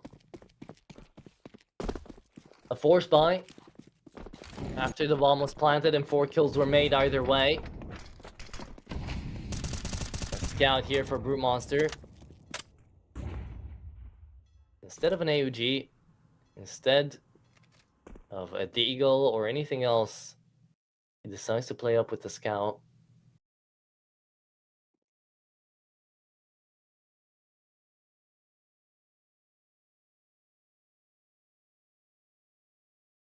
And we are just watching, you know, leaves falling simulator. Not even that, because the leaves aren't falling. No, just smoke simulator, basically. Because we're going to be waiting for a little bit until we get to see an execution actually happen onto the site. But when it does, SimK and Yofo are going to be the ones they have to deny it for the Zero Tenacity side if they do really want to continue capitalizing off of their pistol round win. Brute Monster finds a lot of damage there onto Yed. Can he find the last frag as well? Ooh, Nemanja is gonna clean it up. And now they're heading on over to the B side. Yofo got spotted, fully flashed away. Simk finds two more back on the trade. Morels and Hard are the last man standing out here, and Morels is going to be going down after shutting down one more. Simk throws away his weapon for another FAMAS. But the damage has already been dealt. The cards have been handed. And this is going to be 8-6. Pompa not able to find anything on this T side just yet. So Zero Tenacity are out here trying to mount up a comeback. That is exactly what is happening right now.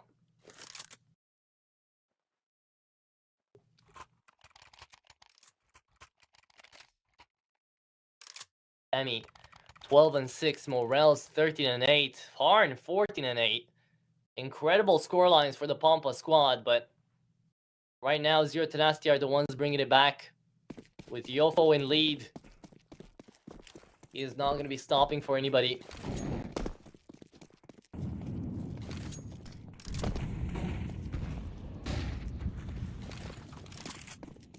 He's coming on out here for middle. Not a lot of damage taken in by the pistols.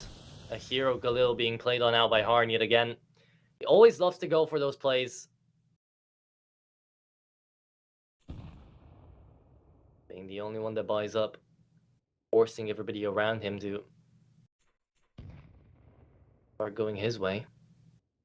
They do want to play pickup in case he dies.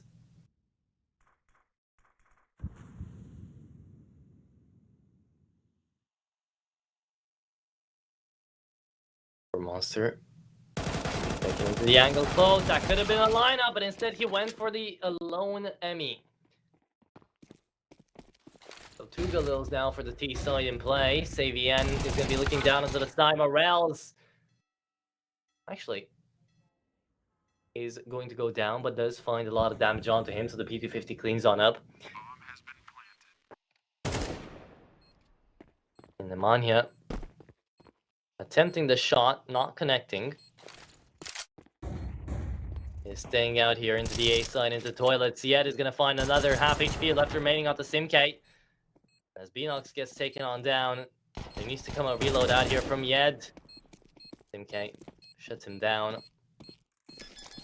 Time's ticking away. Harn coming in from behind, finds one, and now Simk left all on his own. It is going to be Harn finding the 2v1 clutch, 9-6. And a hero Galil manages to actually win out a round somehow.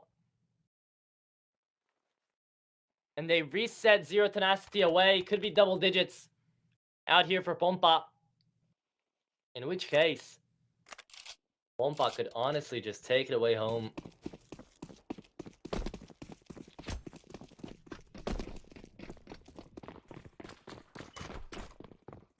A force buy. Having gone out here for Z10. They don't have a loss bonus either, so this force buy is really tough to deal with if they lose it. 4 Deagles and an A1S.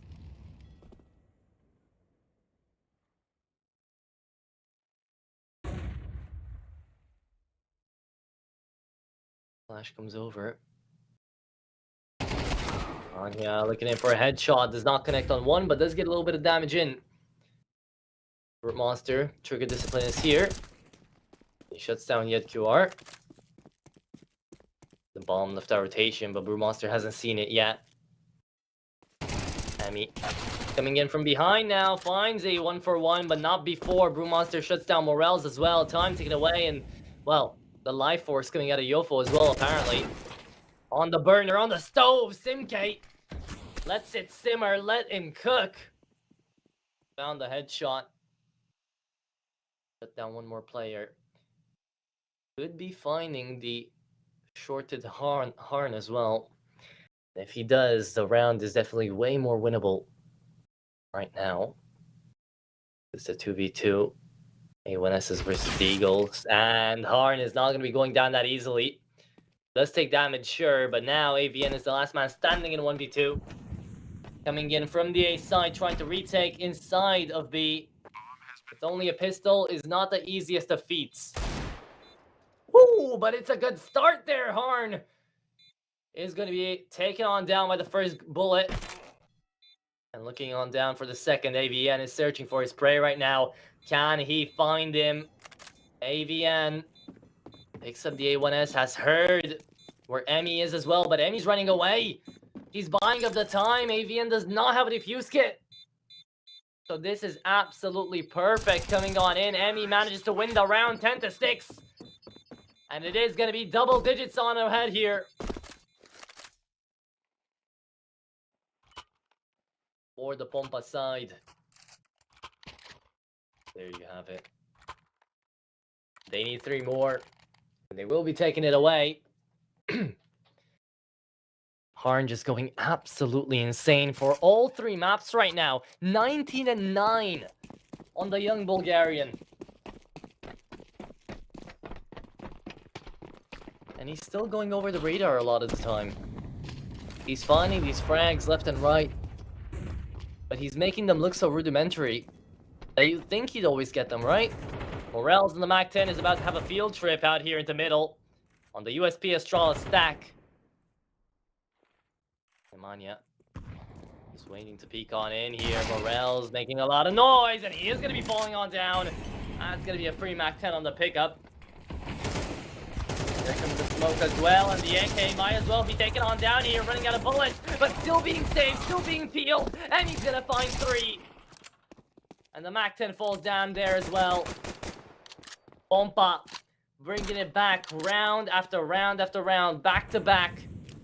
And Nemanja is the last man standing here as he's going to be ran around and runned on down. 11-6. Who's going to be the scoreline? Pompa, again, extremely close to victory. Exactly what they did on Nuke, they are doing here on Overpass. Finding just 1 breakthrough. And then not giving away any rounds to Zero Tenacity. 5 rounds down, the CT side needs to somehow manage to find a comeback. But it's not that easy.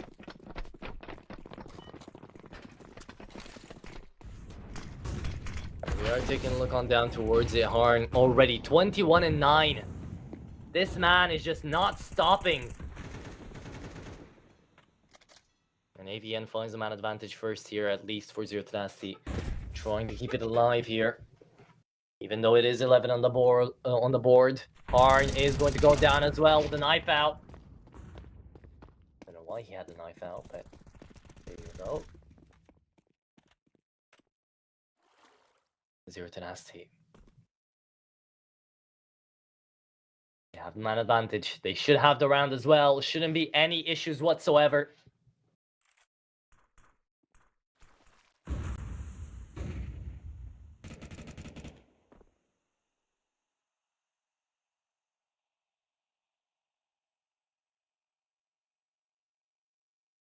I think Pompa are really just going to be going on ahead here and saving for 45 seconds. Because they have to. 3 AKs going into the next round. They would rather not have to buy back up into the game. And in this situation, they realize the enemy have got guns. So what's better? Lose your own into trying to take them down? Perhaps you have to go in for the hunt, and Emmy and just you are going to find 2 anyways. So he might just work on out. 7 HP onto Emmy. The bomb needs to be dropped away, planted onto the digits, and it is going to be planted at the end of the day. So a good round here, being salvaged in the 3v5. Finding 2 and yet managing to find the bomb plant. 11-7. Zero Tenacity are bringing up rounds bit by bit, but they're still 4 down. And we're already reaching round number 19.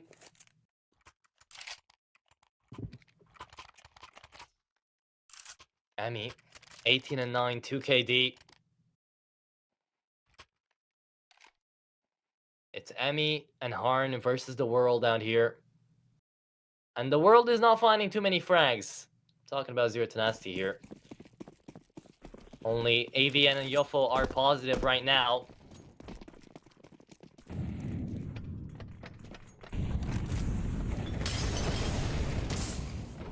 Monster just trying to hold on. He did go in for the aggressive peek, but now the big green is not going to find anything yet. Simk instead, though, finds the first one onto Beanox.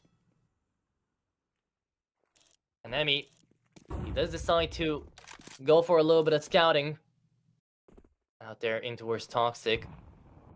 Sees the nade go out. If he peeks on over a little bit more, he will be seeing people out into water as well.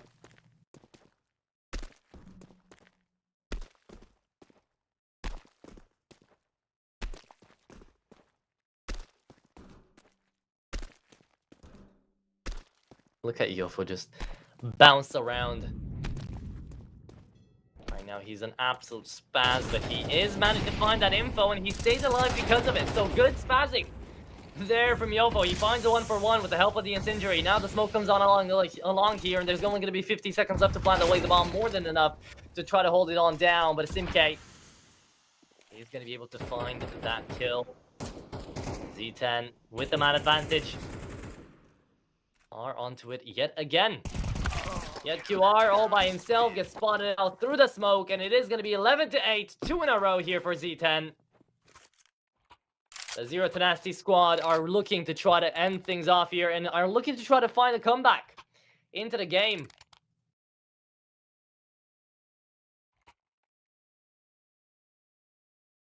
$3.96 on the odds here for the CT side right now.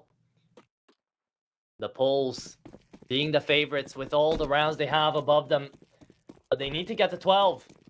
Bompa desperately need to get to that point in time, and the Glocks here are not going to be getting that wish for them. But at the very least, the Glocks are going to be looking to try to deal some damage, and Imani is feeling the brunt of it. But it is going to be a flawless round, and a good spray coming out of AVN, shutting down 3, making it 11-9.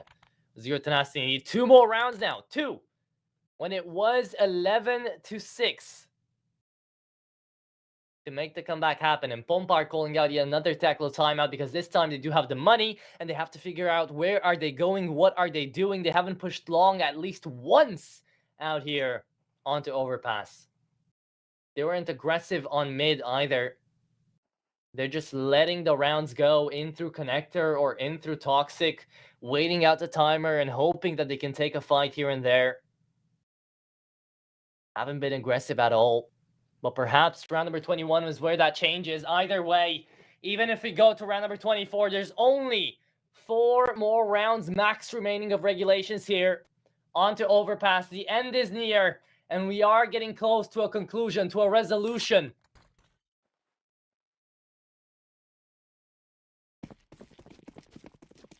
AWP here on the Brute Monster. Still hasn't hit the 10 bomb.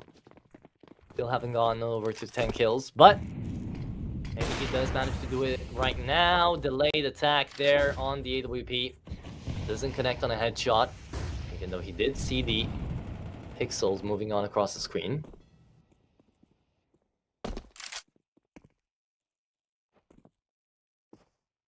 Bomba. They are out here in towards playground.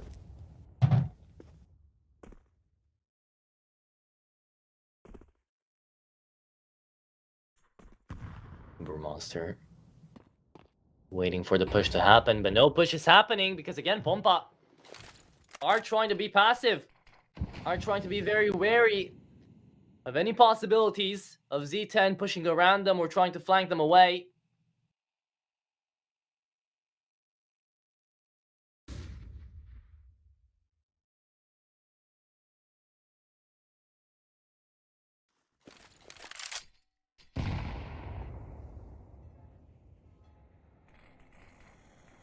$40 seconds now remaining, and here comes the push to the B side. Yofo, don't think he was spotted out here into the barrels, but he is going to be checked surely. No, the smoke is there. He's still alive. Yofo finds one, and it is going to be Phenon finding the trade back. Pompa desperately trying to find Franks here, but it's an absolute dogfight inside of the B side. Harn goes in for another. Harn plays in and finds the headshot on top of the barrel.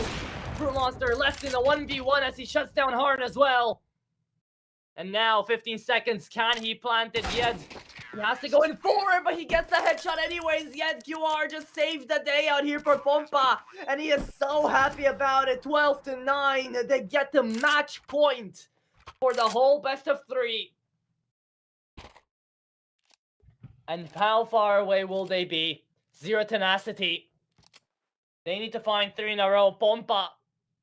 Their buy isn't even going to be that great. But right now, it's going to be their last tackle timeout. Their last chance to talk. Their last chance to get together and see what they can do. Put their brains together and see where the push is going to happen again. Zero Tenacity on a double op setup. It's a last-ditch attempt. They're getting desperate. But can they do it? Pompa. With the help of the Jet QR there and that whole entire dogfight on the B site. They did manage to win it and in the end. So now, 23-13 Harn, 19-12 Emmy. They are popping off. Will they continue until the very end? Will this be the end? Round number 22. And Brewmonster and Nemanja are trying to end it all off here on the double op. So it is going to be Nemanja finding a great first frag on the one that just clutched. And Nemanja finds the second one as well into Harn. So he has to shut down 2 very important players here. Brewmonster comes in from long and stops playing around. Double digits is very possible here for Zero Tenacity as well now. As the AWP just went on in aggressive and held it down on middle. Possibly the reason why they haven't gone in through mid or long yet. Why they haven't decided to push in the A site. Exactly because of this. You have a Nemanja, you have a Brute Monster, and you have a Harn who doesn't have an AWP to try to contest them. So. No need to be going in for that right now. That Beanox and Morels. He might just have to save. They don't have the weaponry, they don't have the money to buy back up. But it is going to be a flawless round here for Zero Tenacity if that's the case. And if that's the case, then Zero Tenacity have got a real big chance here of finding the comeback still, taking us on over to overtime. 20 seconds. The save is going to be coming on through, but this allows us to start thinking about what's going to happen in the future. Round number 23 is going to be the next one up. And if Pompa don't manage to win that one, then they're going to be playing for 13-11. That's going to be their last hope. Because on over to overtime, with Zero Tenacity feeling this momentum right now, especially on over to the CT side, they are going to be unbeatable. Morel stays alive. Morel takes down 2. And with the help of his fallen brethren, he manages to keep away on the AK. Even after the time, dealing a lot of economical damage. As he got 2 kills after the time ended. So now you get to see a last-ditch attempt as well from Zero Tenacity. Maybe not the greatest of pushes after going on over for the hunt there. They didn't have all that sort of cash left remaining either. So even if they win here, if they lose more than 3 guns, it's going to be looking really bad for the Z10 side. But Pompa is still having a strategy meeting. It's 12-10. It's double digits for both sides.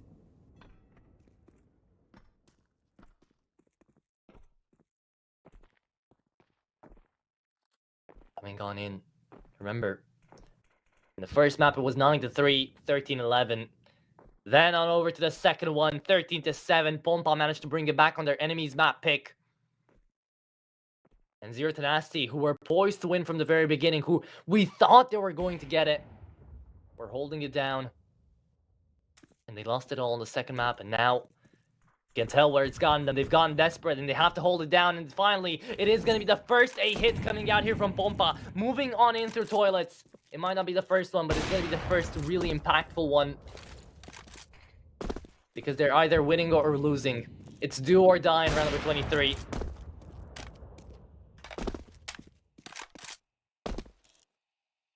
Nemanja has the angle. Oh, if only he had just shot. That would have been a lot of damage, but he shoots right now. The AK picked up from the ground. It is only an eco coming out here from Pompa, but it is going to be Beanox finding one headshot. Looking down on AVN. It doesn't connect really from Yed. That's going to be still okay. It's going to be 12-11, and we're going to be playing for round number 24. We go into the end of regulations to see it all the way out. Z10, they bring it back from 11 to 6.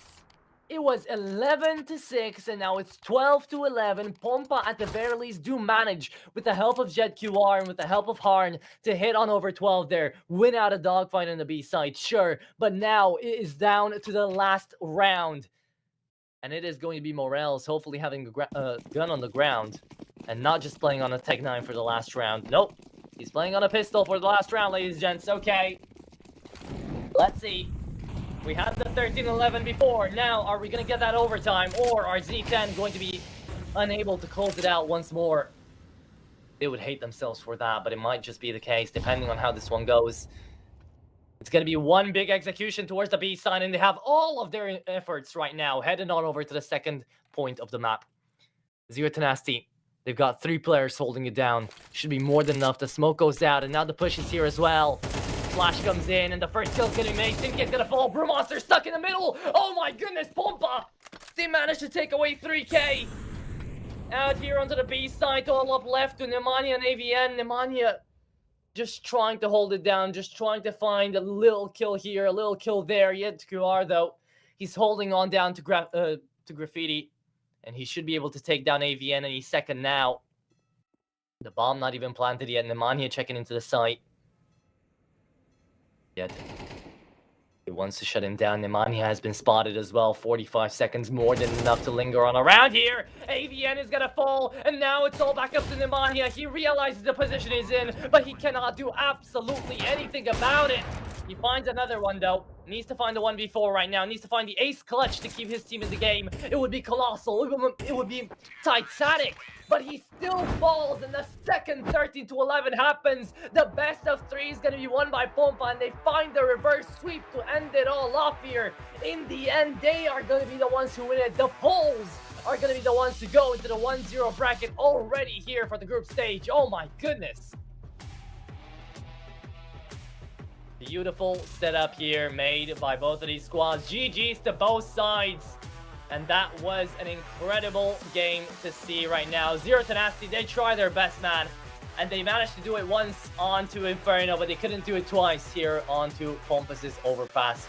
So this was the end. 13-11. I hope you guys have enjoyed onto this one. This was the end of the second best of 3 of the day. Pompa are going to be going on ahead again to the 1-0 bracket. Zero Tenacity are going to be falling to the 0 and 1s, but that's okay because we still have a lot more CCT action to go. After this one, it is going to be a very, very exciting game in between Anonimo and Project J coming up right now by my casted by my good buddy here, CMD, who's going to be doing an amazing job for you guys here into the game. I hope you enjoyed. Again, if you did, definitely be sure to let me know down on Twitter at AtroCasting. Definitely be sure to let the boys on over the production know that they've done an amazing job. And again, thank you guys for watching. GG's to both sides, and I hope we catch you guys later to more CCT action. Catch you guys in good health. Bye-bye. I have a very complicated job, but I love simple things so much. One move. One push.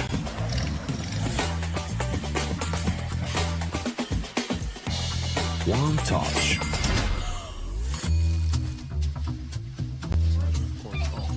One love.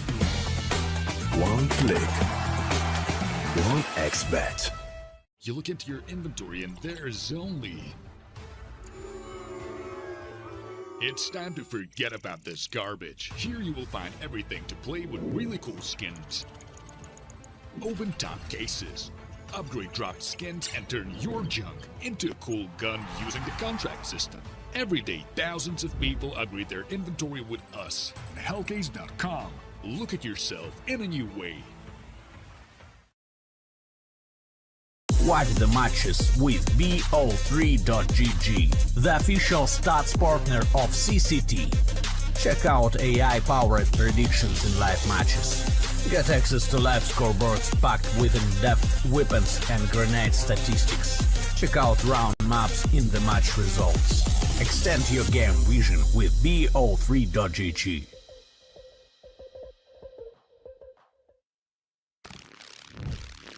Yo, what are you doing? Exhibit. What do you think?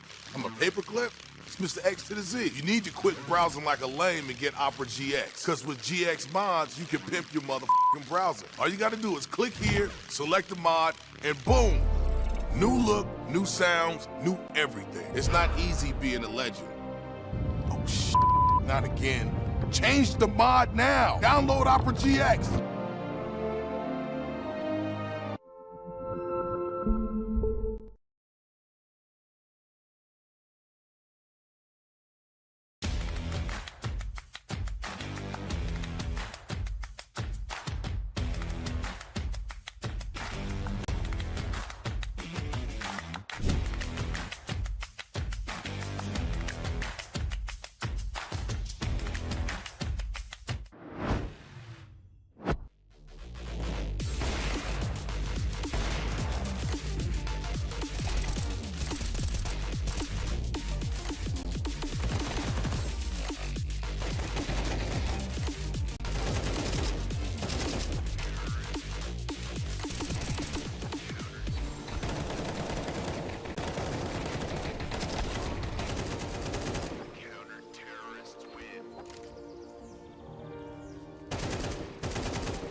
very complicated job, but I love simple things so much. One move, one push.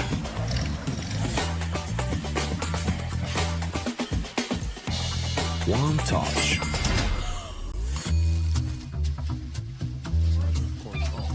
One love. One click. One XBet. Trying to get the skin of your dream for a long time but can't get it in any way? On our website, you have a unique opportunity to get your favorite knife. Users on our site can hand out skins themselves, and participants need to fulfill some simple conditions. For example, watch a video or buy a case on our website.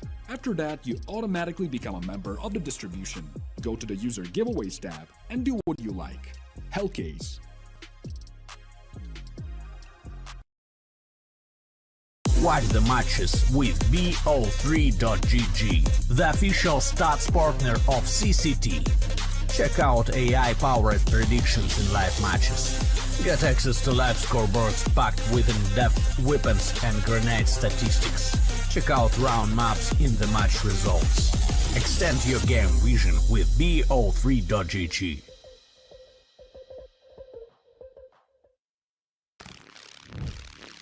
Yo, what are you doing? Exhibit? What do you think? I'm a paperclip? It's Mr. X to the Z. You need to quit browsing like a lame and get Opera GX. Because with GX mods, you can pimp your motherfucking browser. All you gotta do is click here, select the mod, and boom! New look, new sounds, new everything. It's not easy being a legend. Oh, shit. Not again. Change the mod now. Download Opera GX.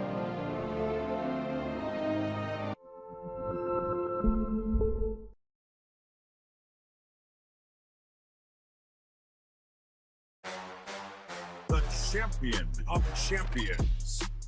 Welcome back, ladies and gents, to another episode of the CCT podcast. We've got a ton to talk about, man. There's just so much action. It feels like it's never ending. Hey guys, we have another interview for you today. Very special guest, Speedy. First, a funny thing, they also call me grandpa in my team because I'm so old. What are your general thoughts on what might come for the next couple of months of CS2?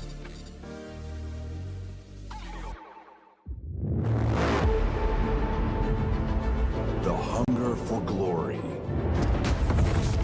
feeds the desire,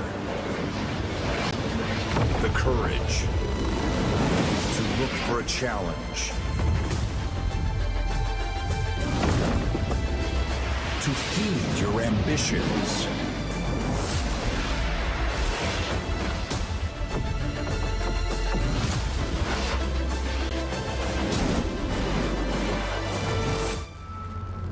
To reach for greatness. To become the champion of champions.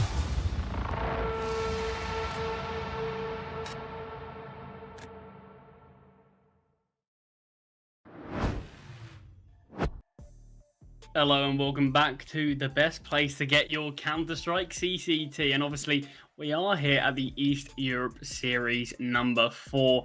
I mean, what a game we did just have. I mean, literally just a game we got to just witness, like, what, 5 minutes ago or so? Such a climactic finish. So close in the end. Pompa versus Zero Tenacity, but Pompa do edge out the victory. Hopefully, we can keep up the trend of that exciting finish to these games, as we do have Anonymo versus Project G coming right up. I mean, first sort of thoughts here, group stage is looking great. I mean, it's really shaping up. Obviously, we're still in the first games for all these teams. A few of them have been played. We obviously on our hands. We've got one that's going to be a bit more interesting, as it is just 0-0. So who knows where this one's going to lead. But while I'm talking about this, let's jump into the rosters. Let's see who's going to be fielded. Who's going to be, in fact, obviously the group stage, actually. I was just talking about that. I mean, this is what I mean. Obviously, we are going to have the last 2 games, or at least the last 2 games of today, going to be the ones without a record so far. Obviously, Anonymo versus Project G, and then Aurora versus Force. And I mean, you're looking at both these games coming up, and you're thinking there's a lot of question marks into a 1-0 start is so big, especially here early doors in the group stage, because it gives you so much of a buffer. It's always scary when you go down 0-1, because you never really know what to expect, because you don't really have too many more chances after that. Obviously, still early days here in the group, though. Moving on, though, to the rosters. Let's have a look at Anonymo's side. I think both of these teams, there's going to be a lot of names that we know. Anonymo particularly, though, one thing that is a bit more interesting, these guys have been playing with each other for a bit of a longer period of time. They have had a bit of a newer addition, that being Virtuoso, but he's been quite implemented into the team now for a good few months. Whereas when we do talk about Project G, their side is going to be a little more up in the air. It's a newer roster coming together. There's a few names that, I mean, they're very exciting names to see, but there's still a few question marks around the roster. The thing is, we already have a bit of a better idea of this Anonymo side, and that's one thing that I do like to see. But in terms of players that we have to talk about, Raiko, he's one of my favorite players to watch in the Polish scene currently. And his stats certainly do show that. Most maps played on this roster, and he's delivered in pretty much all of them. Obviously, I mentioned this Project G side. I mentioned there's a few newer faces. I mean, the whole team's a bit of a newer face, isn't it? It hasn't really been around for long.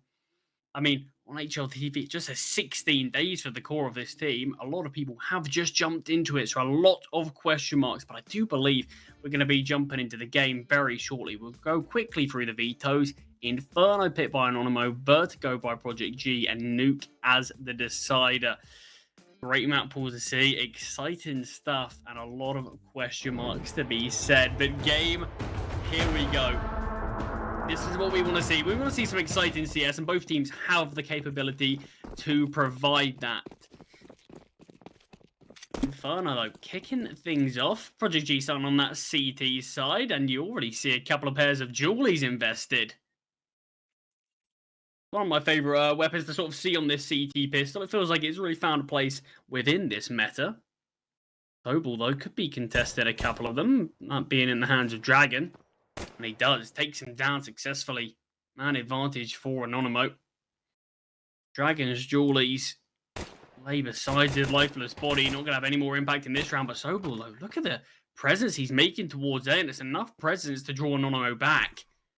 They want to have a bit of a crack at this A side, but Milwaukee, this is a dangerous play, very bold. Advances into the apartments where Dragon did fall. Finds one, surely going to get overwhelmed, and he does. Raiko's the one to find him with that P250. Now emerging onto the bomb site, Electro has a hell of a job to do. Can't find anything, gets turned on. And the bomb will go down, and we've got the spinning animation on the bomb. Obviously, just cosmetic, not actually going to have any impact on sort of the length of defuse. Be interesting if that was the case. But just a 2v4 on this retake, it's going to be so tough to break into this bomb site. Luckily for Project G, there is a defuse kit in their midst. That's on ZTR, who does actually find his first into this one. X-Cloud falls. We're seeing a bit of a cheeky ninja, but Virtuoso's not going to let that happen. And Anonymo will take the first round. Good looking stuff from them. But Sobel's got to be the man we point out. The kill on Dragon. Look where the position of Anonymo were.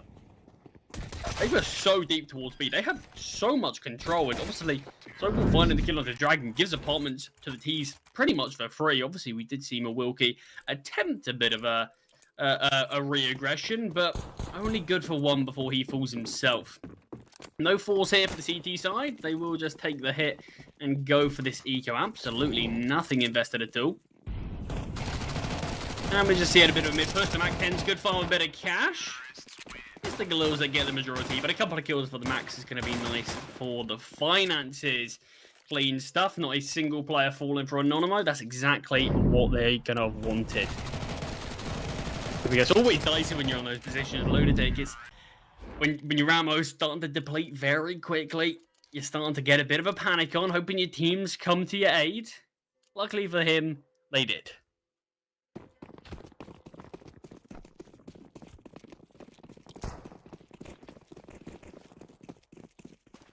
The investment out now for the CT side. M4's in play. Udo's not great. The Molotov's nice there. Forces X-Cloud back. And the D's do push through, but Lunatic falls. ZTR there to support his blinded teammate. The man advantage in the first fall by round does go the way of Project G. Let's see, there are a couple of names on this team that I think a lot of people are going to be, very, very aware of. Electro's obviously going to be quite an obvious one. been in that tier 1 scene for a very, very long time now. Fnatic or Nip. Godsend, I believe. But yeah, he's definitely been in that Swedish scene for a while. Now making a bit more of a reach into that international.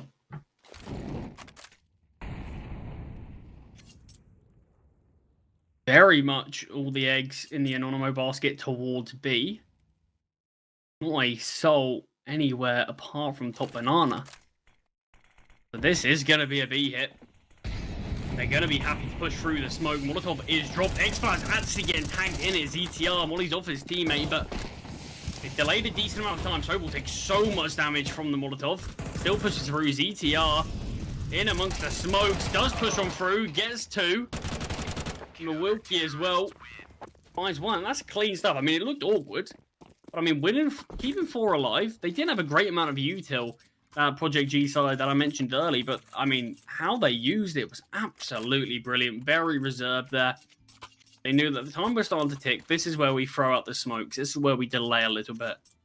But obviously, if you would let yourself a crown bit Doppler, like we do see in the hands of X-Flower, I think that might be a Sapphire. Make sure you do check out our partners over at Hellcase. They've got some great giveaways going on all the time, really, with hundreds of dollars worth of skins 2v1. And also, you can grab yourself some skins on their website if that's something you are interested in. Make sure you do check them out in the banner below the stream.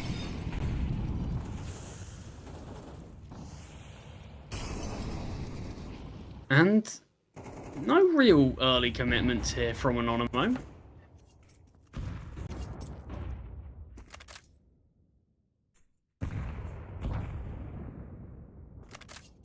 They are starting to take a bit more towards Banana now, but very patient from the T. Still plenty of time to work with.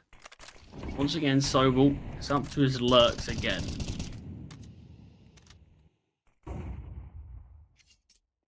So far, so good for this B defense from Project G. Only had 1 real test, and they passed it with flying colors.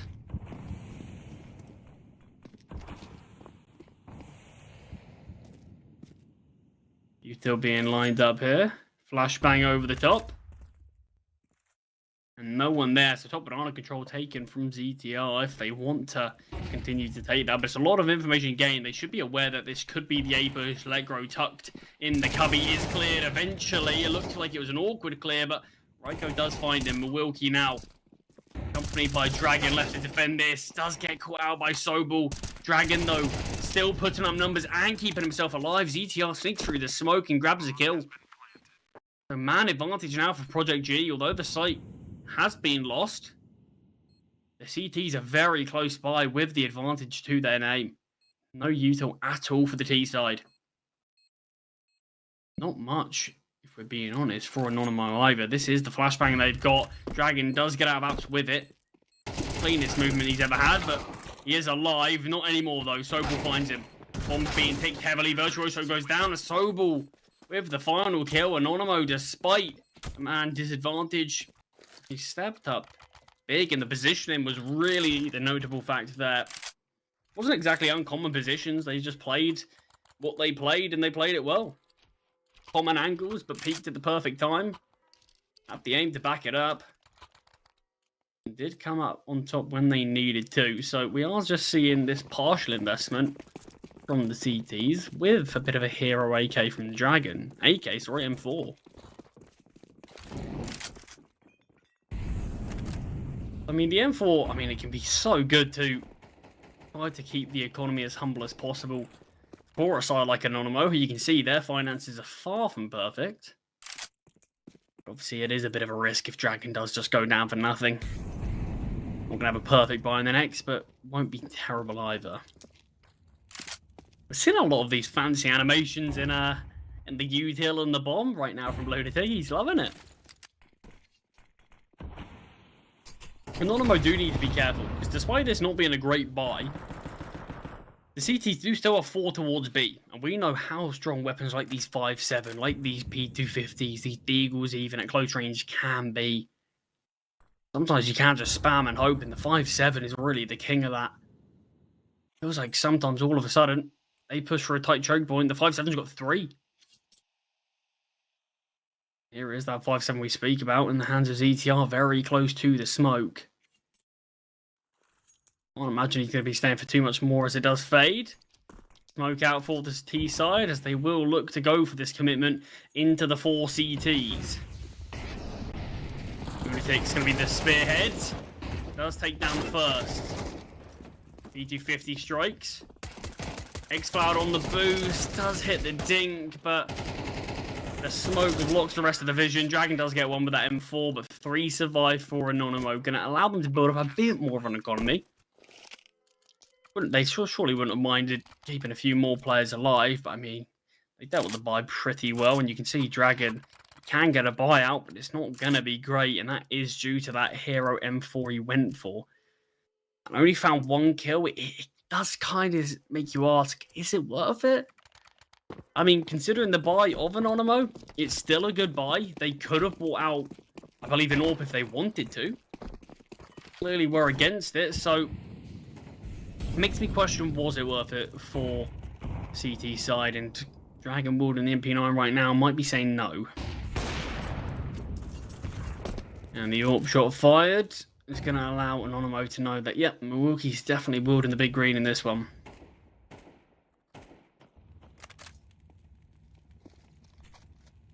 Anonymous, they're having no troubles at all taking this top banana control, really. Been 1 round where we've seen Anonymous fight for it, and not really that heavily. It was more ZTR getting a kill and just backing away, which, I mean, fundamentally, it's good CS to be played. Apart from that 1 round, yeah, it's not really been much of a contest in that position.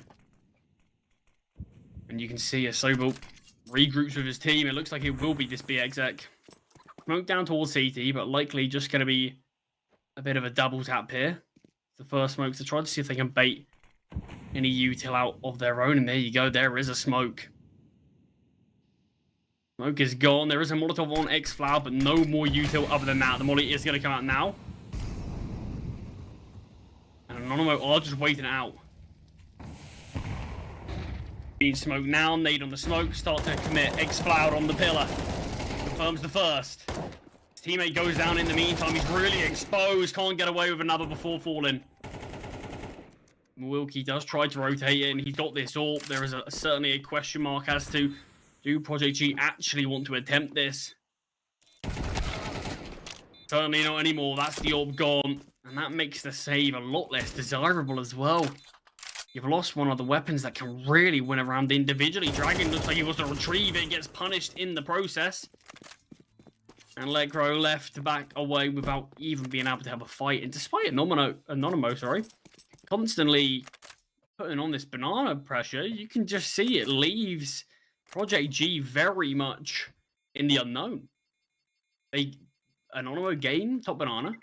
They send Sobel towards Amps, who seemingly has no trouble really taking that position by himself. And it just leaves the CTs in a position where they don't actually have any information. They might have brackets or something. And it can always make you think, yeah, maybe the T's aren't going to be here. But the issue is you can take brackets so quickly as a T. So it's not really a position where you're getting a lot of information from. So it does leave them very much unaware of the possibilities for what the T's can do. And you can see the 1x bet odds there at the top. They are favouring Anonymous. I mean, coming into this game, it's only natural you would be favouring them in general. But the start we're seeing, it's a good-looking start from the Polish side. Dragon, though, wants to have a bit more of a fight here towards the apartments. Oh, has his back turned. Sobel gets one for free. It looked like he was aware. Milwaukee, I was say, could suffer the same fate. Great find with the 5-7. Has stepped. Ryko. What's the play? Despite fumbling the first attempt, readjusts his aim and gets a clean one there onto Milwaukee. The A site is clear, as we can see. The CTs are rotating in. Information has to be relayed to Sammy. Misses the shot. Oh, one of the easiest he's going to have in this game. Likely won't change the outcome of this round unless X-Cloud... Well, doesn't matter if he would have done anything. He does go down, and the AWP is in the hands of ETR as he looks to retreat towards the B site.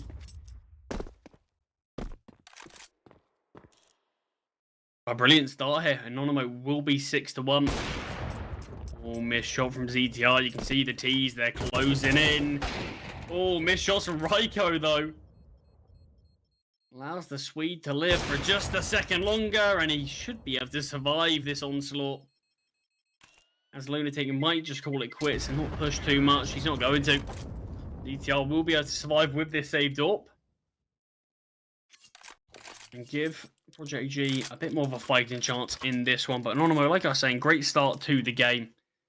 6-1 is the scores on the doors. If I'm being honest, they're not really showing much signs of slowing down for now. We need to see a little bit more from Project G for us to believe that this could be something they can change.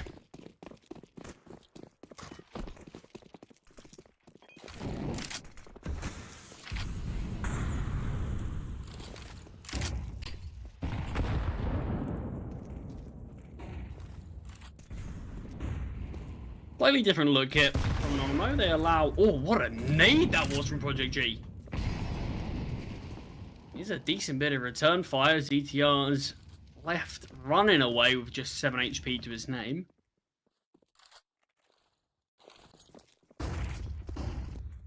Once again, Anonymo will take top Banana. There was a little bit more of a fight early from Project G, but decides to call it quits when ZTR's not looking so healthy. Dragon, this is a risky play. You just sneak straight into apartments. You get so much information. X-Cloud, though, pulled down very low. In the meantime, actually, ZTR did fall. Dragon is getting a lot of information here. Does get a kill, so we are all level now. Round is still very much up in the air. Legcrow, the re-aggression here towards Long, is peeking out. Will be a smoke landing at his feet, though, blocking vision, but I mean, these spams can be everything. Spots the first, keeps on going. He'll just drop a nade. Chips. Oh, doesn't even just chip anyone down. Takes out Sammy. Virtuoso does find one back. Disadvantage still for Anonymo. A couple of players very low, though, that being X-Cloud and Lecro. We've seen them win from these positions before. X-Cloud is repositioning. Oh, they're going to do a bit of a bait and switch here. Raiko, he's going to be the first point of contact. And they'll leave everything on Virtuoso's shoulders. He peeks on out, doesn't find anything. Virtuoso remains tucked. There is a defuse kit. Virtuoso fumbles the first. Oh, and it's all done. It was such a devastating way to lose the round. Electro does just stick the bomb. Wasn't really planted for them at all. That risky play, but the first kill from Virtuoso was far from clean. Still, despite losing the round, they definitely kept the economy of Project G as humble as possible. Electro, the sole survivor, and just about. Block almost found him as well, but second round on the board. It's exactly what we needed from the international side. We needed to see something just to give us a bit of hope that this game isn't going to be a blowout. And it certainly wasn't clean, but it's a round, and sometimes that's all you need. A bit of fight, a bit of desire.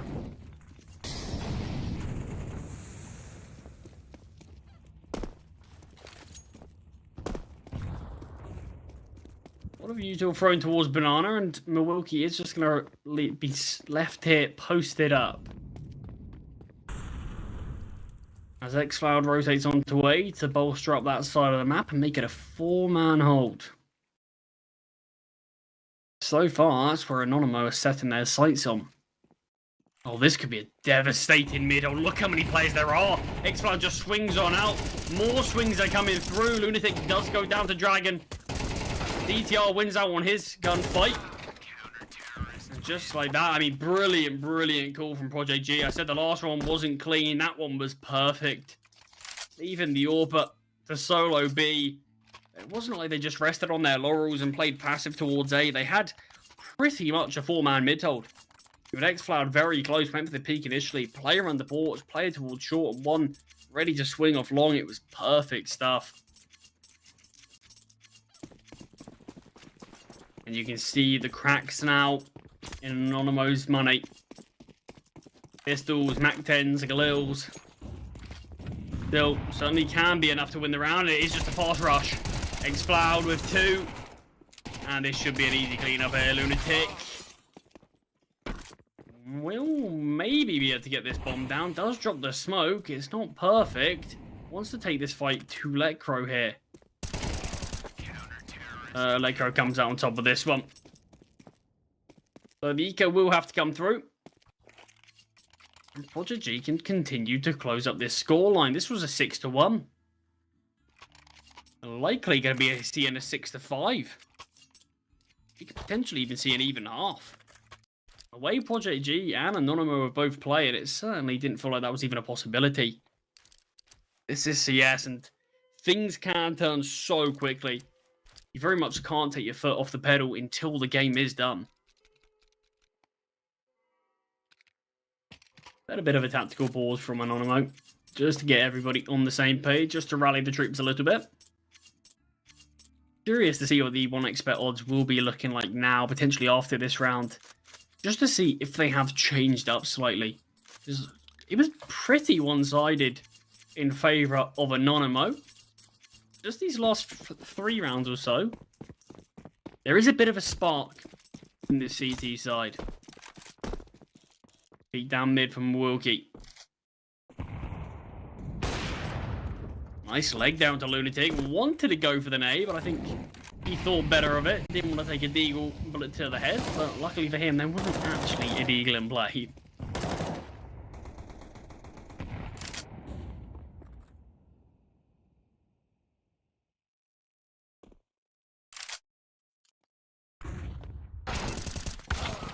Ooh, great find there from Sobel. He's absolutely being the king of apartments so far this game. Whoever's been in there, he's had some great shots. We are level here. There is a weapon now in the hands of Anonymo. Sadly for them, no one with armor to wield it to the full potential. Actually, Raiko does. But there's a few players, I don't know what I'm saying. Amy does go down. Virtuoso's PT50 finds the head of ZTR, but he remains standing. Raiko does fall, and it's a bit of a shooting gallery here. As everyone's starting to fall for Anonymo. Nice play there from Wilkie. Missed the AWP shot, switches to the USP, and instantly finds the frag. But Dragon does go down in the meantime, but like I said, much better performance here from Project G, and we have the potential to see a level game. Obviously, this map was picked by Anonymo. We didn't get too much time to talk about the vetoes in the pre-game, as we were very much sort of all ready to kick off before too long. The players were and ready to go, but obviously this Project G side, we didn't have too much of a sample size to see. It's a newer roster that's formed together, so still a lot of question marks around this team and what they can do. Nice find there from Dragon, as I'll talk about the maps.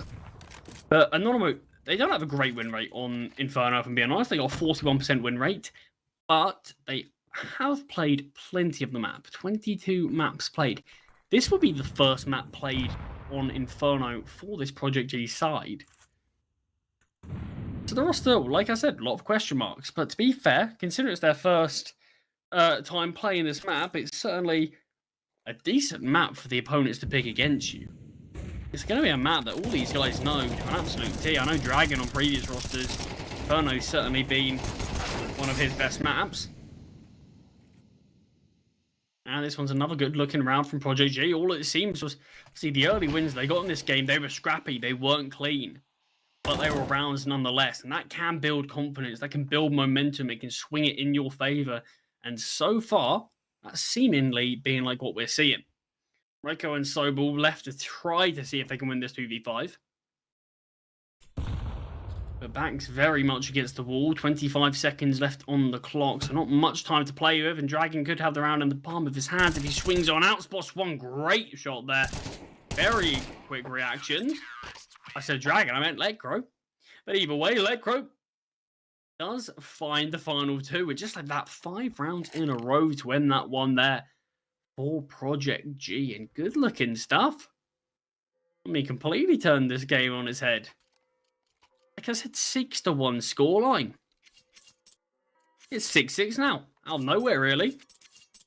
CTR kind of been a bit of an unsung hero. Haven't mentioned him too much, but 14 kills, leading the line so far. Raiko on the other side. Player that I did point out has obviously that potential to very much be a non-stop threat. Point out this is actually Lekro and ZTR's first game on this roster. And so far, so good for both players. Especially ZTR, great performance. This round here though, Raiko close to the half wall with these dualies in hands. There is util for the T's. And the decoy will tag Raiko. Maybe a bit of a question mark now for the T's. Do they want to actually engage? In fact, it's the CTs that start the fight. Oh, a wonderful take. Flashbang, perfect. Raiko can't find the final player in Lekro, but a 1v5, turn 1v4. I was going to say a bit of a possibility. Not so much as Sammy will find him. Onimo will once again take the lead. But I love that there. I mean, I like it from Project G initially, throwing the decoy towards half-wall. Now that the dualies really have found a place on this CT side pistol round, you do have to be wary of where they can be. So just throwing that decoy, getting the information, being like, okay, that's tagged him. We know where he is. It can be information that can change around, but they're a little bit hesitant to swing. And instead, they got swung on. Good nade towards bottom mid, a bit of chip damage. That's against the unarmored players. There's not too much, but a little bit of damage here on there. You're never going to complain about it. Look how passive Project G are playing this one. They don't really want to give away anything yet. They want to burn some util. Group up, don't want to get nade bombed.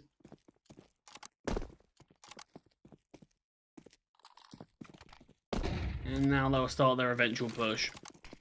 Raiko will drop this smoke. Has a couple of targets coming his way. He doesn't find anything with Wilkie. Does take him down. Lunatic elevates himself up. He's the lone defender here for now. Finds nothing as well. Milwaukee with a double. The cross is going to be near impossible. Virtuoso could have a few easy pickings, but Milwaukee again. 3 kills from him. This is a full eco. Lekro forced back. Amy will find him, but Milwaukee on for the ace. Global will be backing away, so chances are there's going to be no chance he would get it. But that is brutal for Anonymous. And Eco gone completely against them. Milwaukee might still have a bit of a chance here. Will drop the smoke. Milwaukee wants it. Oh, does get the tag. And Milwaukee with the Eco ace. What is this? Mind-blowing stuff from the Polish player. Unreal performance there. I mean, non-stop every fight he took, he came out on top. One towards CT. Really impressive stuff. He single-handedly won that pistol round. I mean, there you go. You can see the 1xbet odds there at the top. They certainly have shifted slightly and almost still in the driver's seat. I think the guys over at 1xbet start to realize that maybe there's a little bit more to this Project G side. Maybe they do have a bit more to offer than we gave them credit for. But certainly, it's a surprise. This team, like I said, first game with this roster. We didn't really know what to expect. Certainly around like that, I don't think anyone ever expected. Round number 15 though. And it is the Deco. Bit of a Deagle investment with a couple of 5.7s. It's not the full force, but it is majority of the cash that Anonymous would have had. They're leaving about $500, $600, $700 in the reserve. Obviously, this will just be due to the fact they can eco in the next. and get a perfect buy. No real limitations in utility, but also they can give this one a bit of a crack. Certainly not going to be as good a chance as they would have had, but it can still be a chance.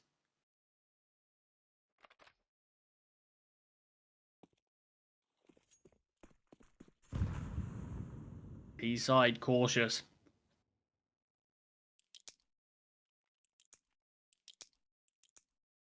They know that there could be a bit of an investment, so they do want to play a bit hesitantly. There are 4 players towards B for the CTs, but they don't actually have any util to hold this side off.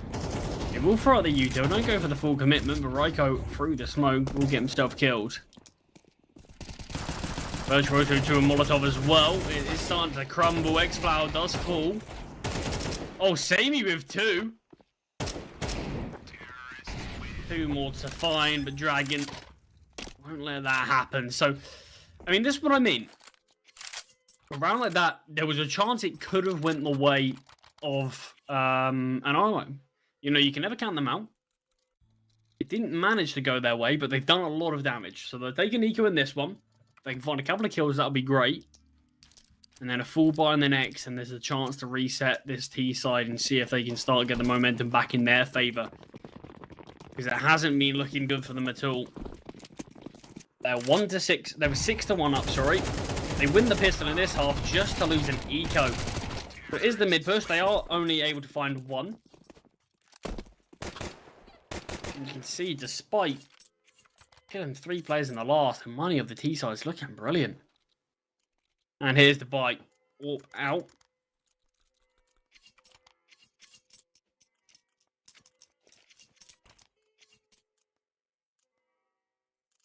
Dragon will be happy just keeping hold of that Mac 10.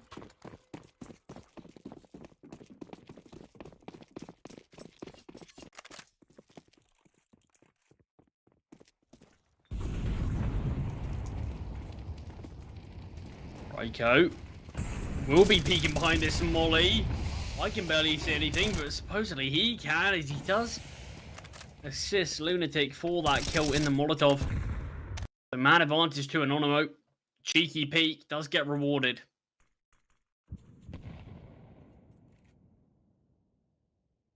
Apartment very much under siege and under the control of Project G. 3 players here starting to make the push out now. Virtuoso swings out by first, doubles up. Mac 10 is on the bomb site. He gets the dink on him. Samey rotates in, does find 1 all on ZTR, and Samey's caught out. Oh, what is that? ZTR astonished. Oh, that is crazy. I was speechless about that. How is he alive? Hopefully we get to see the replay of that one. I mean, look at this.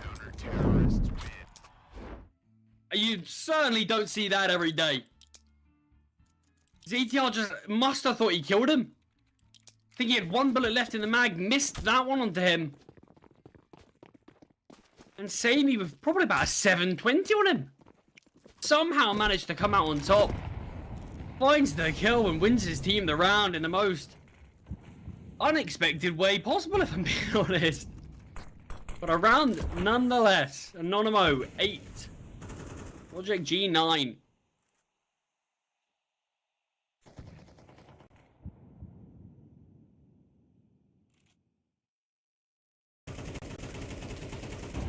Still finances in play for the T side. And a little bit in the reserve as well.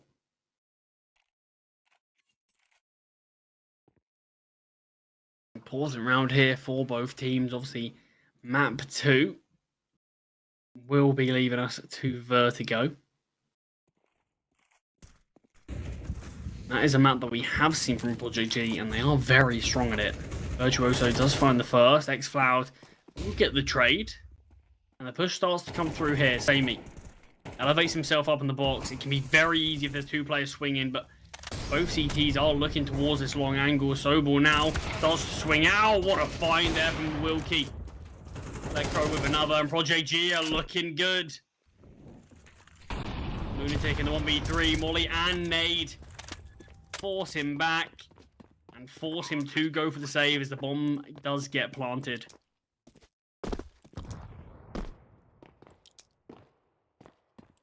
Project G first hit double digits. Like I was saying, Vertigo obviously is the next map. It's a map that, once again, I mean, we've got a huge sample size from Anonymous. They played plenty of the maps. The only map that they haven't really touched or dabbled in is Anubis. Vertigo, though, 47% win rate. Once again, not perfect, but they got 19 maps played. So very well versed at the map. They're clearly confident to play it. They've got a lot of maps around that 19-20 mark, so confident about that one. But Project G, considering we haven't seen a lot from them, Vertigo is one of their best. 100% win rate, 3 maps played. We've only seen them play 8 maps. And obviously 3 of them being on Vertigo. It is one that they favour. We do have to look towards that and think that could have a bit of a possibility. But I have been talking about the 1xBet odds a number of times throughout this game already. They've got some great odds on CCT games and all esports games, really. So if you are interested in that side of esports, make sure you do check out our partners over at 1xBet. Lunatic, though, pushes down Banana just to take an AWP shot. And that saved weapon isn't really having much impact, but Virtuoso's P250 is having a little more success. Just good for one. And players training their aim towards... Oh, timing's awful for Milwaukee. Thought he had a teammate there to back him up. Molly will drop at the feet of Ryko. Sobel does go down. Let go holding the lurk. And the bomb will make its way towards A. Dragon does take out Ryko, trying to retrieve a weapon. But a couple of players going down there. Maybe a little unnecessarily. Milwaukee maybe wanted a bit of a backup. They surely would have known someone wanted to be near that weapon, but timing was rough for him. Obviously, 2 more rounds needed for Project G. That's all. We're not far off. Project G could cause a bit of an upset here, and a pretty big one, I'd say. Oh, Rumbu's down mid. At the same time, the AWP does get fully blinded. Ryko completely caught out by the Mac 10 of Dragon. Do the T's opt to fully push off of this? No, not just yet at least. 2 players rotating in as the T's start to retreat, start to back away. Sobel, the big task ahead of him. Should Project G opt to go towards the A site? Still 3B for the CTs. Not really questioning rotating, if we're being honest, but it might be the right players. Project G do still reside here, but Electro fills Virtuoso's head full of lead there. Maybe though holding the line, gets a 3-1 for Electro. And that will be the call back away towards A. We don't want to go 1 by 1 into this AWPer. Flashes out. Sobel towards Cubby. Does peek out. Only able to find one though. Milwaukee quick with the flick across and a 3v2. Anonymous don't want any part of it. They're willing to give up map point. The Project G, who have had quite a turnaround, quite a resurgence here on Inferno. And have definitely silenced a few doubters. I think coming into this one, maybe I was even a doubter. But obviously, they've got big names on their team. They've got players who can and are very much sort of catching a few players off. And can be very, very heavy hitters.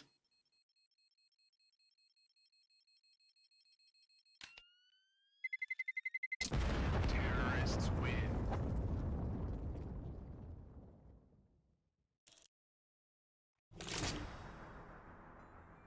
And there we have it. Map point is confirmed on their opponent's map pick. Project G could take this one. All they need is 1 more round. Tactical pause. And wow, have a look at that one. 1xBet again. Those odds completely switched. Anonymous, first team. I mean, they were very, very, very favoured here initially. It was massively. And all of a sudden, Project G, they're the ones who have the game in the palm of their hands. 1 round's all they need. the buy. It's fascinating to see what it's going to be like. We saw a tactical pause. We saw Anonymous. They're going to be discussing things. They're going to be thinking, how exactly can we get the best out of this buy? Amy does have some cash. Got a 3k, so he should be able to drop over an M4. Obviously, it'll be at the cost of any util, but Raiko, I'm sure, would like that. In fact, he's just going to be building off a mass.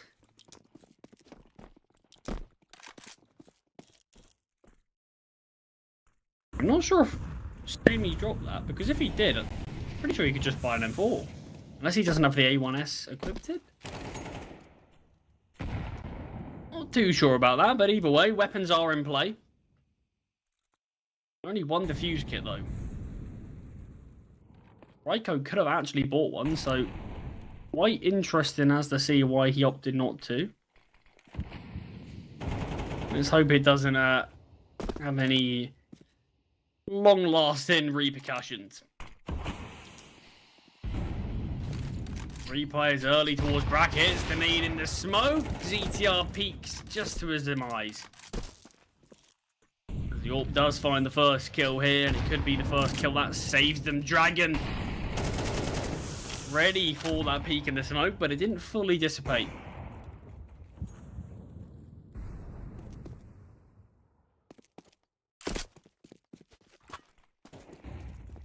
Project J, time is ticking. 40 seconds left on the clock. Xcloud is left towards B, and Milwaukee finds Sammy on A. All level here, with 30 seconds on the clock. Let Crow, this kill could be everything. Sobel forced to drop down. Time is ticking so heavily. Xcloud can just be here to catch up any rotates, but this site take needs to be successful. Xcloud actually opts to push first. Sobel finds one. Virtuoso takes the pressure off of his teammate and will allow Sobel on just 7 HP to find the kill. Xcloud, I would have liked to see him there play as a full-on lurk. He opts to push out, potentially trying to sell a bit of a rotate. But it felt like with that amount of time, you need to trust your teammates to push. And that's where you can just try to be a bit of a distraction, try to see if you can catch off a free kill, and then always be that sort of nuisance in the back of the remaining Anonymous players' sides that I could be behind you right now, whether he is or not. It does leave that sort of air of doubt. Not how it went, though. Still a buy-in play for the TCM, but Will Key has a flash coming his way. He's fully blinded, and Raiko able to get one and back away. Maybe not for long, though, as Xcloud.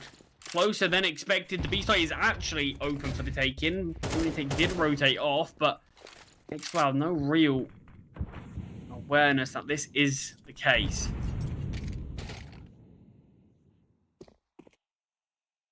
Smoke dropped and another picked up. So basically, they were able to burn Lunatic smoke for free there, really. Dragon dropping this smoke. I'm not sure what this is here. Virtuoso will throw the nade to allow his teammate to get that kill. And it is, by the looks of things, just going to be a standard B hit. Lunatic has no util to fight this. He's just going to be pushing through the smoke himself. Sitting in the smoke for now. Gets found by ZTR, a stray bullet. 3 on 3 here. This is everything. Anonymous have to win this. Obviously, no second chances if they lose this. They will go down 1-0 in this series, and util is looking rough for both sides. ZTR gets found. Sobel just in here towards the pool position. Xcloud wasn't aware until a bit too late, and the bomb will be defused. Important stuff from Sobel. Double kill from him. Pretty much secures the round, and Anonymous will find double digits. 2 rounds remain, and OT is obviously on the cards. But whether that'll be the way this game pans out is still up in the air. Project G, they've gone for the full investment. Well, Wilkie with a max hit, it's curious. He could have bought an AK if he wanted. Just there could be a bit of speed to this. Bomb is dropped though, so maybe a bit more of a default. Still, Milwaukee isn't slowing down as he is pushing towards the apartments. Interesting that he opted against the AK. Maybe he didn't have armor at the time. Not entirely sure.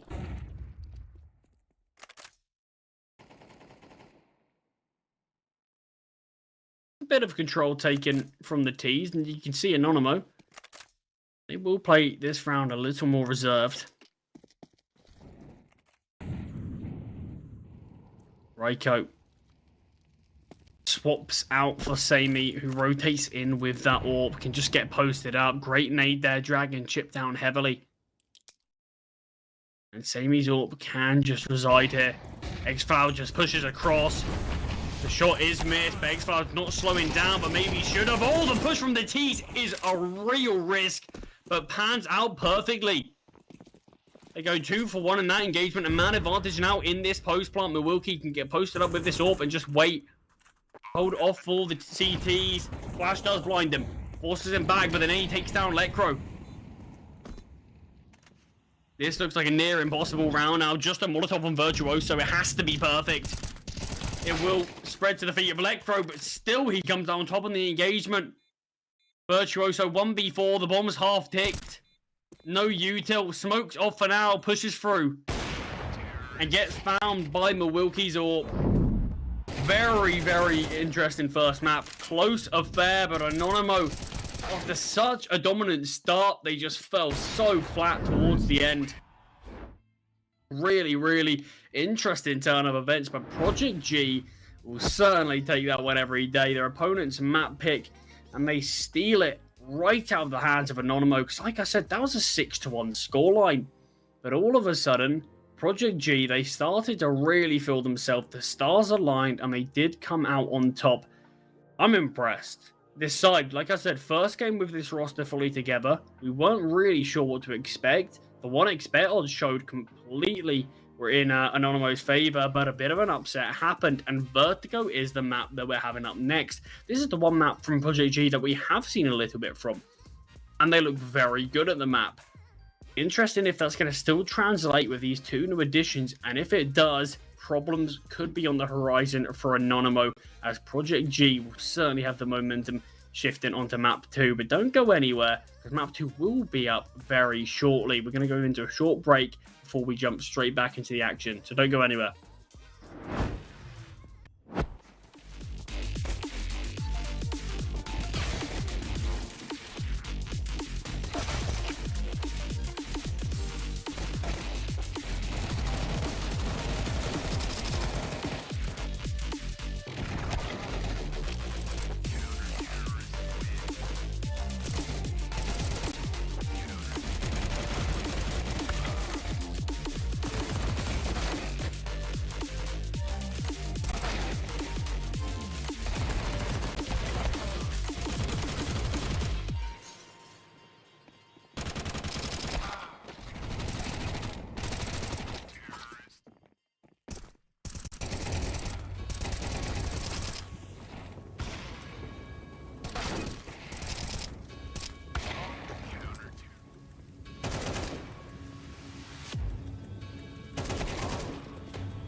very complicated job, but I love simple things so much. One move. One push.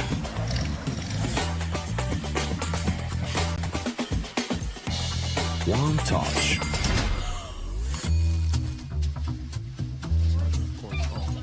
One love. One click. One XBet. Are you sick of just opening cases? Join the events. At each event, you can find special cases from which tokens fall. Tokens are your ticket into a world of unique awards. For tokens, you can buy a skin, premium, or special balance. Try your luck in the skin generator. Also, you can leave your tokens at the token vault. And the more tokens you keep, the better skin you'll get. Add variety to opening cases with Hellcase. Watch the matches with bo3.gg, the official stats partner of CCT. Check out AI-powered predictions in live matches. Get access to live scoreboards packed with in-depth weapons and grenade statistics. Check out round maps in the match results. Extend your game vision with bo3.gg.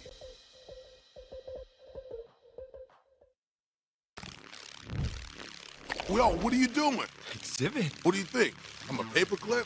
It's Mr. X to the Z. You need to quit browsing like a lame and get Opera GX. Because with GX mods, you can pimp your motherfucking browser. All you gotta do is click here, select the mod, and boom! New look, new sounds, new everything. It's not easy being a legend. Oh, not again. Change the mod now. Download Opera GX.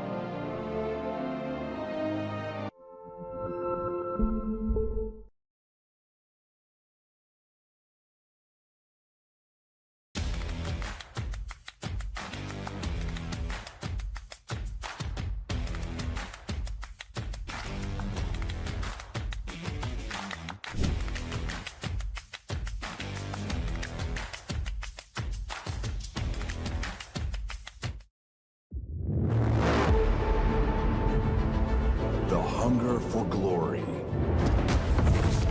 feeds the desire, the courage to look for a challenge, to feed your ambitions.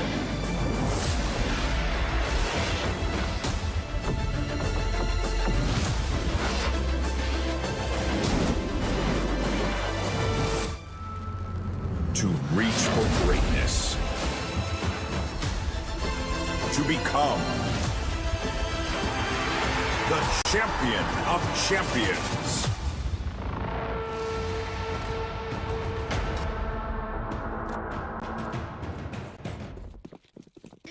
Map 2 underway here. Vertigo. Did just see Project G steal the map away from Anonymo in a bit of an upset fashion. Certainly didn't expect it. I don't think many people expected it. And Project G, you can see 1xbet. The odds have completely shifted now. Project G, the ones favoured to take this series. Ryko is forced back and a good looking execute. He's going to have the site for free. 5v5 retake, don't see it too often on a pistol. All going to be about positioning now. There is a smoke grenade in play for the CT side, and Wilkie elevating himself up towards Guardian. Pushes on through, does find one. Another player to find, but it's not connecting and does get punished for it. Advantage still though from Project G. There is a defuse kit in play, but it's got to be a quick execute now. The defuse kit goes down. Ryko does pick it back up, but time not on his side, and the round will go the way of the international roster. 1-0 up on their map pick. Great way to kick things off. The momentum, I said, should be in their favour after the last map, and it's a good way to keep it going winning that pistol. It's risky. Wilkie made a bold play there, getting up towards Guardian. Lucky for him, no Anonymo players actually really opted to go towards there, so found himself in a great position and punished the CT side for it. No force, just the eco. Interestingly, both these teams are liking going for the second round eco, not really looking to force too much. Dragon could be making a decent bit of cash with this MAC-10. Spots one player out. We'll find them. Does find a second before going down, and now these rifles at range. I say they should be able to clean things up. Ryko does hit a nice deagle shot. The nade will punish him and take him down. Global retrieves that deagle.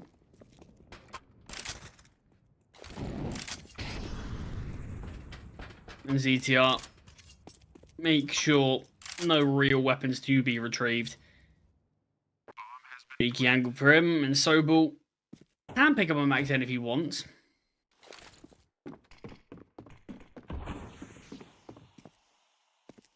Isn't looking to. Will he clear this angle though? Not yet, and it doesn't look like he's going to. Yeah, it's awkward there. As soon as ZTR doesn't instantly take him down, he can't really drop off without sort of risking that. If he swings on me, chances are I'm going to die. So he has to stay up there, but did find the kill thanks to the superior weaponry, and Project G will take the 2-0 start. A little bit of damage dealt from Anonymo, but the buy's out now.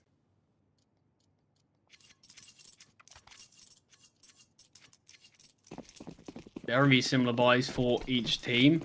Util is slightly better on the T side, though.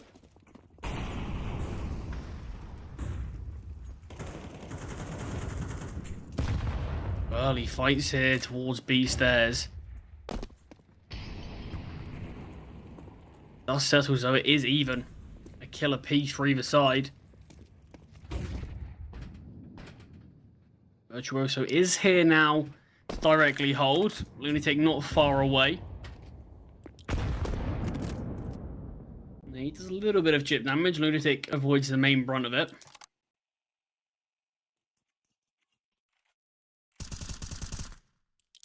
Still a bit of a fight here from Anonymo towards ramp. Sammy comfortably finds X-Flower, doubles down. Sobel does advance, but gets punished from Lecro. Still, advantage in favor of Anonymo, and with Dragon being so low, it will make things very tricky. Lecro, the round's going to be heavily on him, on his shoulders. All three CTs are here.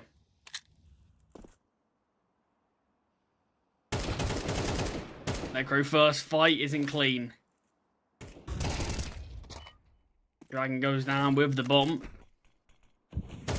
BTs know exactly where Lecro is. He just can't seem to connect the bullets. Does go down, and Anonymo win their first round here. And I like it from them. They wanted to fight ramp. Came out on top thanks to it. Big round from Sammy.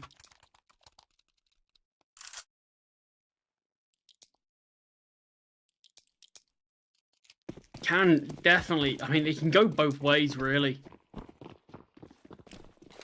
That sort of that deep aggression still.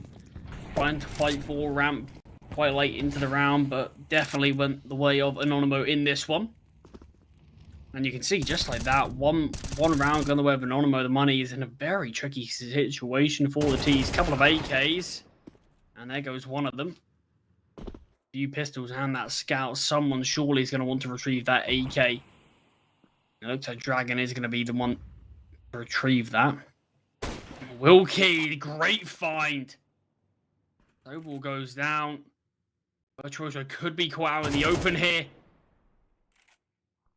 Does find the first and pass that test. ZTR doesn't even want to take any risks. And will back away. Happy to give advantage to Anonymo here. Wilkie does go down to Sammy. Lecro again having these sort of one-tap fights.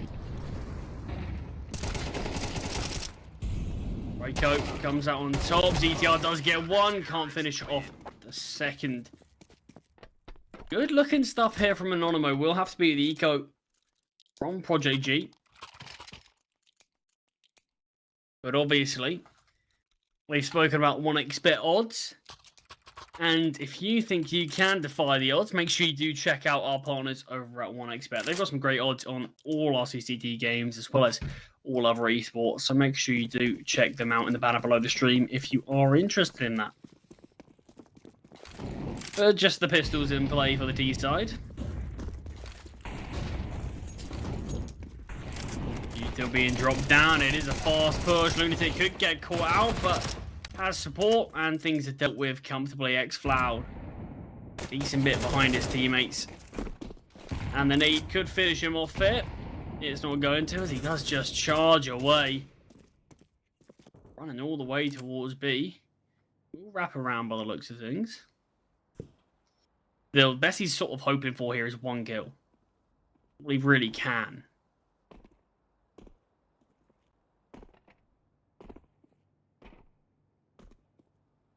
CT's aren't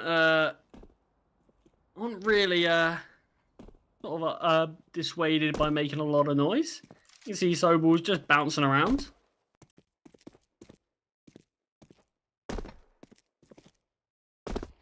Still xFloud. Will take his time, but does get found eventually. 3 kills from Sobel, 3 kills from the MP9.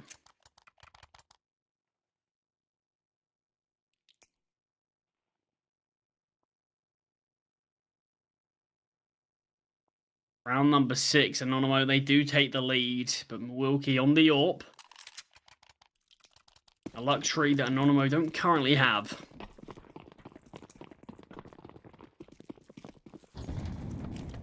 They have the finances for it. They could have potentially sacrificed the MP9, but obviously a game like this where you do need to sort of confirm this map if you want to go into that 1-0 bracket. You definitely do have to ensure. What a nade combo that is. 3 players brought down solo instantly from Project G, and they're going to really be feeling the full force of that as they lose a man and have to back away. And just sitting on around 40 HP on ZTR and Lecro is going to feel very rough.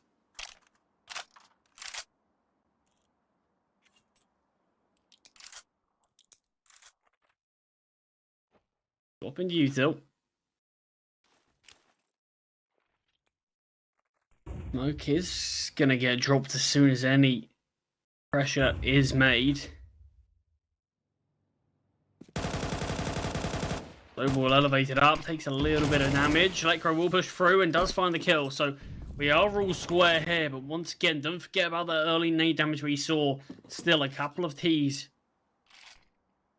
Looking a bit worse for wear. Commitments comes out now. Samey with a great double. Advantage still. Milwaukee with the missed shot. Bomb getting planted. Samey wants to deny. You can see he's itching to creep further forward. Milwaukee goes down. Lecro all that remains. Samey's been a player that these last several rounds has been absolutely unplayable. Really great stuff. Non-stop from him round after round, really. And 4-2 is the score. The bomb plant will be a bit of a nice addition to the T's. Isn't really going to get them out of too much trouble.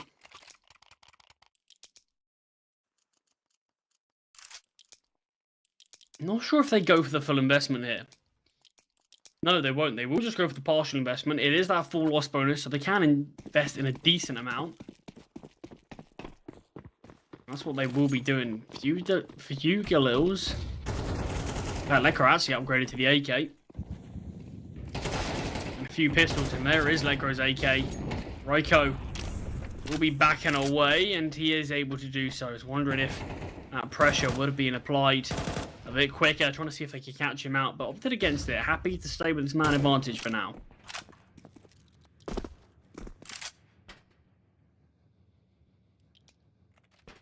They can't lose a player here, and they won't do one better. In fact, they will take down Lunatic and give themselves that 2-man advantage.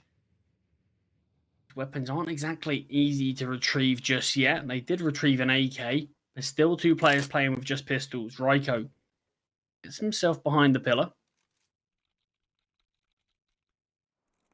And it is a gamble here from Anonymous. 3 players towards this B bomb site. And still, that is where the majority of the Project G side do reside. Steps being made now. This boost is going to be surely known.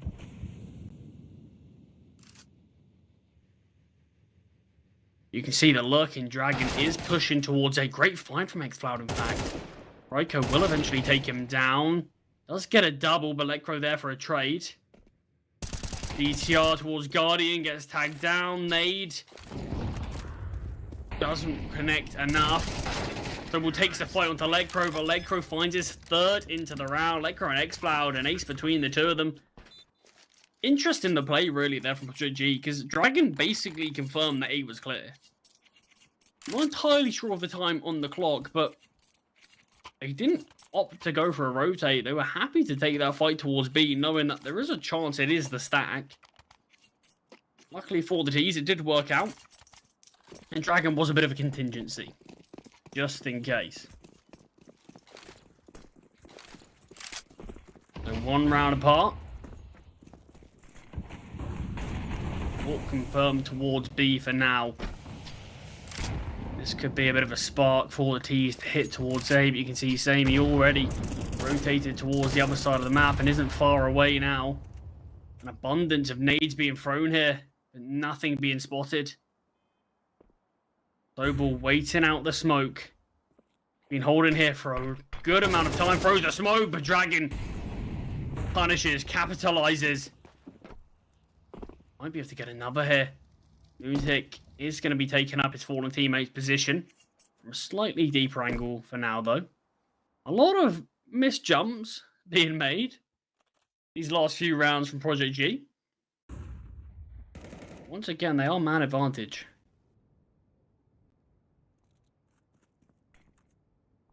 And xCloud is just playing tucked towards mid. You can see Virtuoso gambling to rotate towards A as the util does start to come out.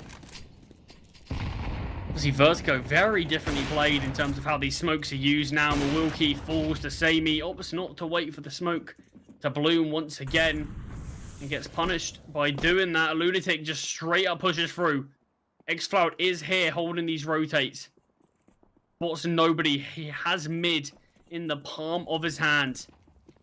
Will be peeking up, finds 1. Can just back away. Electro gets the 2nd. Sammy falls to xCloud, and Lunatic, who was so quick in the flank, won't have too much to say. Might have to look for a few exits here.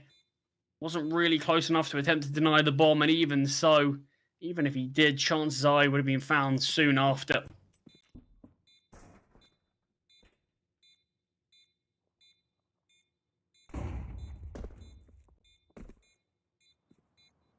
Yeah, Lunatic might still be able to catch off a couple of players if they're not too ready for him. In fact, they don't... Oh, ZTR. I was going to say, maybe they don't want to take this fight, but ZTR certainly does. And that's why. Takes him down. All players fall for Anonymo, and you can see financially it's their turn to have a bit of a hit. They can buy if they just go for a straight-up eco. So that likely will be what we're seeing. Not too much of an investment, and then we can see the AWP out for the CT side as well.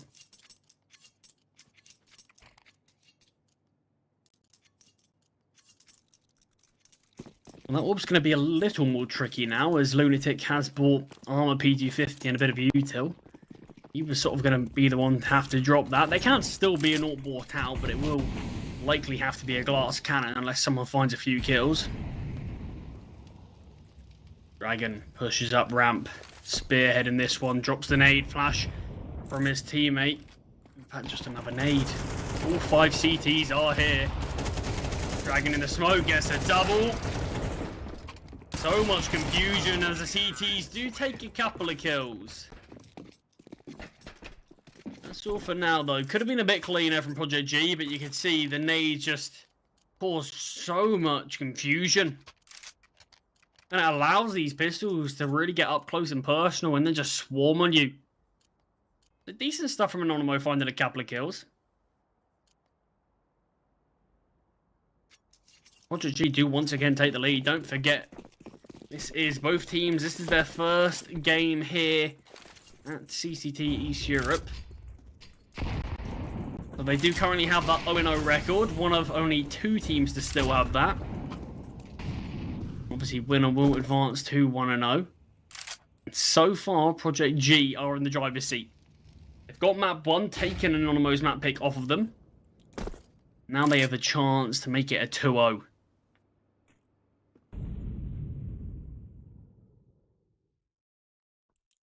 Lobo is very deep here towards ramp. Does have backup in terms of the AWP of Sammy, but we'll just peek now. Sobel does go down. Sammy could try to get the trade here. Flashbang will force him back. So man advantage again. Project G here. Great find from xCloud. Flashbang comes over. The rotates come through. 2 players. The flashbangs in response, though, are perfect. Wally does so much damage to xCloud. Still advantage for the T's, but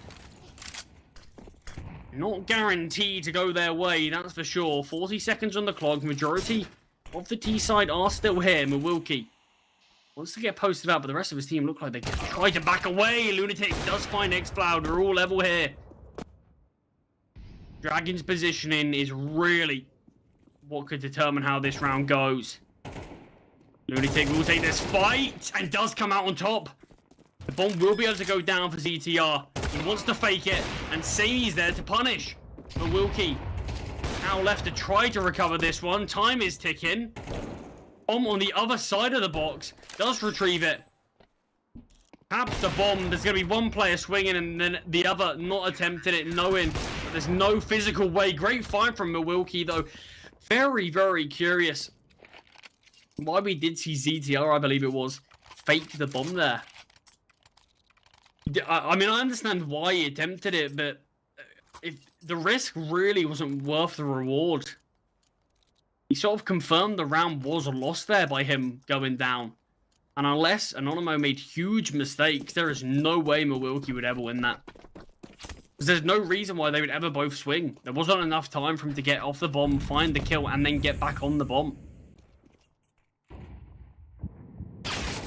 Jamie, great position, but Dragon more than ready for it. Virtuoso needs to be wary about this. There are so many bodies here.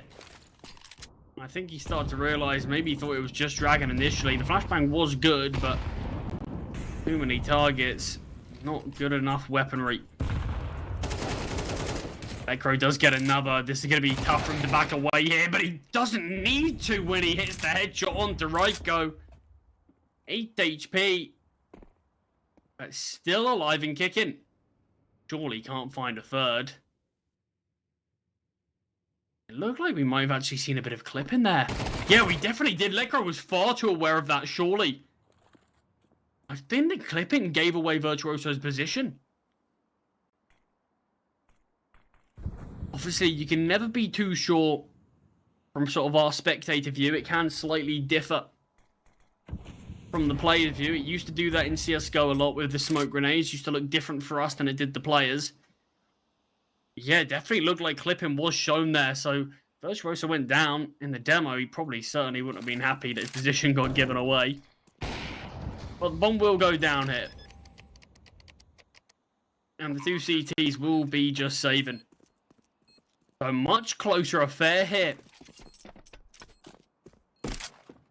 Project G, though, will confirm they'll at least go into the half with 6 rounds. I would love to see if they could get second, and the finances of Anonymo aren't in a particularly good position where that certainly could be the possibility. Some T's might look to try to hunt a few weapons here. They've got enough cash to do so. Virtuoso, but it's so close to being spotted, and he does. xCloud does find him. Sobel just with the MP9. Peeks on now. xCloud is aware. Doesn't actually want to take the direct fight, though.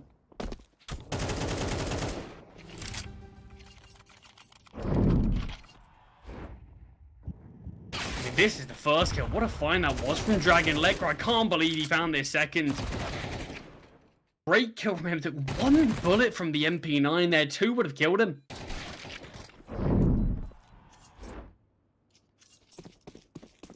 Lekra finding that second near enough confirmed that one.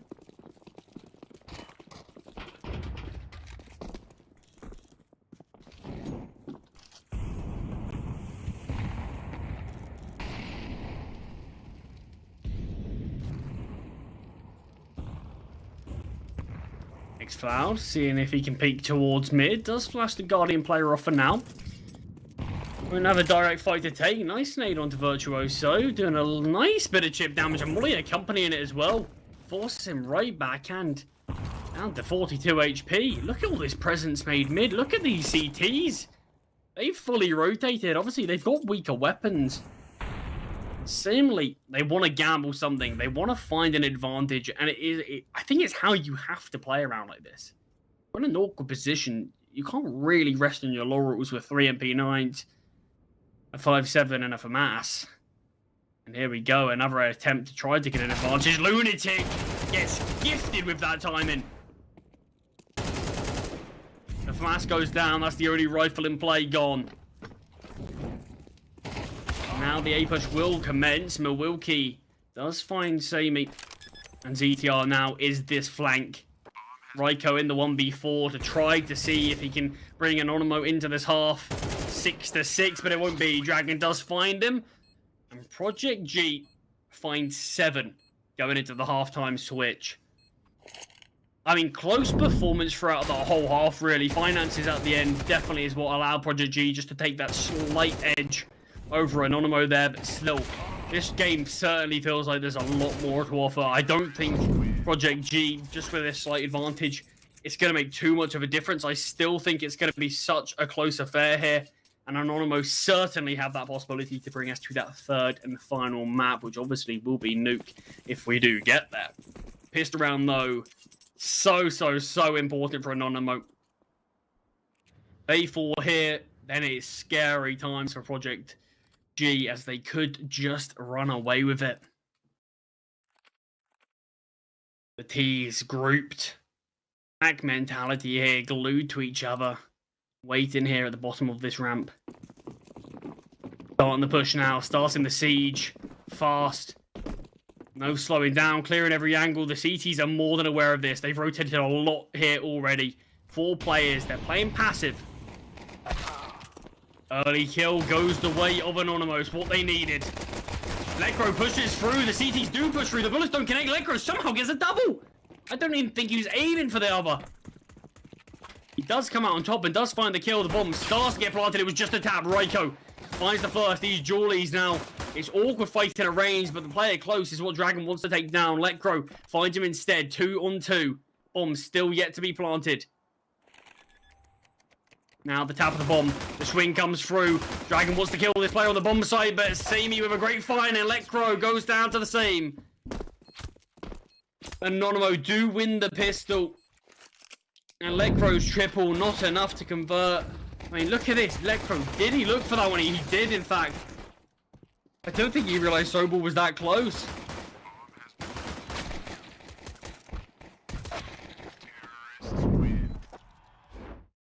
I mean, advantages switching up non-stop throughout that round. No clear team really looked like they were potentially in the lead. They're very hectic, like a lot of pistol rounds are. But we are seeing the force here. Ooh, what is this? This could be cheeky.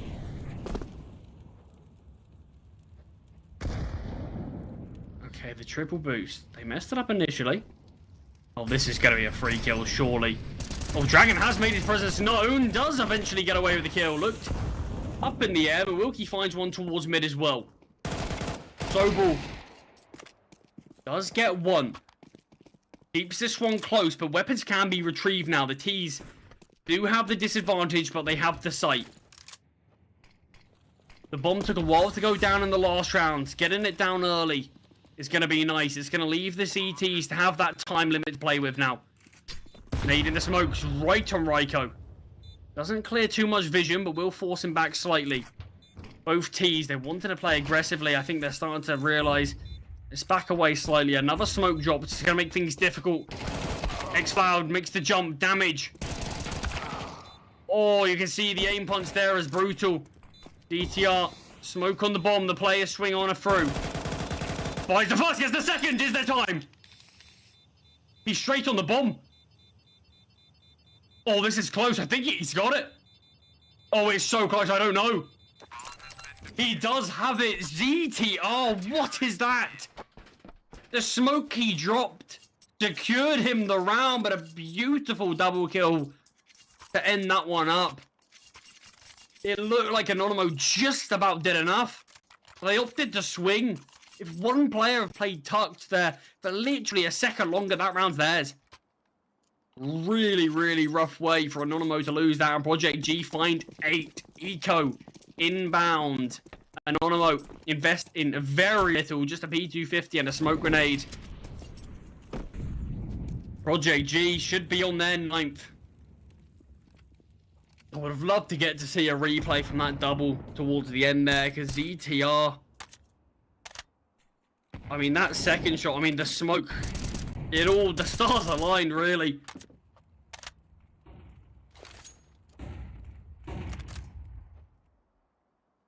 It is obviously just these weaker pistols.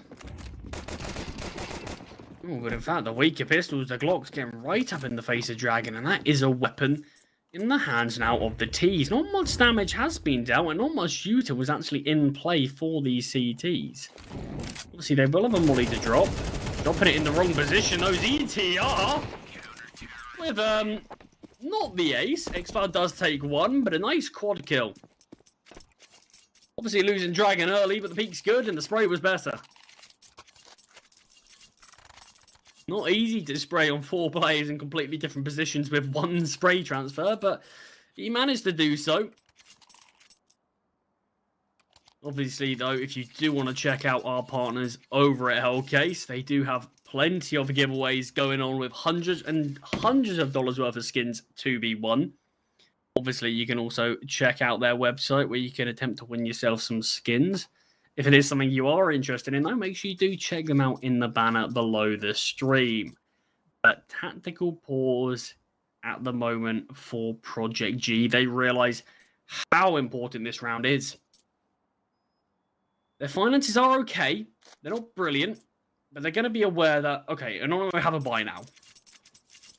What can we do to secure this win? A win in this round will force Anonymous back on an eco, and in theory, Project G should be able to find 11.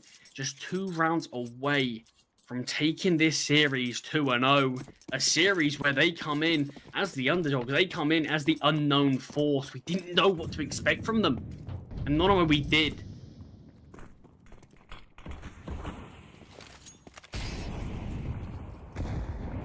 But still, Project G, they can't afford to slow down.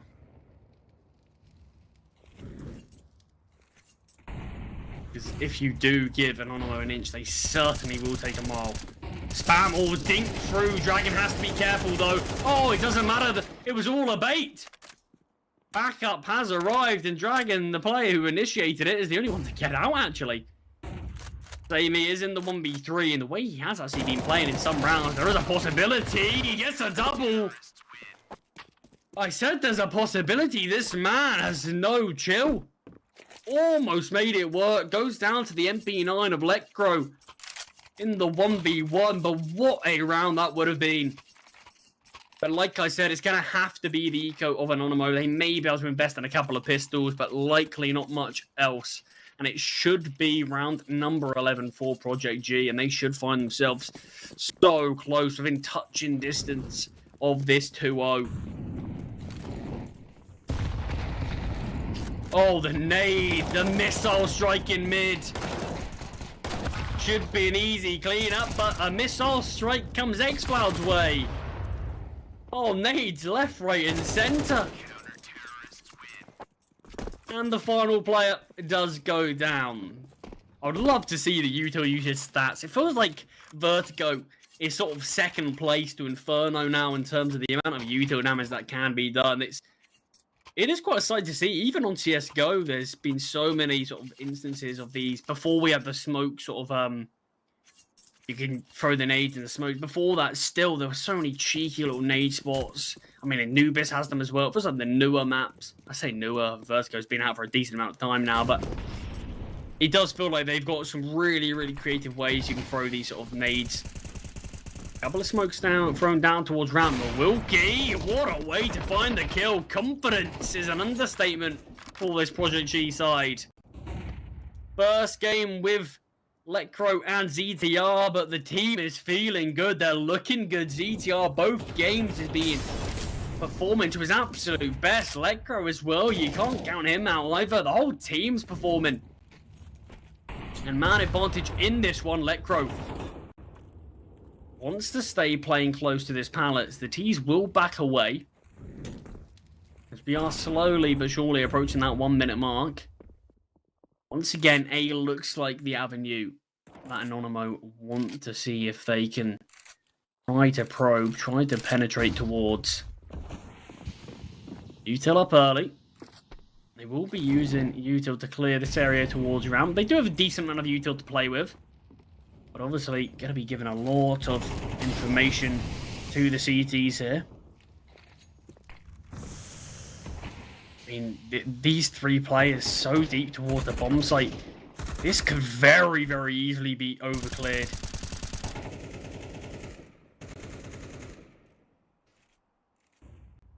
Cloud just behind this bomb site. ZTR is going to have pressure coming his way. Gets the dink on the first, nothing more. X-Cloud does get the trade and pushes through riskily. Dragon keeps it in their favor, and Milwaukee does one better. Virtuoso now in the 1v3. Milwaukee, like I said, he's got confidence. Finds his third into the round, and all of which aggressive pushes through smokes.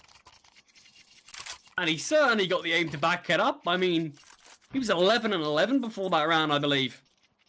He's seeing players like, he's seen the new guns like ZTR and Lecro leading the lines. I think he's wanted to say, I'm still on this roster. I've still got the ability to be the top of the server, and he showed it in that one. What could be the final round, though, of this series is plenty of Galils for Anonymo. Util, Bare Bones, a couple of players with a full set. The rest with next to none. It's still all dying time now for Anonymo. They looked good in the first half, but have said absolutely nothing moving on to the second. They need to find that second wind, and they need to find it now, because otherwise they will be moving down to the 0-1 sort of record before they really expected it.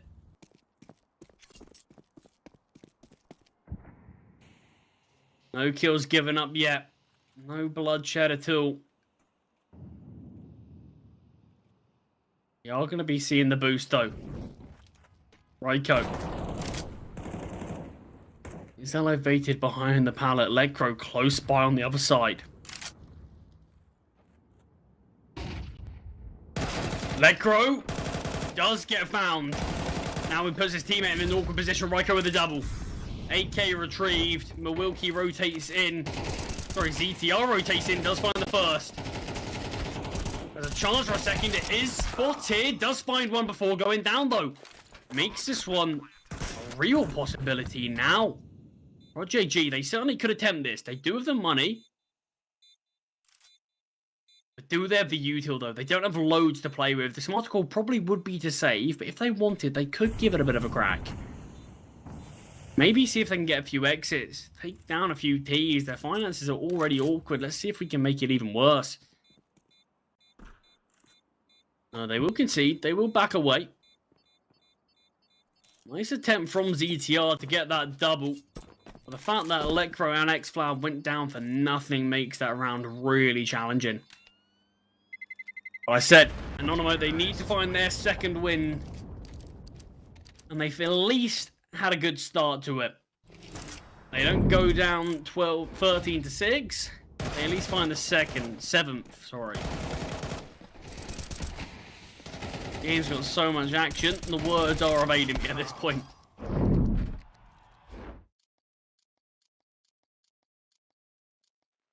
And wow, I mean, these are even more one-sided odds than it was initially in favor of Anonymo. Because obviously, I think that was about 1.2 to 3.5 or something.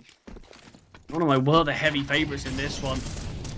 Not so much anymore. ZTR takes a lot of damage. The nade clears so many targets. Maybe a bit of overfighting from Project G. Oh, X-Floud, you've got to find that kill. Lunatic punishes him. And Wilkie forced back with the util. Does a lot of damage with the nades. A lot of these players are low HP. We see a molly come out. No, not even that.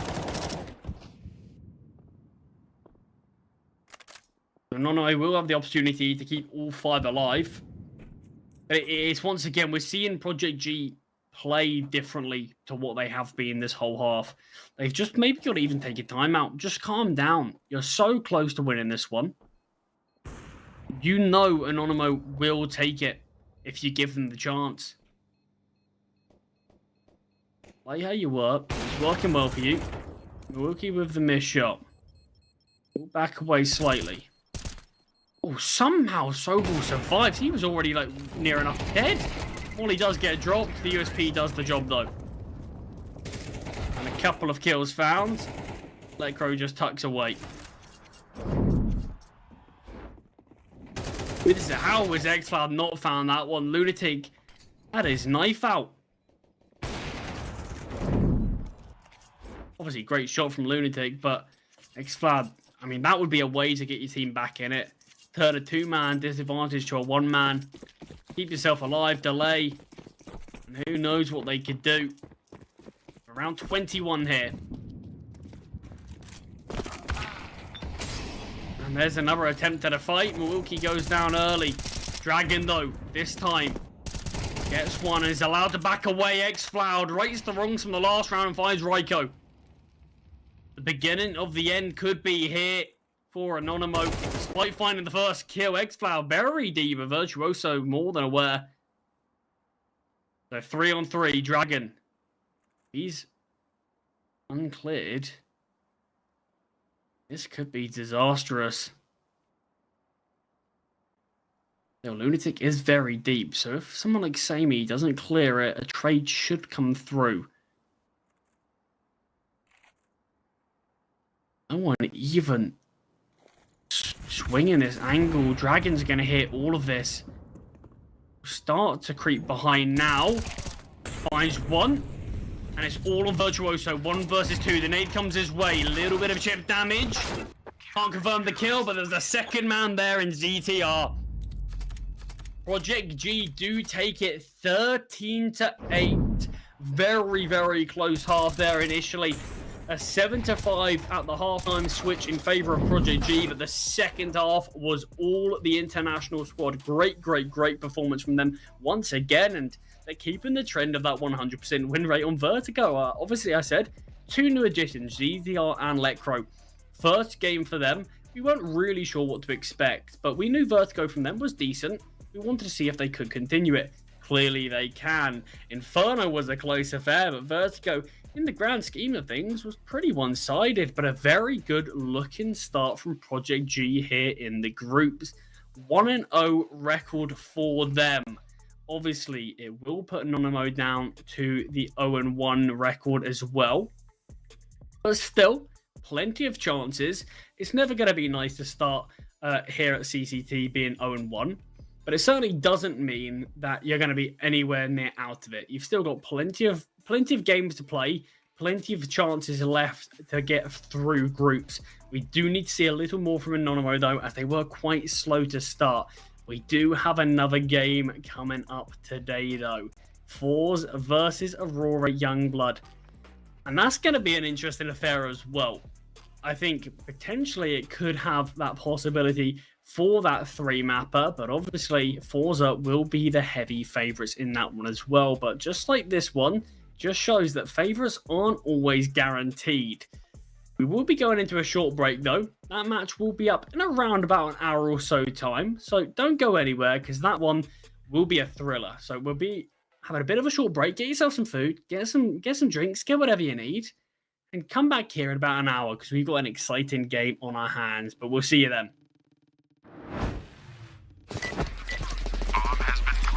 I have very complicated job, but I love simple things so much.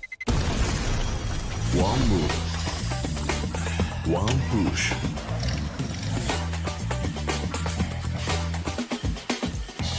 One touch.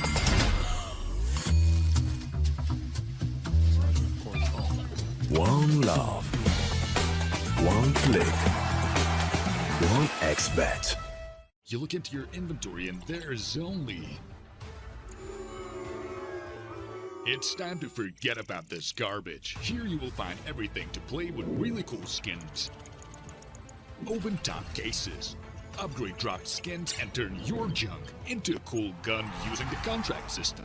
Every day, thousands of people upgrade their inventory with us. Hellcase.com. Look at yourself in a new way. Watch the matches with BO3.GG, the official stats partner of CCT. Check out AI-powered predictions in live matches.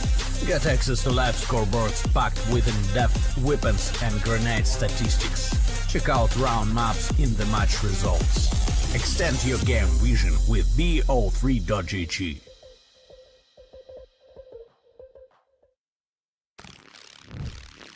Well, what are you doing? Exhibit. What do you think? I'm a paperclip? It's Mr. X to the Z. You need to quit browsing like a lame and get Opera GX. Because with GX mods, you can pimp your motherfucking browser. All you gotta do is click here, select the mod, and boom! New look, new sounds, new everything. It's not easy being a legend. Oh, not again. Change the mod now. Download Opera GX.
very complicated job, but I love simple things so much.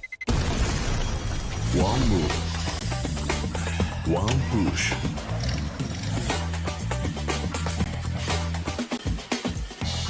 One touch.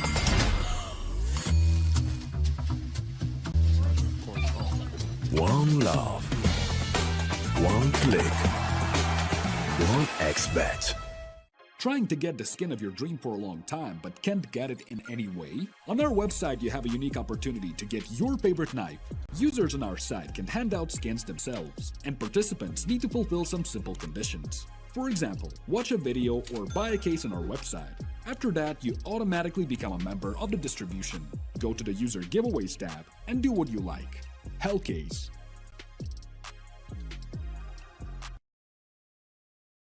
Watch the matches with bo3.gg, the official stats partner of CCT. Check out AI-powered predictions in live matches.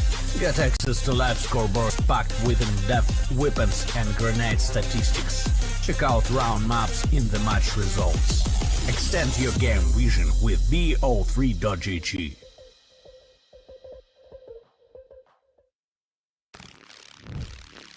Yo, what are you doing? Exhibit. What do you think? I'm a paperclip? It's Mr. X to the Z. You need to quit browsing like a lame and get Opera GX. Because with GX mods, you can pimp your motherfucking browser. All you gotta do is click here, select the mod, and boom! New look, new sounds, new everything. It's not easy being a legend. Oh, not again. Change the mod now. Download Opera GX.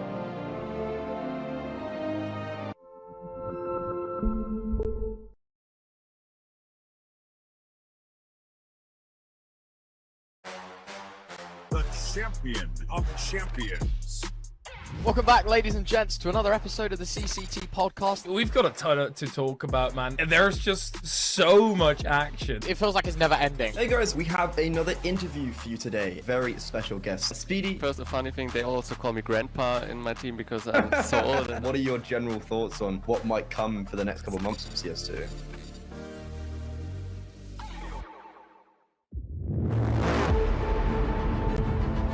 The hunger for glory feeds the desire,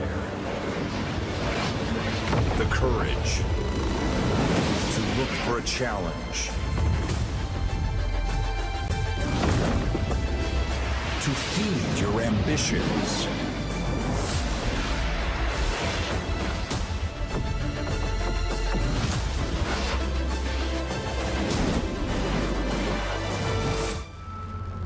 To reach for greatness. To become the champion of champions.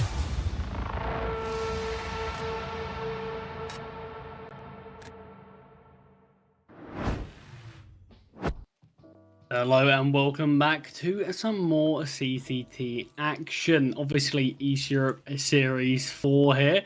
Final game of the first stage of the group stage, I suppose. Obviously, final two teams that we have left that haven't played yet. Still with that 0-0 record, but all will change after this one. Forza versus Aurora Youngblood. But like I said, we've already seen some of the games earlier today. We've obviously just had a game not too long ago. That was a bit of a thriller there, a bit of an upset if we're being honest. Anonymo versus Project G. Project G do go up to that 1-0 record. But to start things off, let's have a bit of a look at the standings. Let's have a see where the sort of where teams are, where they're sort of placing in this group currently, because it does have a lot of room for improvement. We have to know that things will change, and that's the thing we love about this group stage. It doesn't really matter about your first game unless you can continue your form. If you go 1-0, but you sort of rest on your laurels and just are happy with that, there will be these teams. These teams that are 0-1, they will catch you up, because that's the thing. There are always second chances here. But like I said, the only team that haven't played a game yet, Forza versus Aurora Youngblood. And that's going to be an interesting one to see how this one does sort of take shape over the course of the next sort of couple of hours or so. But Forza, let's have a quick look at their roster. Let's see who they're going to be playing with. And one player that every time I've watched him, he's very, very impressed me. The newest addition to this Forza roster is gonna be Gokushima. He is a player that, I mean, there are a number of players like him, but in terms of these younger guys who have so much of individual prowess, he's a little bit older now. He's got a bit more experience, but he's still a young guy in the grand scheme of things. Every time I've watched him play, he can really control and dictate how a game's played. And obviously, being the newest addition to this Forza lineup, not being on the roster for very long at all, but played a few games with him. So hopefully this is the period now where we see Forza a little more settled in. And we're going to see if hopefully they can translate that to their performances. But switching over to the other side of things, Aurora Youngblood. Once again, obviously, as the name suggests, a lot of younger guys here. Very, very young. And these are the players that these games, CCT, can really be a great stage for these players to really show what they can do. And a player like Easy already, when we've seen him, he has been a player who has done that. He has stepped up when needed, and he is sort of currently looking like a bit of the spearhead for this Aurora side. And that is always what a team, where they are all very young guys, they all do have a bit of an experience when it does come to tournaments like this. But this is where someone like Easy, just his performance alone, can bring through that confidence, that motivation that this team will need for tough games like this. So I'm excited to see this. They are going to be the underdogs in this, but by no means does that mean you can count them out. Just look at the last best of three we had. The 1xBet odds massively, massively in favor of Anonymo, but Project G caused a huge upset there. I wonder if we're going to see a similar thing, but let's have a quick look at the vetoes. Let's see what maps are going to be fielded in this one, because that's where you can really sort of determine how a game is going to be played. You can get a bit of a lay of the land, I suppose. But Forza picking Ancient to start things off. They are a team that we've seen a decent amount from this Forza side. Ancient, it's been one of their most played maps. They've got 11 maps played on it in the last 3 months, but their win rate isn't perfect, if I'm being honest. Obviously, Nuke is one of their most successful maps, and that was Aurora's first ban, so making sure they get that out of there. But Ancient for Forza only does have 36% win rate. So it's not perfect.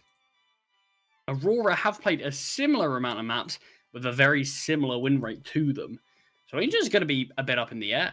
Although Forza are favourites, Forza's map pick isn't exactly like a punish pick. They're definitely playing their own game, but Aurora, they could cause a bit of an upset.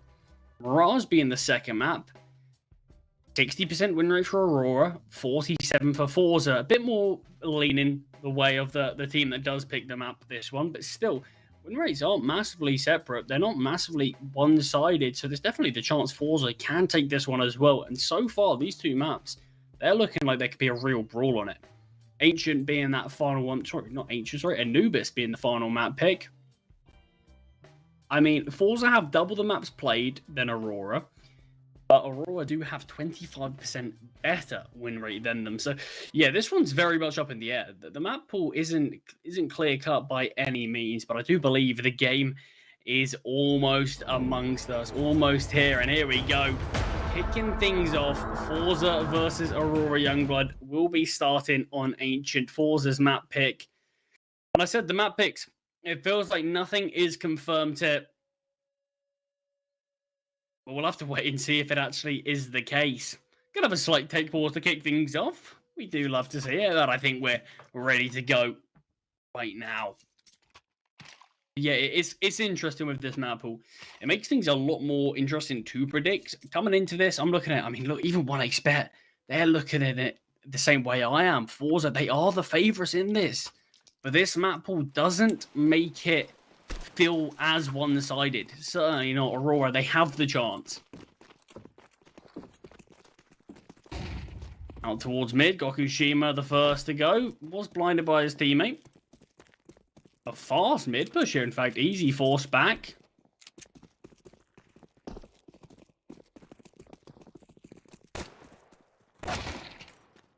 Nice find there. Blue-white takes down a lurk.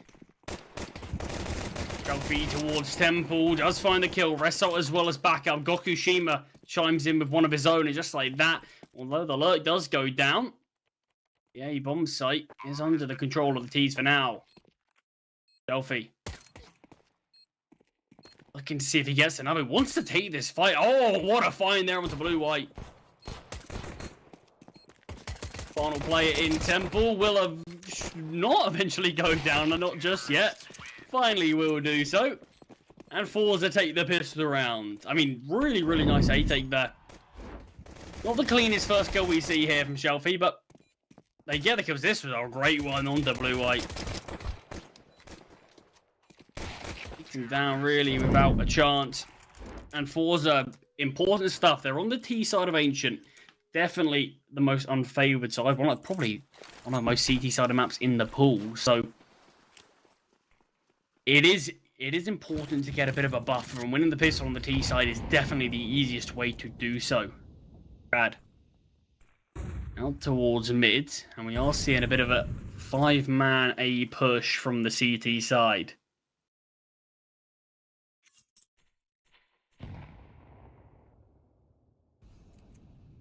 No contact is going to be made yet. They're shifting the whole way. They're happy to take this one patiently. The B-bomb site is slowly being torn apart by Forza. I mean, they're being very patient as well. It could be their undoing. Finally are on the bomb site, and you can see the T's start to turn their attention towards this flank. Obviously, Aurora, ideally just finding a kill or two will be great. And they are just holding. They're not pushing anymore. So Forza, they could just opt to push towards CT. They know it's clear there. Don't allow the CTs to get any finances, and that's what they're going to be doing. They don't want to give up any kills. They're more than happy to keep this weaponry, keep what remaining util they have. Kill reward is nice, but it's certainly not going to be nearly as valuable as armor, a weapon, and util potentially. So, yeah, it is. I do like the fact that they are just keeping their weapons alive.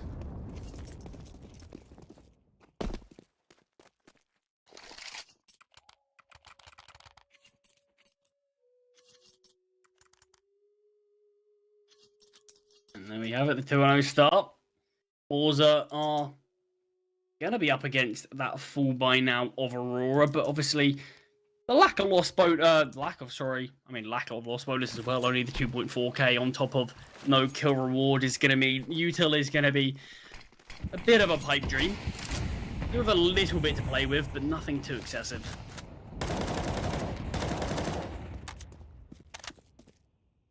Lixie just couple of spams towards mid. Will be back and away, but in the meantime, look at Crad with this Mac 10. He's going to be pushing through towards Candles, making some space for his team here.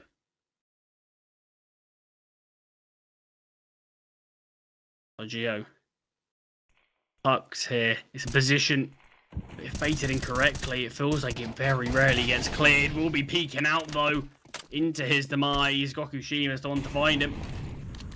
Already Crad's deep positions being utilised just to crunch onto this site. A bit of a pincer manoeuvre. And honestly, I wouldn't mind at all if Aurora go for a save. They don't have a defuse kit. They have a smoke and a flash. That's it. And the spam onto easy, that feels like it confirms it. Yeah, they do opt to go for the save now. I wouldn't have minded them doing it when 4 players were alive. I would have quite liked to see that. It's never a call that's easy to make. Just a call I wish we did see. Result as well, finding another just makes the next round for Aurora even harder. Malinov, the only player really with any HP. You can see the T's are slowly closing in, but they might not opt to push any further. I say that. Brad with this Mac 10 will go down just at the last second. He probably wouldn't mind that too much. He just had a Mac. Gokushima drops over the AK, invests in the AWP. And it is the full loss bonus for Aurora. So that's what I mean. If we did have those 4 players survive, we could have seen a buy no problem. We can still technically see a buy if they wanted, but it's much more of a risk. That's why they are just going for this partial investment instead, along with these saved weapons. But I would have loved to see 4 players save. It's one of those calls that, like I said, they are really tough to make. Because you're one-man disadvantage, you feel like you can win it, but teams don't often do it. Gokushima not far off with that shot, though. Alanov will still reap the rewards of the boost, taking down Resso. Gokushima just on the Galil for now. Maybe missed those shots and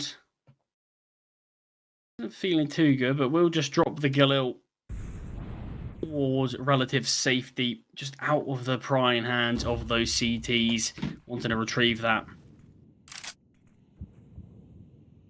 Now A is going to be pressured. Geo is the only player here with a 5.7, and from this range, it's not the most ideal weapon. I mean, the 5.7 can be absolutely lethal, but doesn't feel perfect. There you go, he finds one, is still alive. 2-man advantage now for the CTs. Obviously, weaponry still heavily favouring the T side.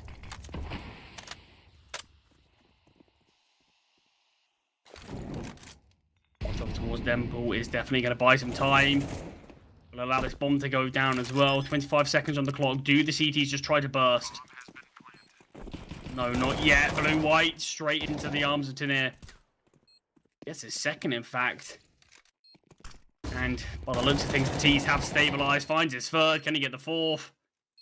Tanir just 4 HP. Biding his time in the back of the bomb side, playing this perfectly. And now the T's will go for the swing. Gokushima does get the trade from his teammate. And Forza with the 4-0 start. Gets a little dicey. The final 2 players, not exactly a lot of health to speak about, but it is a round nonetheless. I like the attempt there from Aurora. You have to think there's a possibility they could have taken that one. Wasn't to be, though. So round number 5. Orp out in the hands of Easy. Yet to find a kill. Similar with Blixie.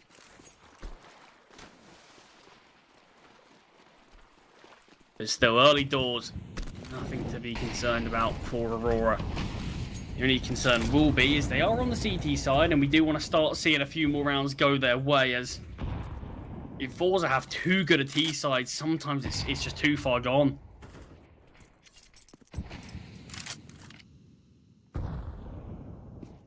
And B is thoroughly under the control of Forza.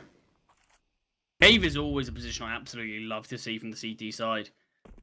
You can really see a player sort of control and dominate the map if they're a good Cave player. It's just one of those positions that are absolutely terrifying to come up against a good player in there. There is a bit of a mid-push inbound. Crad has just tucked himself behind the boxes. Resol does find blue-white. Oh, Crad. He might hit the jump. Oh, he's not being cleared, but they're all walking past. Crad finds one. He surely isn't going to be aware of the other 2. Wait, trade does come through. 2 players towards Cave now. They are just going to be saving.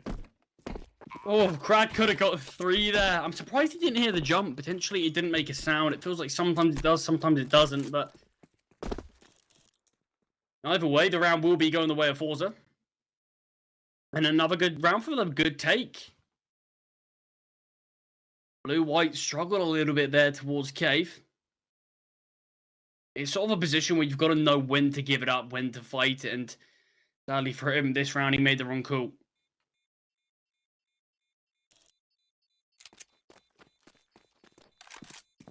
And as the bomb does tick closer to that explosion, we will see 5 on the board for Forza.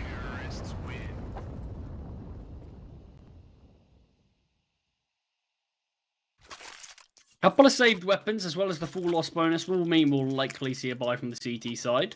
Have to juggle over a weapon or 2.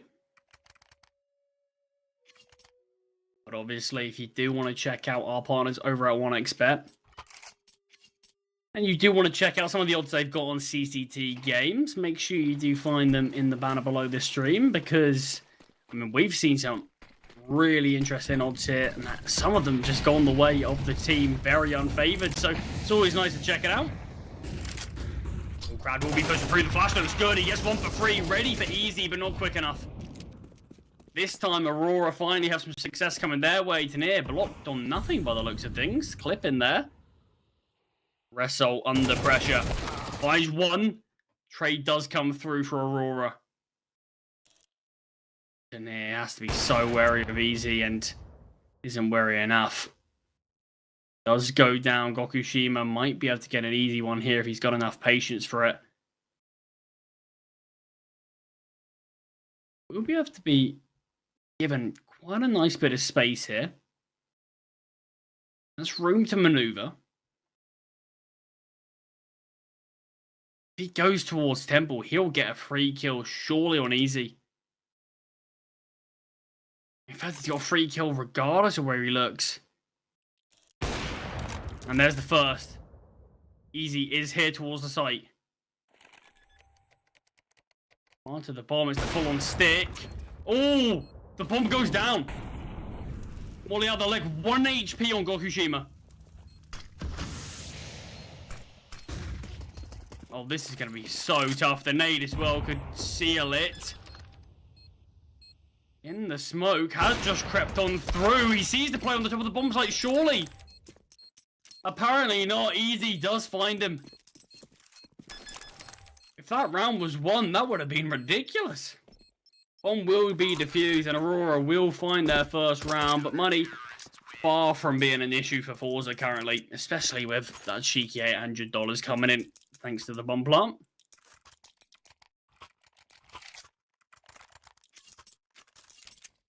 The finances have been drained for the CT side, but we need to see Aurora string these rounds together.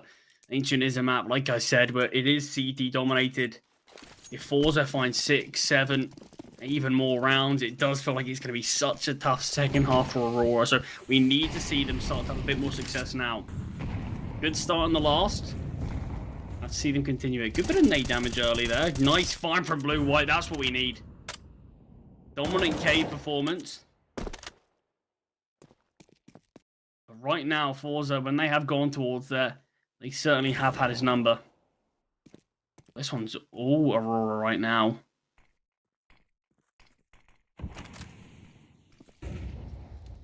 Util coming out. Gokushima towards Donut. Ogio creeping closer. Should have a freebie onto Result. Gokushima in the 1v4 has found the first. Ace clutch required. And does get found by Malinov. That's a much better looking round there for Aurora. Very clean from them. Very concise. Quick and speedy from the Youngbloods.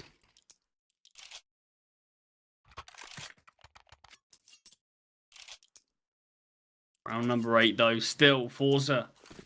The success, sorry, they had in the prior. Or the previous round certainly has helped to them massively financially, as they still do have a buy, but another great HE grenade there from Aurora. Dixie dunks down onto a couple of players. Resol brought down to 1 HP. Blue White maybe just needed to ease himself into this one because he had a tough time towards Cave early. Much better here. Plenty of damage onto Resol. He's barely clinging onto life as it stands.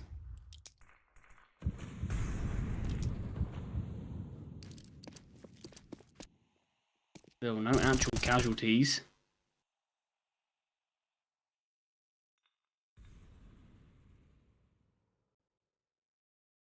Right, looking to potentially catch a time in towards mid. We've seen it do it in previous rounds. Ops against it here.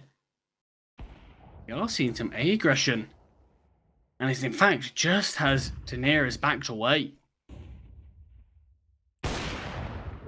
Great shot from Easy. Spots the elbow of Gokushima. And we'll take that.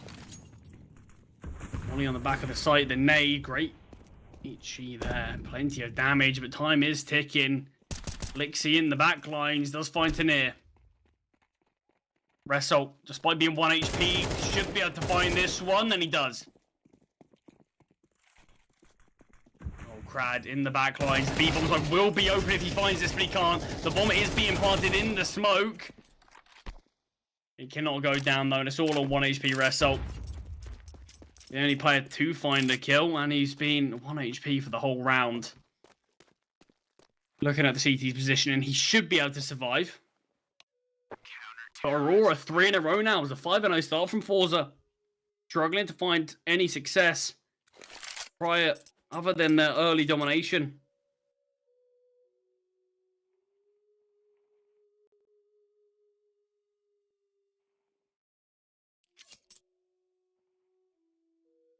And finally, the bank has been broken, and the reset will come through. Not going to be the full eco, though. As Resso has gone for the hero AK, the rest of the team will be going for an eco, though. Obviously, Resso going to be a bit troubled financially in the next.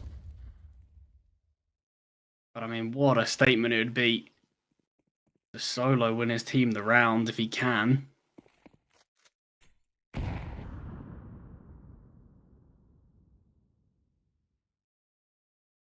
Slower play here from Forza. Going to be attempting to crack open cave again. Brad makes a jump wrestle with the peak and does come out on top. That's a weapon that can be retrieved. Hopefully he does have armor. He can wield this to very high success. Imagine we're going to see that dropped over shortly. Crad, great find. He is unarmored, so not much room for error. Sergio, we've seen him in this position before, only able to take down the low HP Result. Malinov trying to rotate in, teammate by his side.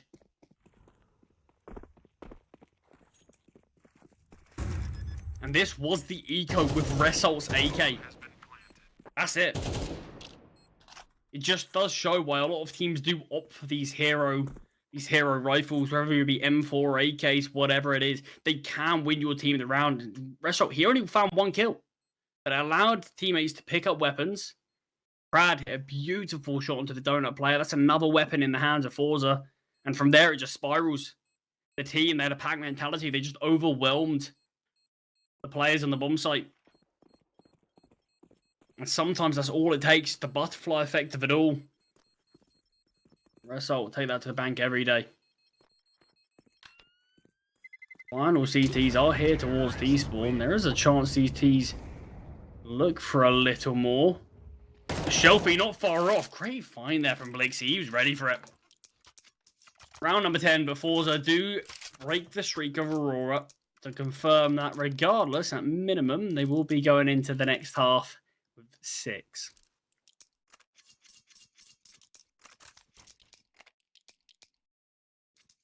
Gokushima back on the AWP.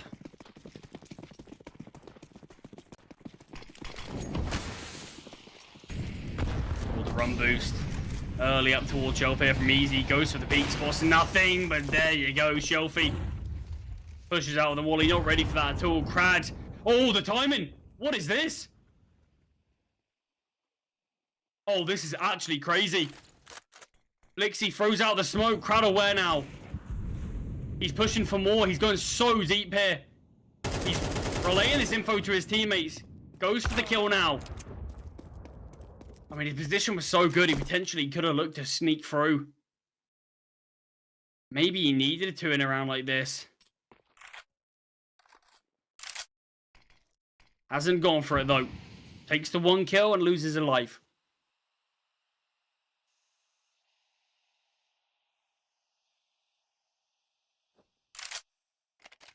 Forza will be pushing towards B. They were going to fade the smoke. If they pushed through it, they might have actually got pretty insane timing. Both being dismantled here. Gokushima finds 1 Maladov now to try to defend. Does only get the trade as a 2-on-2. The bomb goes down, but Aurora certainly healthier than the T side. Flashbang onto near to delay. Oh, there's a gap in the smoke he can play with. Nading the smokes, and it finds 1. And just backs away. The spam will delay Easy's instant peak. So a 2-on-1 now, Easy. The AWP isn't going to matter for these 2 players' health. He finds 1. The swing's good. Gokushima with the trade. Good recovery there. Disadvantage 3v4. from fours, with Result being next to dead, really. Such minimal HP on him, and somehow Forza make it work. Finance is in a tough position for Aurora. It is 2.9k loss bonus, so they'll go for the half buy. Aurora can find themselves in a really tricky situation if Forza do get 8. I mean, even more. 7 is already a tough half for Aurora, and there's the possibility for even more. Tanir ready for the swing. We'll find the first kill. He does drop the Molotov. Oh, great flick onto easy. Looked ready for blue-white. Might not be so much anymore. The nade only makes things easier for blue-white, who retrieves himself an AK and does back away. Still, disadvantage for Aurora, but I like what they're doing here. Re-aggressing. This could be timing. Absolutely perfect on Result. It is. They take the kill. Oh, Blixie towards mid finds one as well. It's falling apart slightly. Weapons are in the hands of the Aurora players. Oh, blue-white won't be aware, though, that Crad is just here lurking towards candles. Malinov not really aware of the possibility either. He's got a short amount of time in for this before they start to consider it. What's the player? Flashbang out from Tanir to delay. Brad now, though, finds one. Malinov's off the bomb. Brad's not falling for it. And just holds, just waits. Malinov, time's no longer at his side. He's got no defuse kit. And he gets taken down. Crad played with absolute perfection. Trusted in his instincts. I found his teammate. He's getting off the bomb. I'm calling his bluff. And he called correctly. 8-3. Final round of the half. Aurora have all the weaponry they could ask for.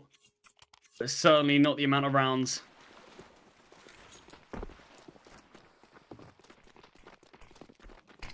This final round feels like a necessity for the Youngbloods. Oh, Crad. Should have a free one. Oh, Blixie turns his back in 180, gets a second. Great double from him, but pressure's being applied towards the A site. Resol wants to get deep. He wants to count someone off. And he's done so, only able to get one though. And 8-4 at the halftime switch. Certainly looking less measly than just 3, but 4 not much better on the CT side of Ancient. Aurora have a big job ahead of them if they're going to be able to take this one. That was not a great half. They had that string of rounds where they found 3. But since then, no more positive signs going their way at all.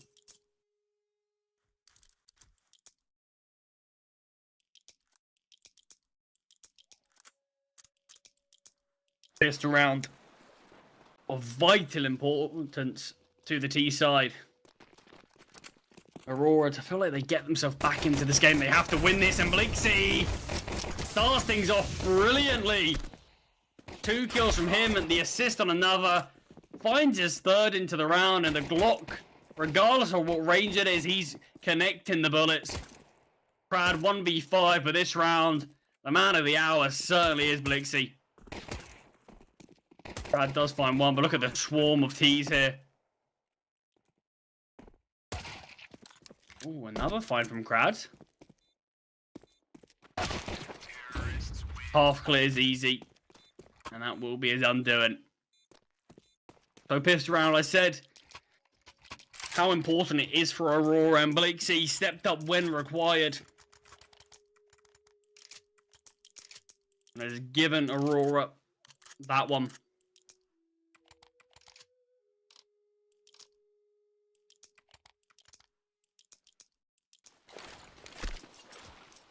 Odds, though, from 1xBet, still heavily favouring Forza.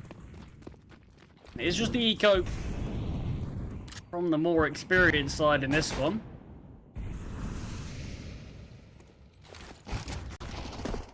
Blixie almost caught out towards mid. Nice double from him, though. I said Easy is one of those players that just his individual ability alone can spearhead this Aurora side, but Blixie's the one taking the reins here. Another triple from him. Another big round. He is leading the charts for kills in the whole server right now, but weapons in the hands of Forza. 2 rounds separates these teams, but obviously Forza's still on that favoured side.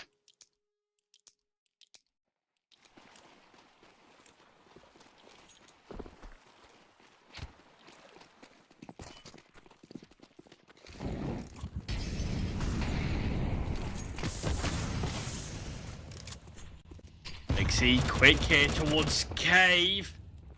Takes so much damage. Lucky to be alive, if we're being honest. But he still is. That's the most important thing for Aurora.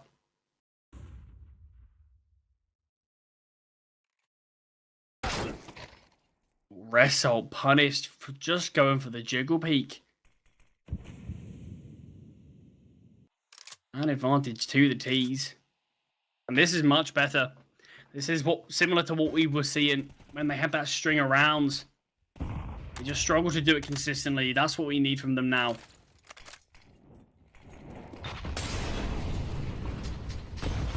Smoke dropped. Crad advances, though. Alternate. Does a lot of damage to Blixie. Gets him even lower. We'll get out of here for now. IGO pushes through first. Tanir does go down. Weapon switch. Gilil picked up. Crad, though. Supports his teammate from the flank. Malinov 1v3. God, it just creeps around the corner. Malinov, is he aware of this? Didn't look like it in time. Did react, but not quick enough. Crad does find him, and Forza find their 9th. Money will be good enough to buy for Aurora, but it's not perfect. The Youngbloods are going to have a bit of financial difficulty on a couple of players. We can see Galil's out again. But obviously these guys can still wield these weapons to absolute max proficiency.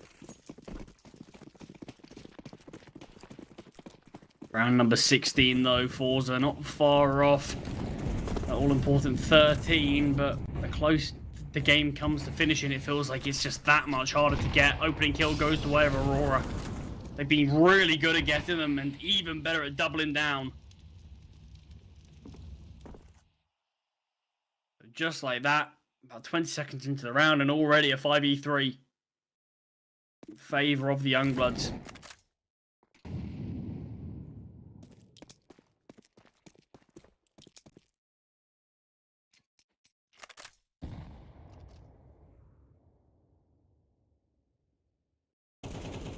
Push towards B looks good, especially after taking down Gokushima.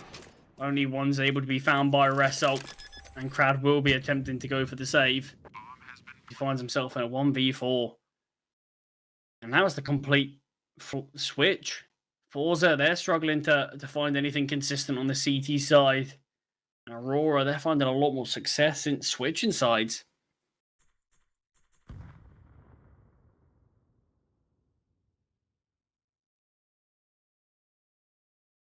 We're not going to be seeing... Oh, maybe we will. I was going to say we're not going to be seeing too much of a hunt from the T side.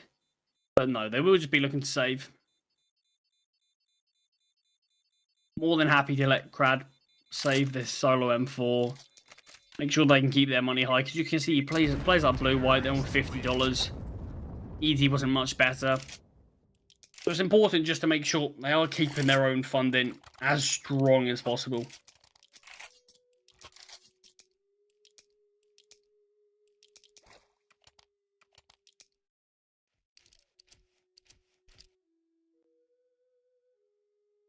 Just 2 rounds separate these teams again. We are going to be able to slight tech pause, but we are seeing it be quickly resolved. And it will just have to be the eco from Forza. So this 2 rounds is going to very quickly, in theory at least, be turned into 1 round between these 2 teams. And then it is all up in the air, you know, since obviously dropping down from the 30 rounds. All it takes sometimes is a couple of rounds going your way, and that can kill the game near the end.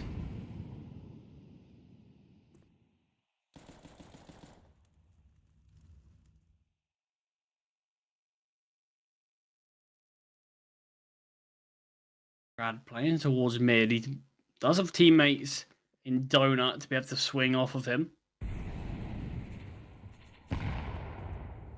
By the looks of things, Aurora are just going to be probing towards A, and once that's confirmed clear, that might be this round sealed. Gokushima does get taken down.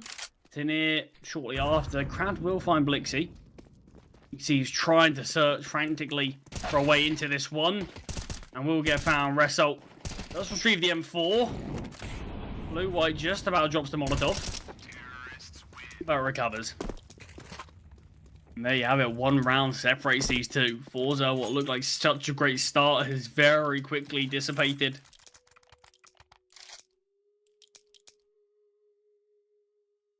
Like I said, win rates on this map, they're very similar.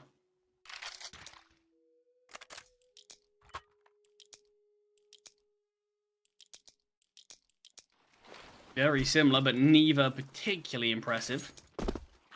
Fukushima on the AWP now, though. But add a bit more stability to this CT side. We need to just see Forza stop losing kills so early, because that's really been like their undoing. They lose players and put themselves in a near impossible situation and just try to recover it from there. But sometimes just take a step back, play cautiously, let Aurora be the ones to take the fight to you, because we've seen in recent rounds Forza do quite the opposite, and it's not been working out for them. Be very reserved in this one, and it allows Blixie to get very deep. The util throne should be a bit more of an indication, well, especially now. Blixie's just being given a lot of space. I don't know if he is. Rotating in. Crad, though. He's elevated on the boost. He can be a free kill for Blixie. In here, though, doesn't matter. Even if Blixie is going to come, he's still just ground and finds a double, but still goes down. This one is unraveling. Gokushima does find blue-white. Blixie, low HP towards CT.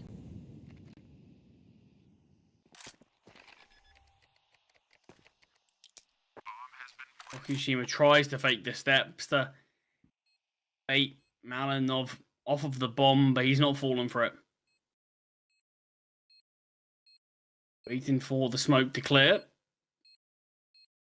Has done so now. Malinov, great first find.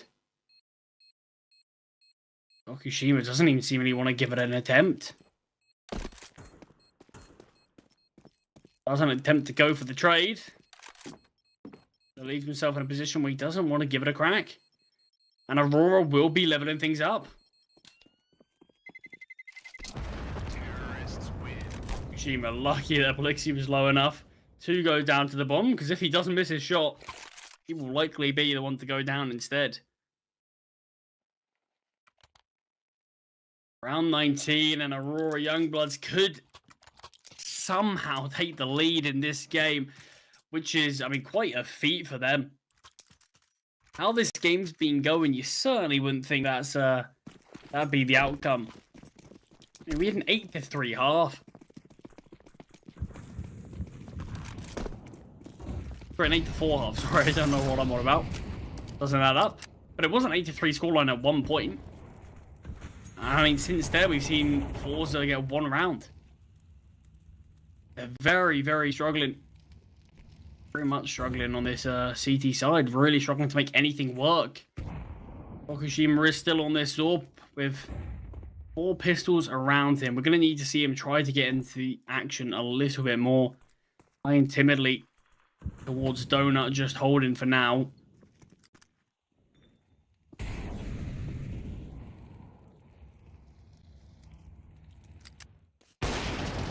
And missed shot from Gokushima. And won't get another to miss. Rajio takes him down. And this round will start to unravel. Malinov. Another player to find. Doesn't clear him. Oh, and that's really brutal there. Ralphie misses. Malinov finds him. And I mean, that can be just a round there which just loses you all your confidence. I mean, you're in a tough position. You're really struggling since moving on to the stronger side, and all of a sudden you just miss a free kill. Player's got his back turned to you. You're right behind him. And Aurora do take the lead for the first time in this series. But something tells me if they keep playing like this, it won't be the last time. And just 1x bet still favouring Forza, but certainly not to the same degree that they were. Raggio does have an open A-bomb site if he opts to probe there. Sometimes you do see players just sort of take that risk. Think, okay, a lot of teams do just not play anyone A early. Maybe I go for the push. Maybe I go for the play. Not going to be seen in this one. We are dropping the smoke, though, so it can create some space for Aurora. Okushima is here rotating in, holding for a bit of a boost or a jump, potentially. Really a bit of a nade, though, coming into the bomb site.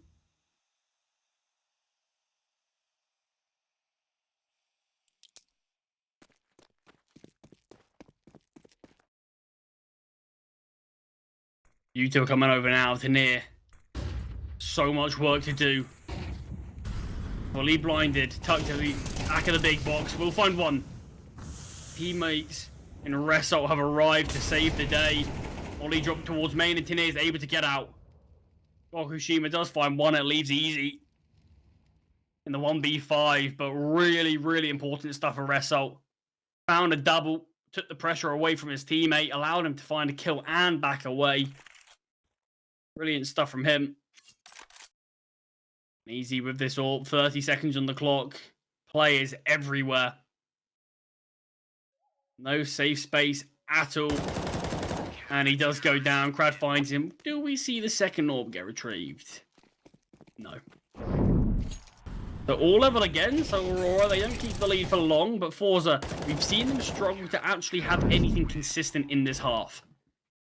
I mean, what a time it would be to actually do it right near the end of the game.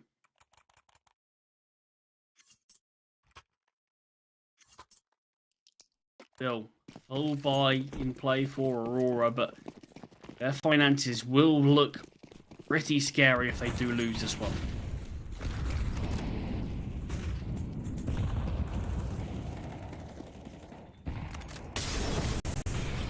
Oh, util galore towards Cave.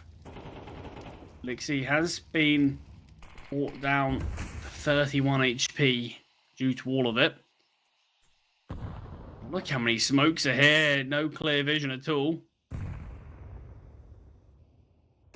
But this cheater portion of Cave is under control of the T's.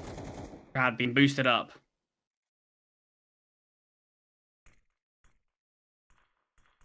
Can be a really, really cheeky angle. We're going to see a double swing towards Cave. That could be the go call from the smoke, but the T's opt not to swing. Oh, these mollies have missed twice now. That's going to be really rough for Aurora. 2 of their 3 mollies they had, just been irrelevant. May as well have not bought them. There is a player boosted up here. Tane has to be careful. Missed shot from Easy keeps him alive for now. Okushima, though, won't miss. Raggio does get taken down. It's been a decent fight, to be fair, between them all game towards Donut. Oh, Result fumbling with weaponry. Crad does find one, still elevated up. Drops off down. That does lead to his death. The bomb has been planted. Man advantage for Forza. Easy and Malinov. No util, just weaponry. Have to take these gunfights to win this one. Timing is perfect. Okushima does go down, but Tanir there for the trade. And the round does go the way of Forza. So they do find 11, finally able to string some rounds together, and it's when it matters most.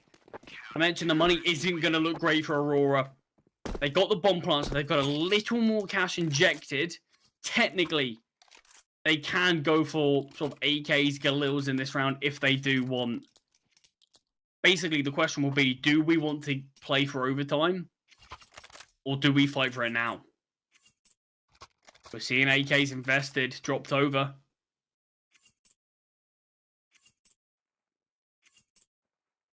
Yep, they're going for it. They don't want Forza to find 12. They want to be the ones to win it in regulation, and it's a really, really risky call, but it's a call that if it works out, I mean, it can really be the difference maker in a game like this. 2 MAC-10s, the Tech 9, and a couple of AKs. That's what they've got to fight for survival. They lose this, the game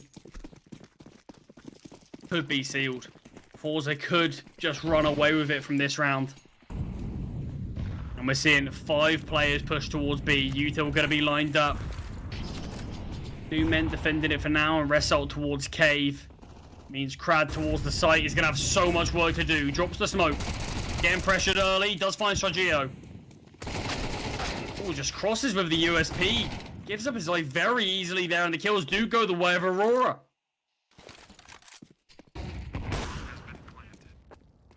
Yeah, not entirely sure what we saw there from Forza. I felt like they made some big blunders there on the defense.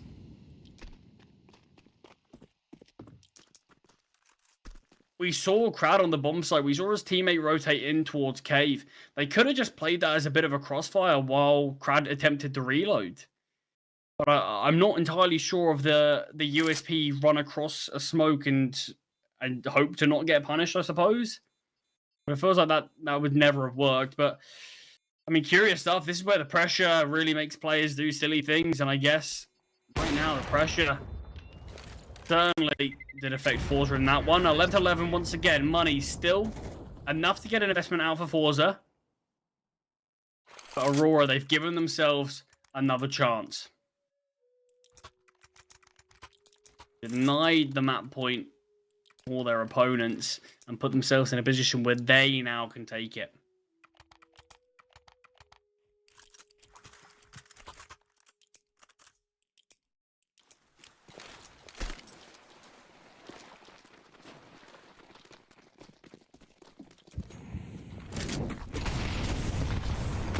Oh, Blixie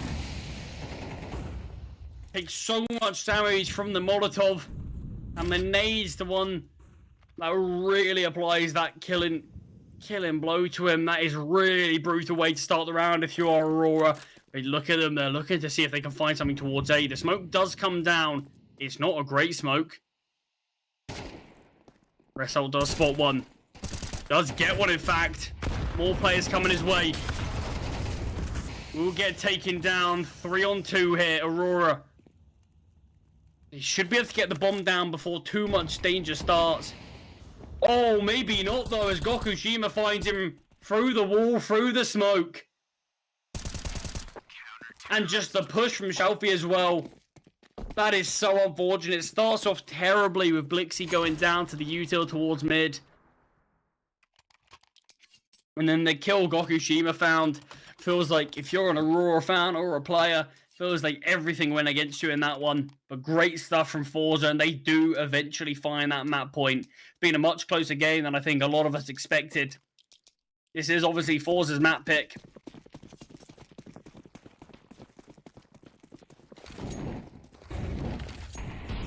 But an okay buy for Aurora. It's certainly not too doom and gloom. They've won with worse than this. We saw it just a couple of rounds ago. But now they do need to win with this. No second chances now on Ancient. 3 players pushing very close to Cave. Result lucky not to get any bullets coming his way. Blue White there was to take this fight, and it's been his undoing. Result with the double. Takes down easy as well. That's one of the hard-hitting weapons. Blixie looks for a fight as well. Result seemingly not ready for that, but Gokushima certainly is.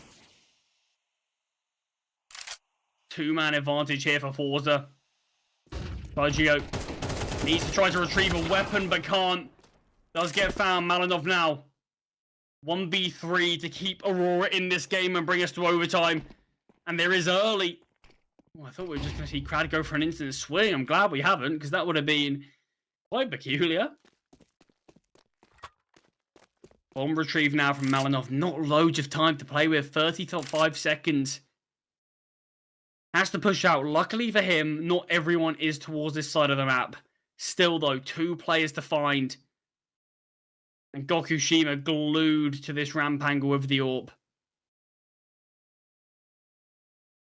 Malinov is creeping closer and closer. Avoided the gaze of Gokushima. And does find the first. Not able to cross, though. Malinov. The clutch was a valiant attempt, but Forza at the last possible round, find round number 13, and do take it just. Their map pick does go their way. Not exactly the most convincing performance we've seen from them. Their CT side initially pretty abysmal, and Aurora Youngblood, though, did look good on their T side. Sadly for them, like I said, it's a rough map in terms of if you just don't have a good CT side performance. And you've got to think, if Aurora Youngblood had a bit more to show there, maybe we could have seen that go their way. Sadly for the young guys, it wasn't to be. But Forza do take their map pick in exceptionally close fashion. Mirage up next, though. This is Aurora's map pick, and it is a much better win rate for them. 60% in 5 maps. So it's not too bad a showing for them.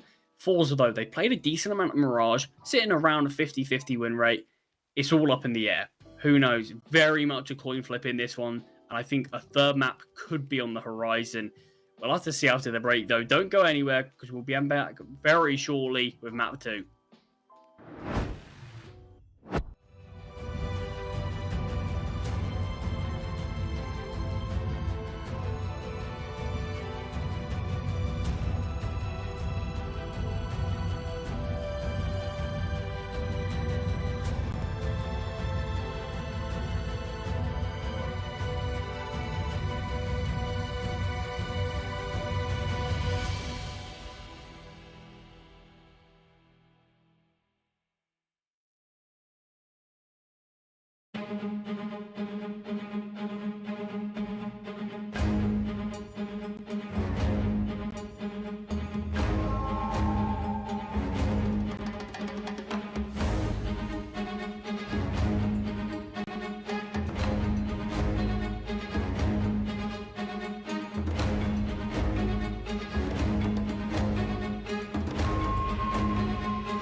have very complicated job, but I love simple things so much. One move, one push.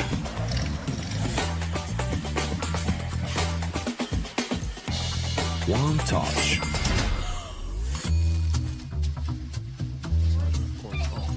One love. One click. One XBet. Are you sick of just opening cases?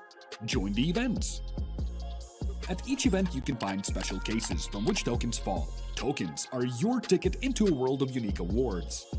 For tokens, you can buy a skin, premium, or special balance. Try your luck in the skin generator. Also, you can leave your tokens at the token vault. And the more tokens you keep, the better skin you'll get.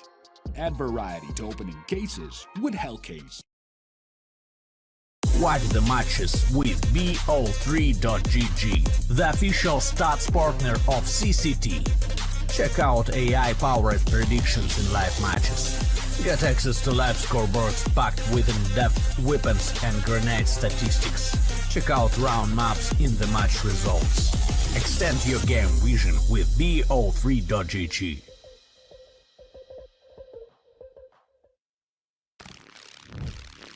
Yo, what are you doing? Exhibit. What do you think? I'm a paperclip? It's Mr. X to the Z. You need to quit browsing like a lame and get Opera GX. Because with GX mods, you can pimp your motherfucking browser. All you gotta do is click here, select the mod, and boom! New look, new sounds, new everything. It's not easy being a legend. Oh, shit. Not again. Change the mod now. Download Opera GX.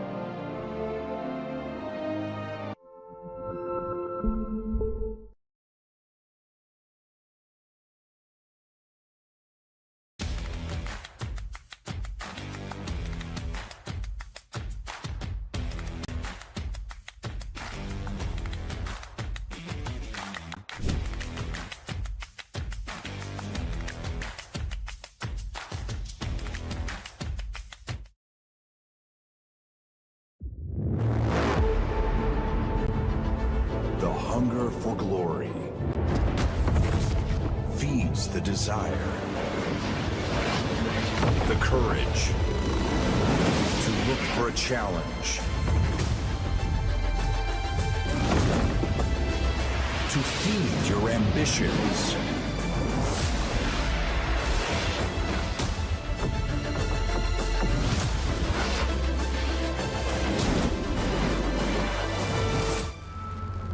To reach for greatness. To become the champion of champions.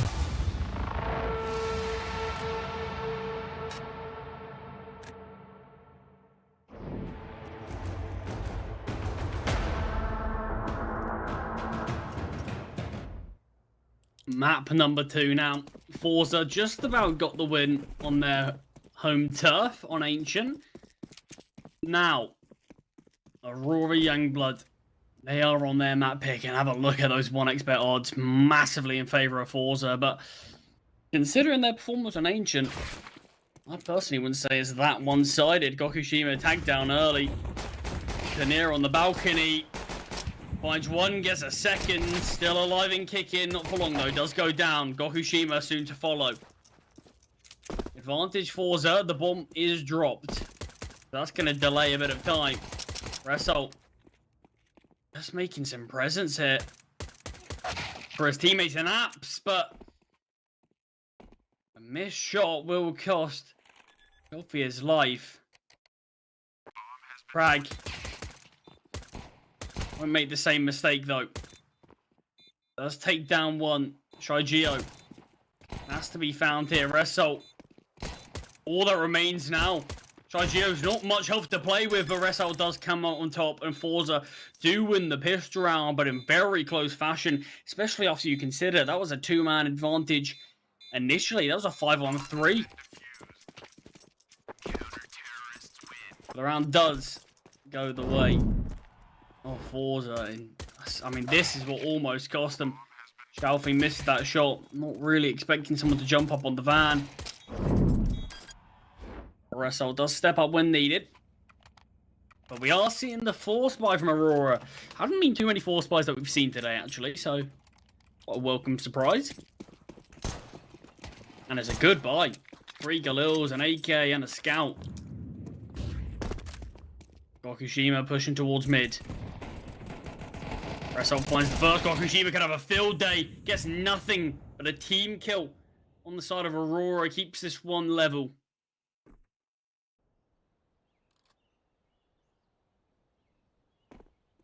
Lixie getting closer. Smoke down towards connector. Crag retrieves himself an M4. Shelfie does fall. The nade missing its mark, doing no damage. There's advantage for Aurora as they look to set their sights towards B.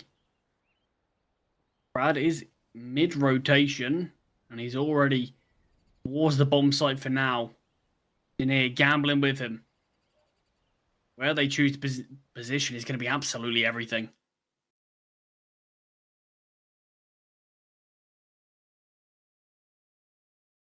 Are both decently in the bomb site, but Brad has to be careful. The push comes through now. Brad finds the first, does get dinged down, but a base into near. Blue White, not lots of health to speak with. And Tenir, great stuff from him. You see, Blue White still paranoid about Crad, but he fully rotated round. Allows Tenir to clean up the others. But almost around that Forza let slip, but a good attempt at the force buy from Aurora. Unfortunate that it didn't go their way this time. It's just going to have to be the eco for the T side.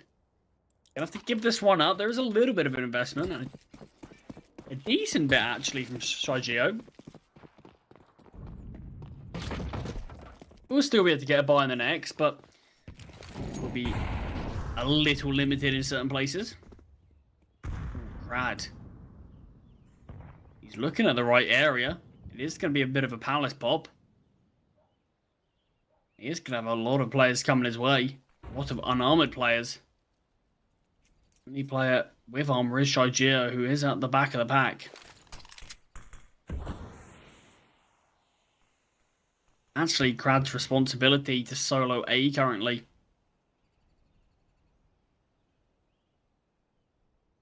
The quicker Aurora opt to push, the more likely they'll be able to take him down and get that bomb down.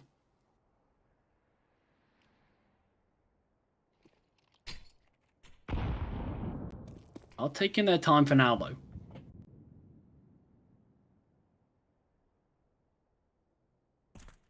Alanov, seeing if you can find something with this Deagle. Only finds a stray bullet from Gokushima. Now finally the push starts to come. Result. A lot of bullets fired. Crad only able to get one. A lot of damage is actually being dealt with these weaker weapons. Surely the bomb can't go down here. It doesn't. That would have been a great round from Aurora if they find 2 kills and get the bomb plant, especially after losing the first. I mean, this looked like it should be an absolute bloodbath. Far from it, really. Forza do find their third, though. Now we're seeing the buy from Aurora. Orp in play for easy. Haven't seen him at his best with the Orp just yet.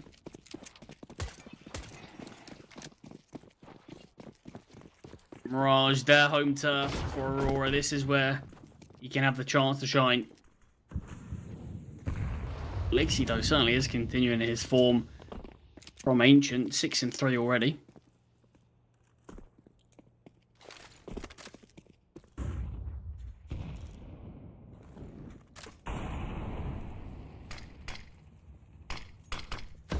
Oh, going to be a bit of a mid-swing here. Gokushima going to have a lot of targets. Finds the first. Gets a second. Surely won't get a third crack of the whip. Drops the nade down, and yep, he's happy to leave it there. Got 2-man advantage for his team. Theory should be smooth sailings from now on out.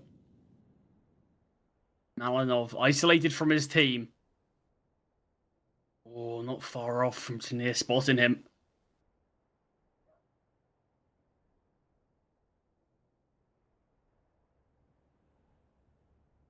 I don't know if he has teammates around him now. In there, finds the first. And Shelfie actually does. An easy all that remains. Gets tagged down. Gets another. Still very low HP. So in the bomb site. It's just a bit of a distraction. Gokushima does find him. A little bit of damage there towards the end. That was Tenier that found that kill there. Shelfie actually found them both, but Tenier was the distraction. A 4-0 start from Forza. Had a similar start on Ancient, just didn't go their way, but obviously though, you do want to check out 1xBet and that side of esports. Make sure you do check them out in the banner below the stream. The odds are certainly in favor of Forza, but if you think you can defy them, make sure you do check them out in the banner below. Because we've seen some upsets today already. Certainly there will be more to come as the days pass. Maybe this could be one of them. Partial investment out for Aurora, but we are in a slight tech pause, as by the looks of things. Alfie, he's having a few issues. Happens. To be fair, we've been kind of blessed with tech pauses today. Haven't really had too many. Been yeah, pretty well sorted from all the players. Not really had too many issues on their side. That's a nice sight to see, because obviously everyone being online, different locations, different issues can come up, but yeah, nothing too serious today. Just a bit of a tech buy here from Aurora by the looks of things. Eventually, we might be seeing a bit of a fast B hit. Or something with a bit of speed.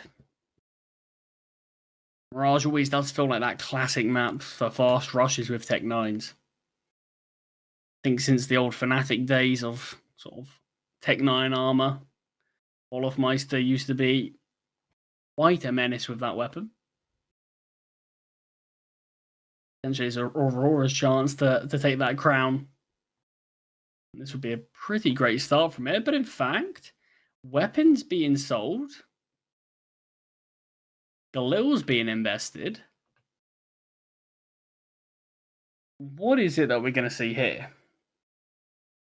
This could be very different to what initially it looked like.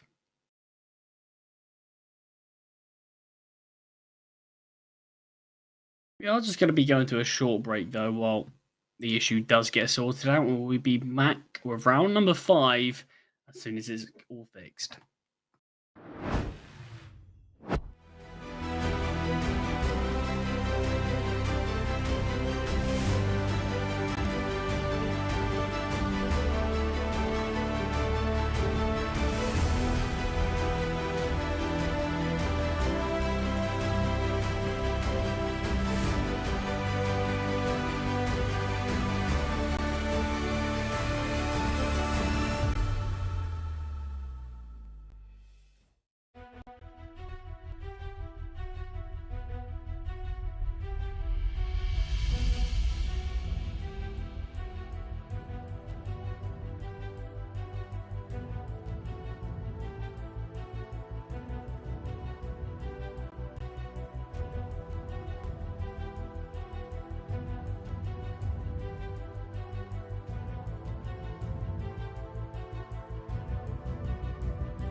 And we are back. Round number 5.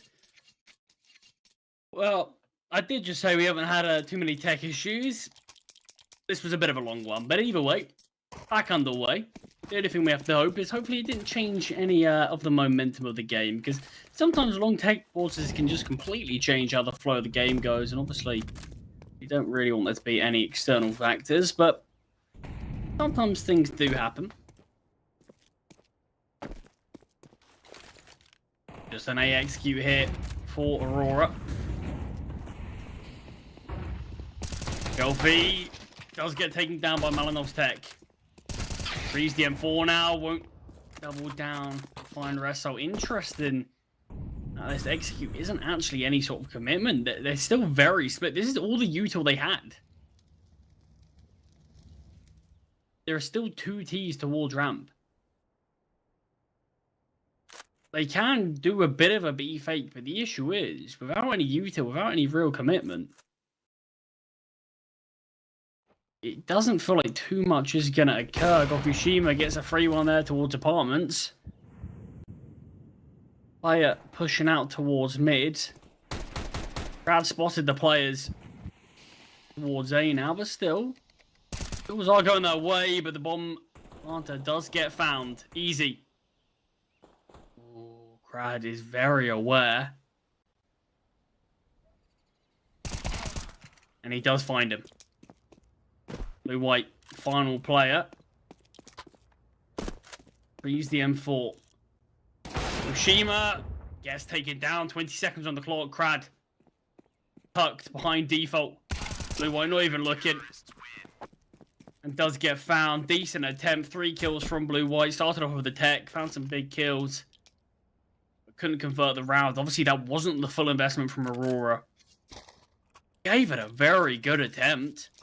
You can see it's weakened the Forza economy pretty substantially. We are in another bit of a tech pause, but it was a quick one this time.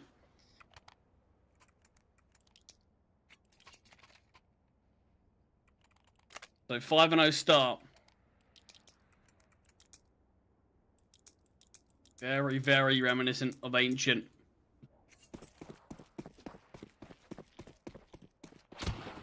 Still very early doors on Mirage. I said the same thing on Ancient when it was a similar scoreline. And Aurora, they did manage to battle back. There's some very close rounds here so far. Okushima finds the first mid push from Crad. Doesn't actually find anything. The nade could finish off Geo. It doesn't. Does connect, but not for enough damage.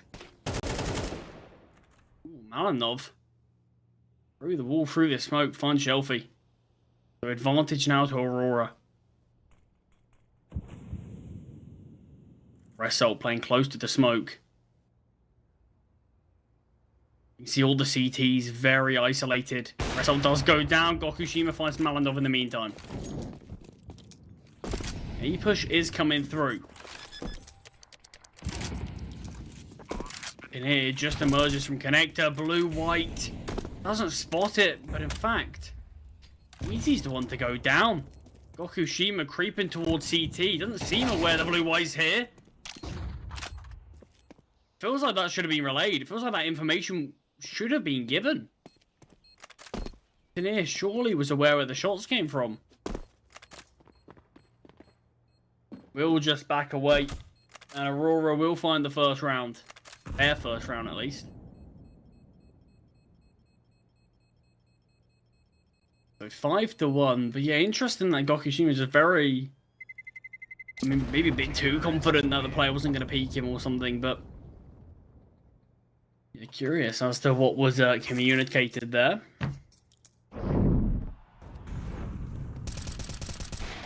But that could have changed the round if Crad was able to find that kill and back away.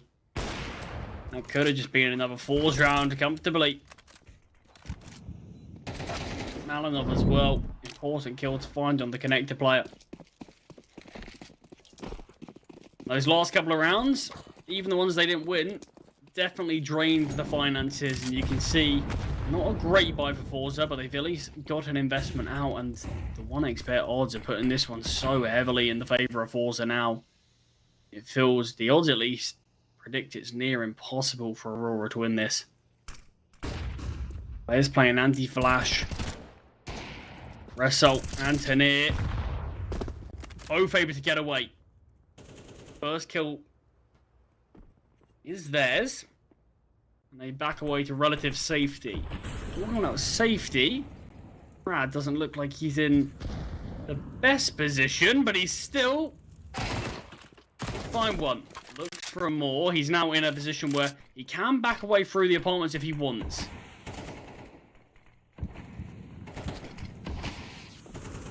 Just making a lot of presence towards mid. I think a bit of a smoke wall that he can try to pass through. Can make an interconnector if he wants to. I think Easy just spotted him on that bench. Looked to see if he could get a kill back, but chance disappeared as quickly as it came. Now the B push. There are two defenders here. Tanir backed up by Result. Oh, so much damage done to blue-white.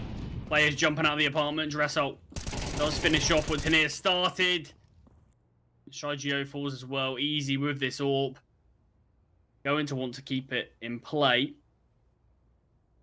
Looking at Shelfie's position, that might not be a possibility. And he does fall. Forza with 6. Deny Aurora stringing any rounds together, and no bomb plant will make things challenging for an investment. I like what Crad did there, patient. I mean, I know in that position where it's very easy, if someone just looks to the right, you're cleared. But I know in that position it's super easy just to sort of quickly go for that kill. But he had patience enough to see if there was another player. There's a possibility he could double down, but wasn't to be. Still found the kill. He did a good job just being a bit of a nuisance for Aurora in general. Tactical pause called from the T's, and I think it's a good time to do it. You're in a position where things aren't going your way. And obviously, you've lost map 1 in a ridiculously close fashion. This is where you want to really change things up early before it gets too out of control.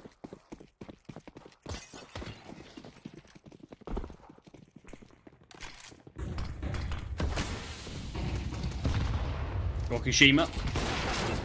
Pressured towards mid, finds one, but the SMG or Shigeo does find him. And it is actually an investment from Aurora. You can see only 3 pieces of util remain on their side. So we'll hear this towards mid. Oh, miss jump there. Malinov. So plenty of bodies towards mid from the T's. Will they choose to do it? Well, Shigeo just has the initiative to push towards jungle, and blue-white finding Brad as well. This weaker buy is working out. The bomb is dropped towards top mid, though. That's going to be the only issue. Looks like the CTs are already ready to save. Easy's deep towards A, so they have free range just to take that part of the map. Don't even see Four's attempt to try to fight that. They likely weren't aware that the bomb was towards there, but surely had to consider the reason for this plant taking so long.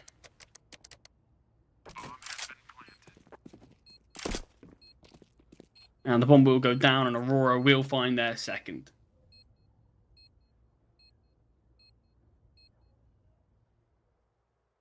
Bomb does tick down. I can't imagine we'll see too much of a hunt. I don't really think the financial side will allow Aurora to send too much towards the B site. But like I said, we need to see more from Aurora before it's too late, and that's a good start. Tactical pause worked out well for them. And do get themselves around from it.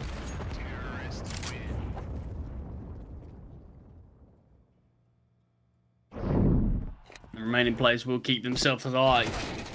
See, that's the push that really dealt a pretty killing blow to that Forza side, but then Crad going down as well, caught in the open.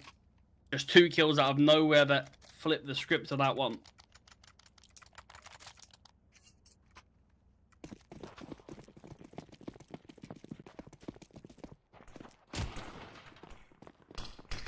Seen a lot of mid-aggression from Forza. Holding off a little bit here. Crowd once again going down early.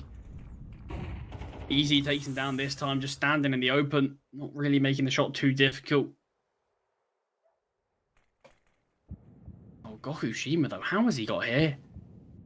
Blue-white clears this. This will be exceptional, especially this early into the round. Gokushima just doesn't have the patience. Backs away and Blue-white takes him. We saw similar things from Forza on Ancient on their CT side, just taking a lot of fights where it felt like they didn't need to. They were just losing plays very early into the round where sometimes you do just need to hold off, have a bit more patience. But Forza, they are going for a 3-man stack towards B. So when the bomb will get planted towards A, which it looks like it will, you do have to imagine we will just see a bit of a save.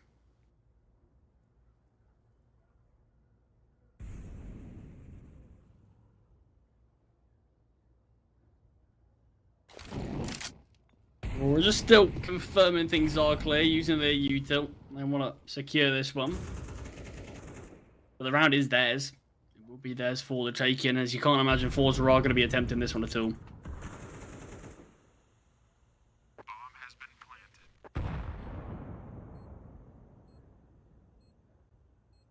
The bomb will tick down, giving Aurora their third.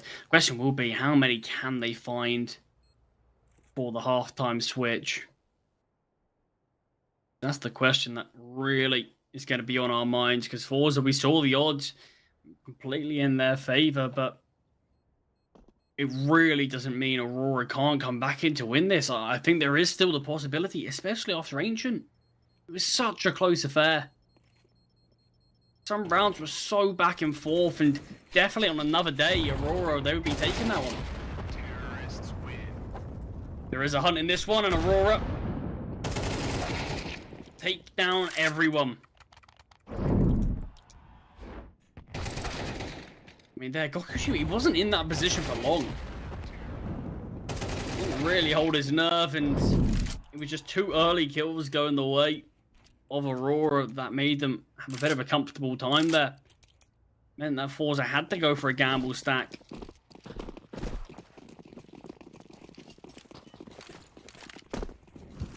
This flash there from Malinov. We are seeing a big stack here mid from the CTs. They find 1 kill from it, and then Aid should be able to finish them off. Not just net, but this one will. Gokushima will go down to it, and it's all on Wrestle now. He has been boosted up. Not far off being able to find 1 more. But 2 rounds in it now. See another scoreline, 6-1. Forza had a good start. Aurora starting to come back into it. And they needed to. It's their map pick. We needed to see more from them. We know they can offer more. These guys are obviously the final team to play in the first round of the group stages. A lot of question marks about both sides. Gokushima towards underpass. Risky position, but finds the kill. Wrestle here as well to support. Gokushima finds his second. Crowd will go down to blue-white. Jumps across towards stairs, will back away. The issue is, for the T's, the bomb is completely miles away. He does a lot of damage to Wrestle.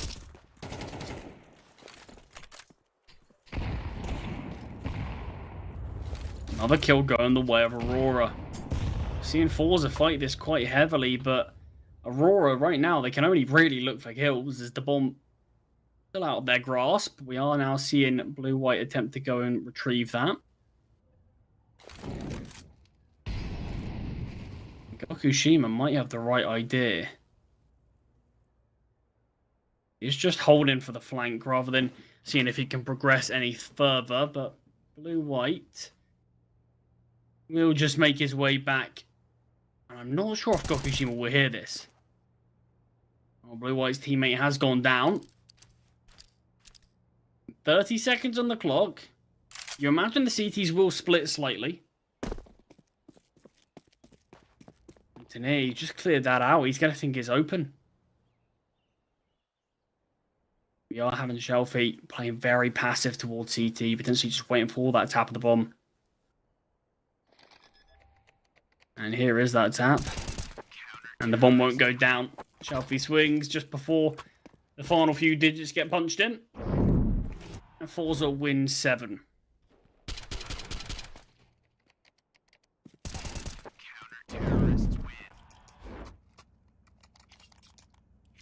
So final round of the half hit. We an 8-4 on Ancient in favor of Fours. But obviously that went all the way down to the last round. Forza just about closed it out.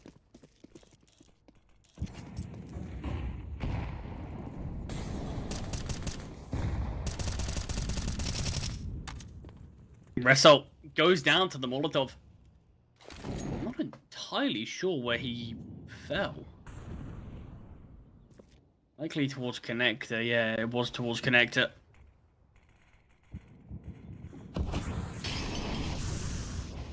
Advantage for Aurora here, and the A-bomb site is pretty open. Joffy is here towards stairs, peeks straight into the sight lines of Easy.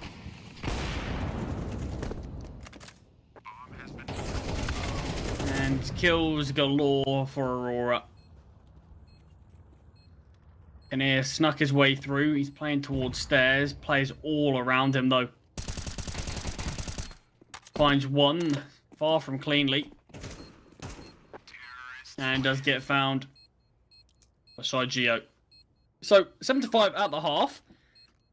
Good recovery from Aurora. Forza surely have to be a bit disappointed by that one. I mean, the odds still favouring Forza completely.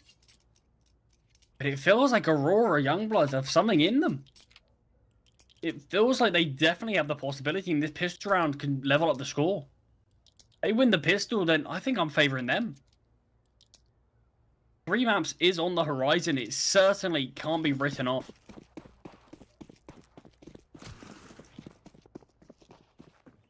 But Forza, they do have the habit to be able to dig themselves out of trouble when it matters most. It's going to be a real brawl, this one. Result towards Palace. Great find. Blue-white with a double, though.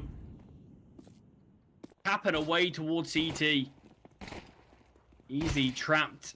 Oh, not for long. He fights his way out. And the pistol will go the way of Aurora.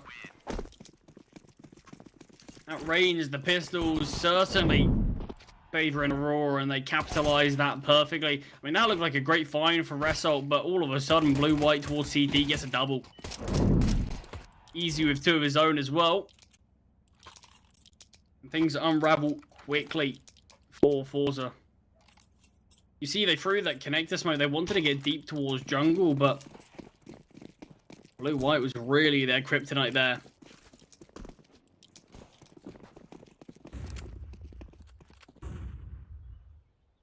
Ooh. Underpass push. Easy's going to have a lot of targets coming his way and gets nothing with that MP9. So that was the cash generator gone. Still, not going to be too much risk as it is just Glocks and an unarmored MP9 in play.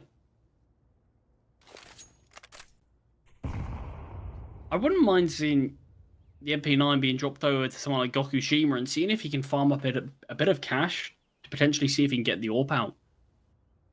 I'd quite like to see something like that.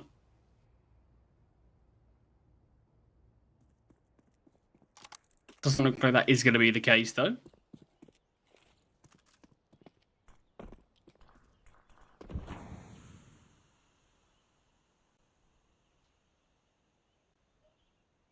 Still very patient from the D's hit. Biding their time. Very much a pack mentality. They sneak through, but CT is not going to be the best angle for them. This long-range fight. Well, I say that. They do succeed. The bomb will not be going down. At least not yet anyway. M4's being juggled over. Or maybe not, as Result has just dropped it. I think thrown it out of the map, potentially.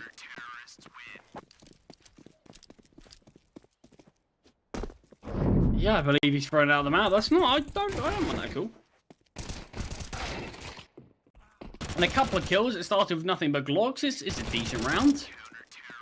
Forza. You can't really ask for too much more on just a full eco. But 7-7, we are all leveled up. I mentioned the pistol round. That's what it can do. These pistols now more than ever, with the new amount of rounds, so much impact. But weapons in play again for the T side now. First buy of the second half. A lot of bodies for Forza reside towards B. It is just being held by Malinov for now, pretty deep into the site. And their commitment comes through. He's emerged onto the site. Nice farm from Shigeo, and just like that, Malinov falls as well. It is good positioning from the CTs, having Easy in the backlines as well, but the issue is, it's still two-man disadvantage. Crad has to be aware of this flank or he will go down.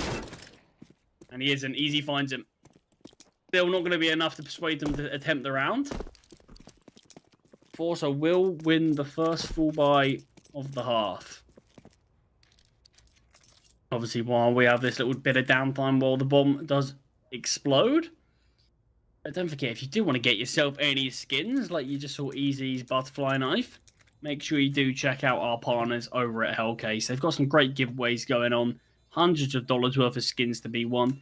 As well as you can win yourself some skins on their website if you're interested. So make sure you do check out the banner below the stream for Hellcase. But there you go. It's been confirmed. 8 rounds on the board for fours.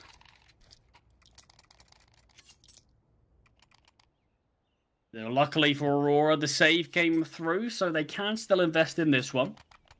Would definitely be a different story if a few more players fell. They still got another crack at the whip here before potentially having to be on an eco. And at this stage in the game, where both teams are sort of pushing closer and closer to that double-digit mark, you want to make sure you're on as many full buys as possible because you don't want to lose the finances. Sometimes you do see games where just teams can't manage the finances well enough and they do end up losing. Shelfie finds one. Able to back away or just tuck himself in the corner before a trade comes through. Crowd attempts a peek towards connector. Wants to press the issue, but in fact, Tenir's going to do that. Easy does keep things level, though. He's able to back away again. This is such a risk here. Tenir doubles up.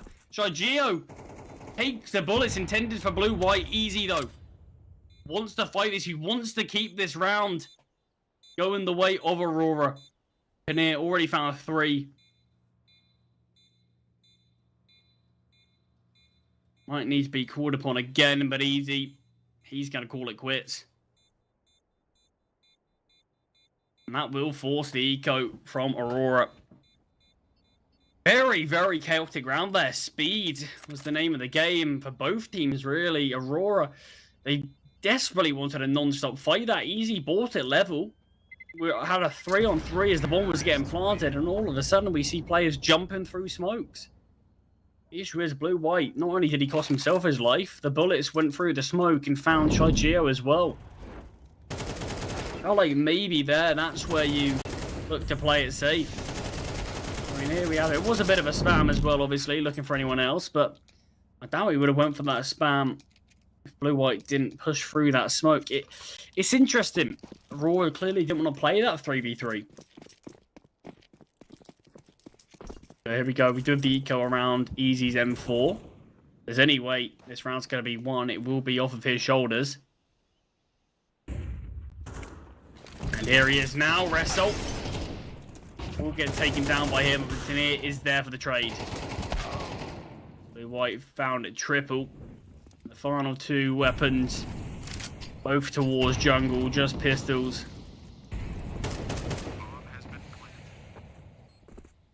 Bomb goes down, and Forza should be finding number 10. 3 rounds away from taking this series 2-0. 3 rounds away from putting themselves in that 1-0 record. A great start here. for any team to get a 1-0 record at CCT East Europe. It gives you such a nice start to the game. Only needing 2 more wins. You've got a bit of a buffer. You start off on the right foot. But like I said, it's not over. Aurora Youngblood, despite what the odds say, despite what I think a lot of people think, they've given Forza a good game. On both maps. Ancient, like I said, on another day, that could have been a map going their way. This one still could go their way.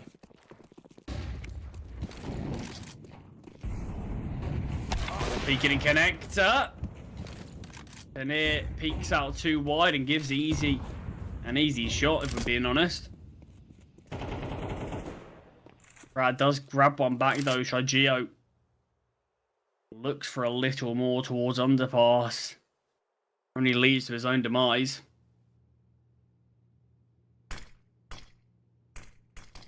This smoke in window, and I mean, it cost Crad his life. Lexi just peeks out, but back and forth kills being traded left, right, and center. Gokushima has the right idea. We'll back away as Blixie does the same. The A bomb site is completely open currently. All 3 CTs towards the B side. I mean, Wrestle has this information. It feels like we should have seen a bit more movement quicker, but Shelfie is coming with the bomb. And Wrestle is starting to take a bit of a deeper angle. Blixie. Oh, doesn't get the kill. Just about. Easy pushes through the smoke. Misses the shot. Goes for the wallbang. Doesn't connect. Might attempt it again. That's a much better wallbang. Shelfie really feeling the heat now. Spotted out here. Malinov just through the wall finds him.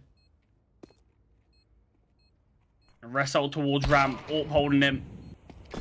And Easy does take him down, and Aurora will find their 8th.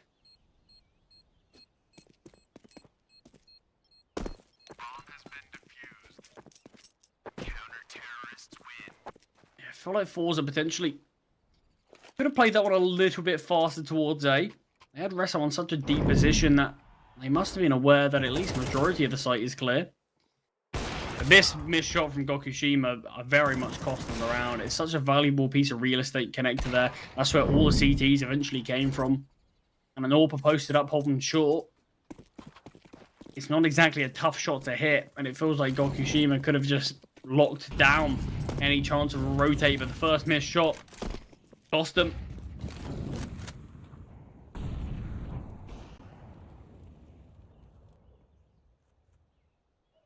Eyes out for both sides.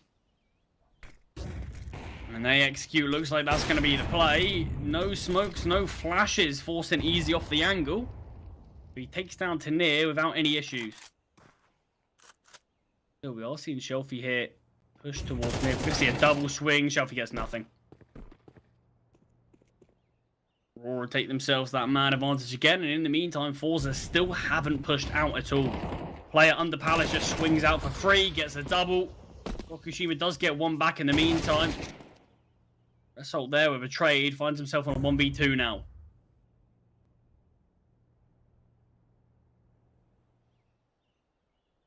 Has time to play with, could in theory go anywhere.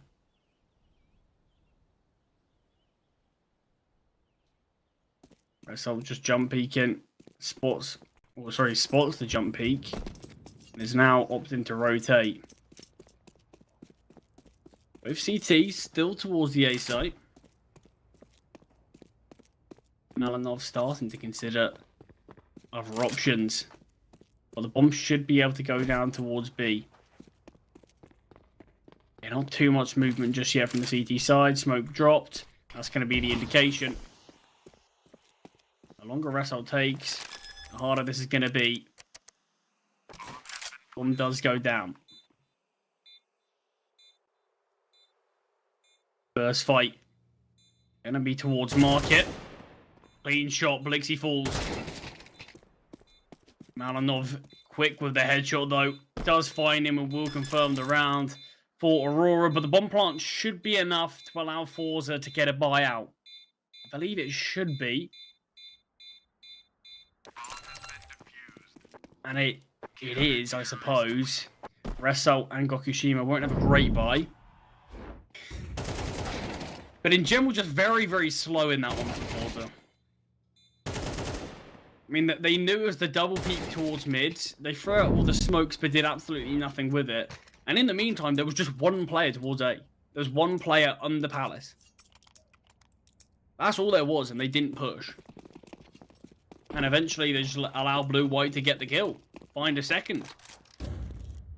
Uncontested, really. It was, yeah, I'm not entirely sure what the game plan was there from Force, but it was not quick enough, whatever it was.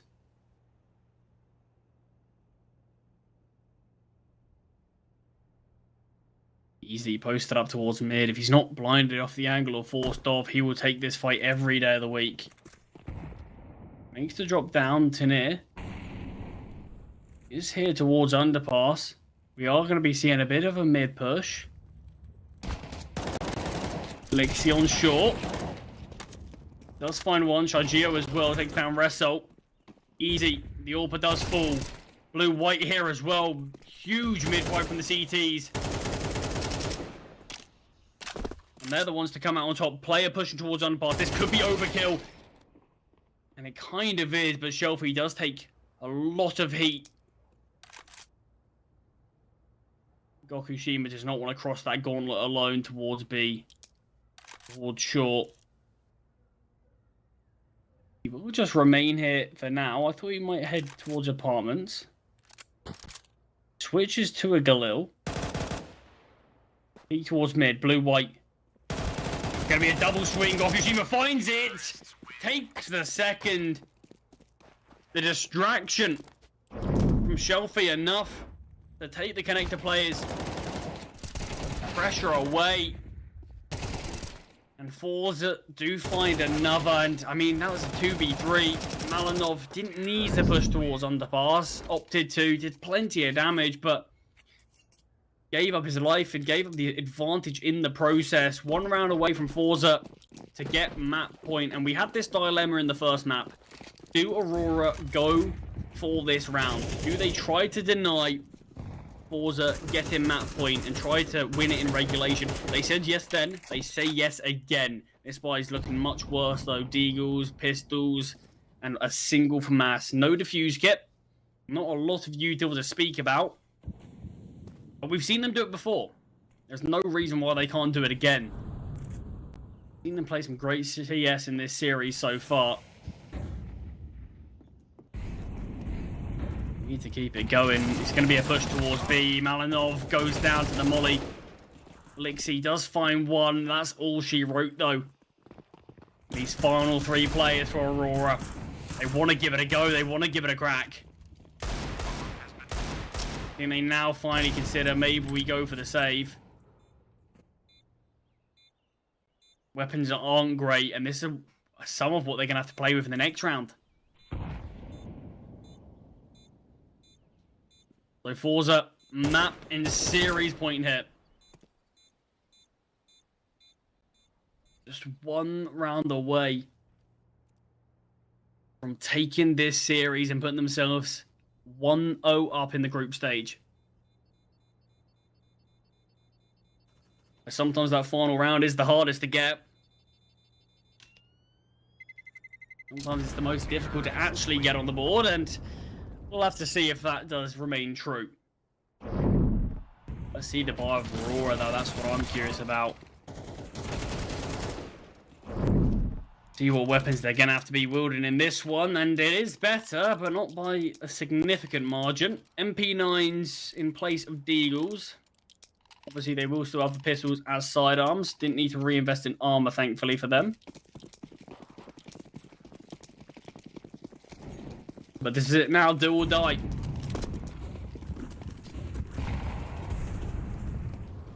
And it's a 4-man A-hold.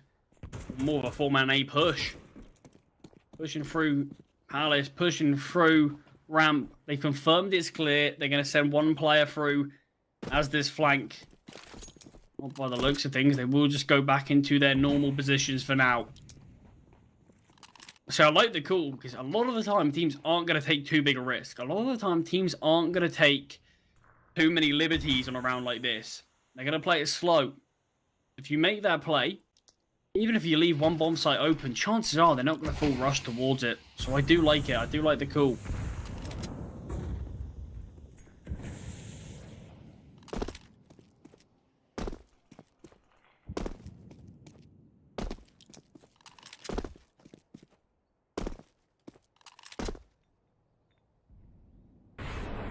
Ramp push here now from Forza. There is a player towards short, and that's the first kill of this one.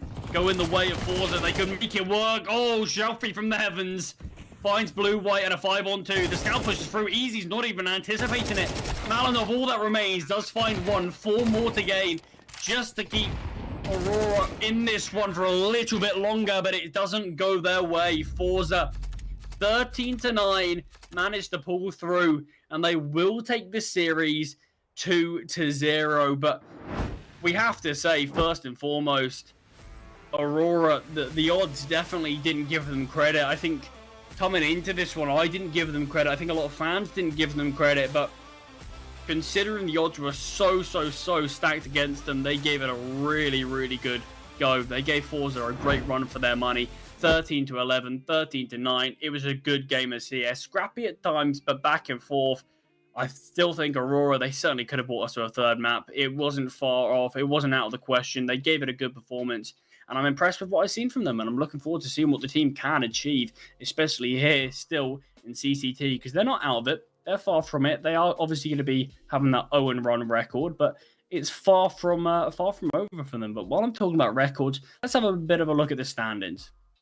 Let's see how the teams are sort of shown up at the end of sort of round 1 of the group stage. Let's see who we've sort of looking at, who we've been impressed by. 9 Pandas, I mean, they've been in this position plenty of times. They love an early win, and no surprises there. I mean, a lot of big names, and a lot of big names going into that 0-1 bracket as well. Turao, Anonymo, Sampi, I mean, Spirit Academy. There's a lot of good teams that have been pushed down to that 0-1 bracket, really. But, I mean, that's the thing that we love about CCT, isn't it? Is the fact that even some of the best teams, some of the teams that people predict are going to dominate, can go completely the opposite way. I mean, the prime example was the game I got to cast earlier, Anonymo versus Project G.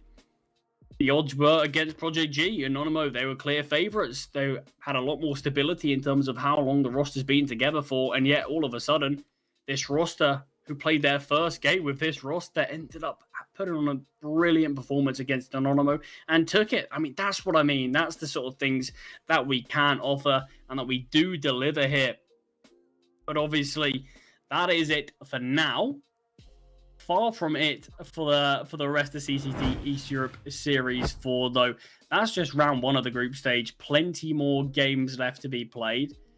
And they will be starting tomorrow, in fact, more of our East Europe action, and we're going to get a bit of a better lay of the land, in terms of where things are going to end up. Because still, we can make predictions, but early in the group stage, nothing's confirmed. That's the thing we all have to wait and see for.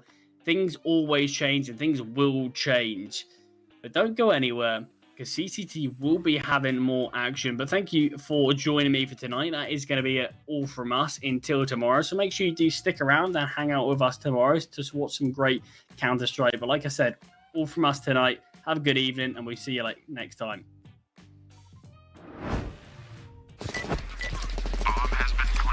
I have a very complicated job, but I love simple things so much.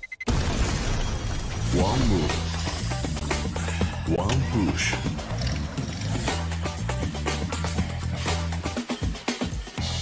One touch.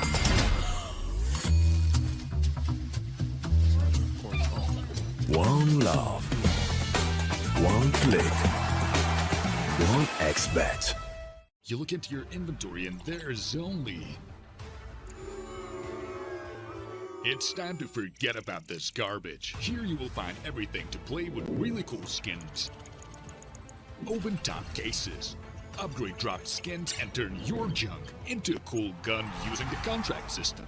Every day, thousands of people upgrade their inventory with us. Hellcase.com. Look at yourself in a new way. Watch the matches with bo3.gg, the official stats partner of CCT.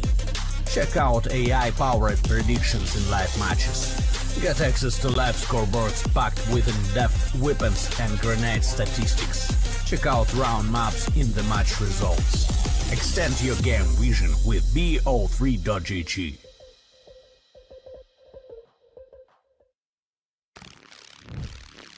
Yo, what are you doing? Exhibit. What do you think? I'm a paperclip? It's Mr. X to the Z. You need to quit browsing like a lame and get Opera GX. Because with GX mods, you can pimp your motherfucking browser. All you gotta do is click here, select the mod, and boom! New look, new sounds, new everything. It's not easy being a legend. Oh, shit. Not again. Change the mod now. Download Opera GX.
hunger for glory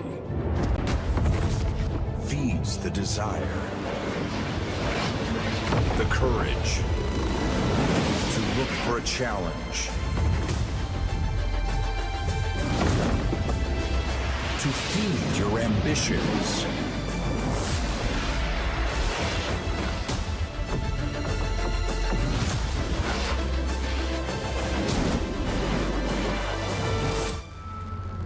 To reach for greatness.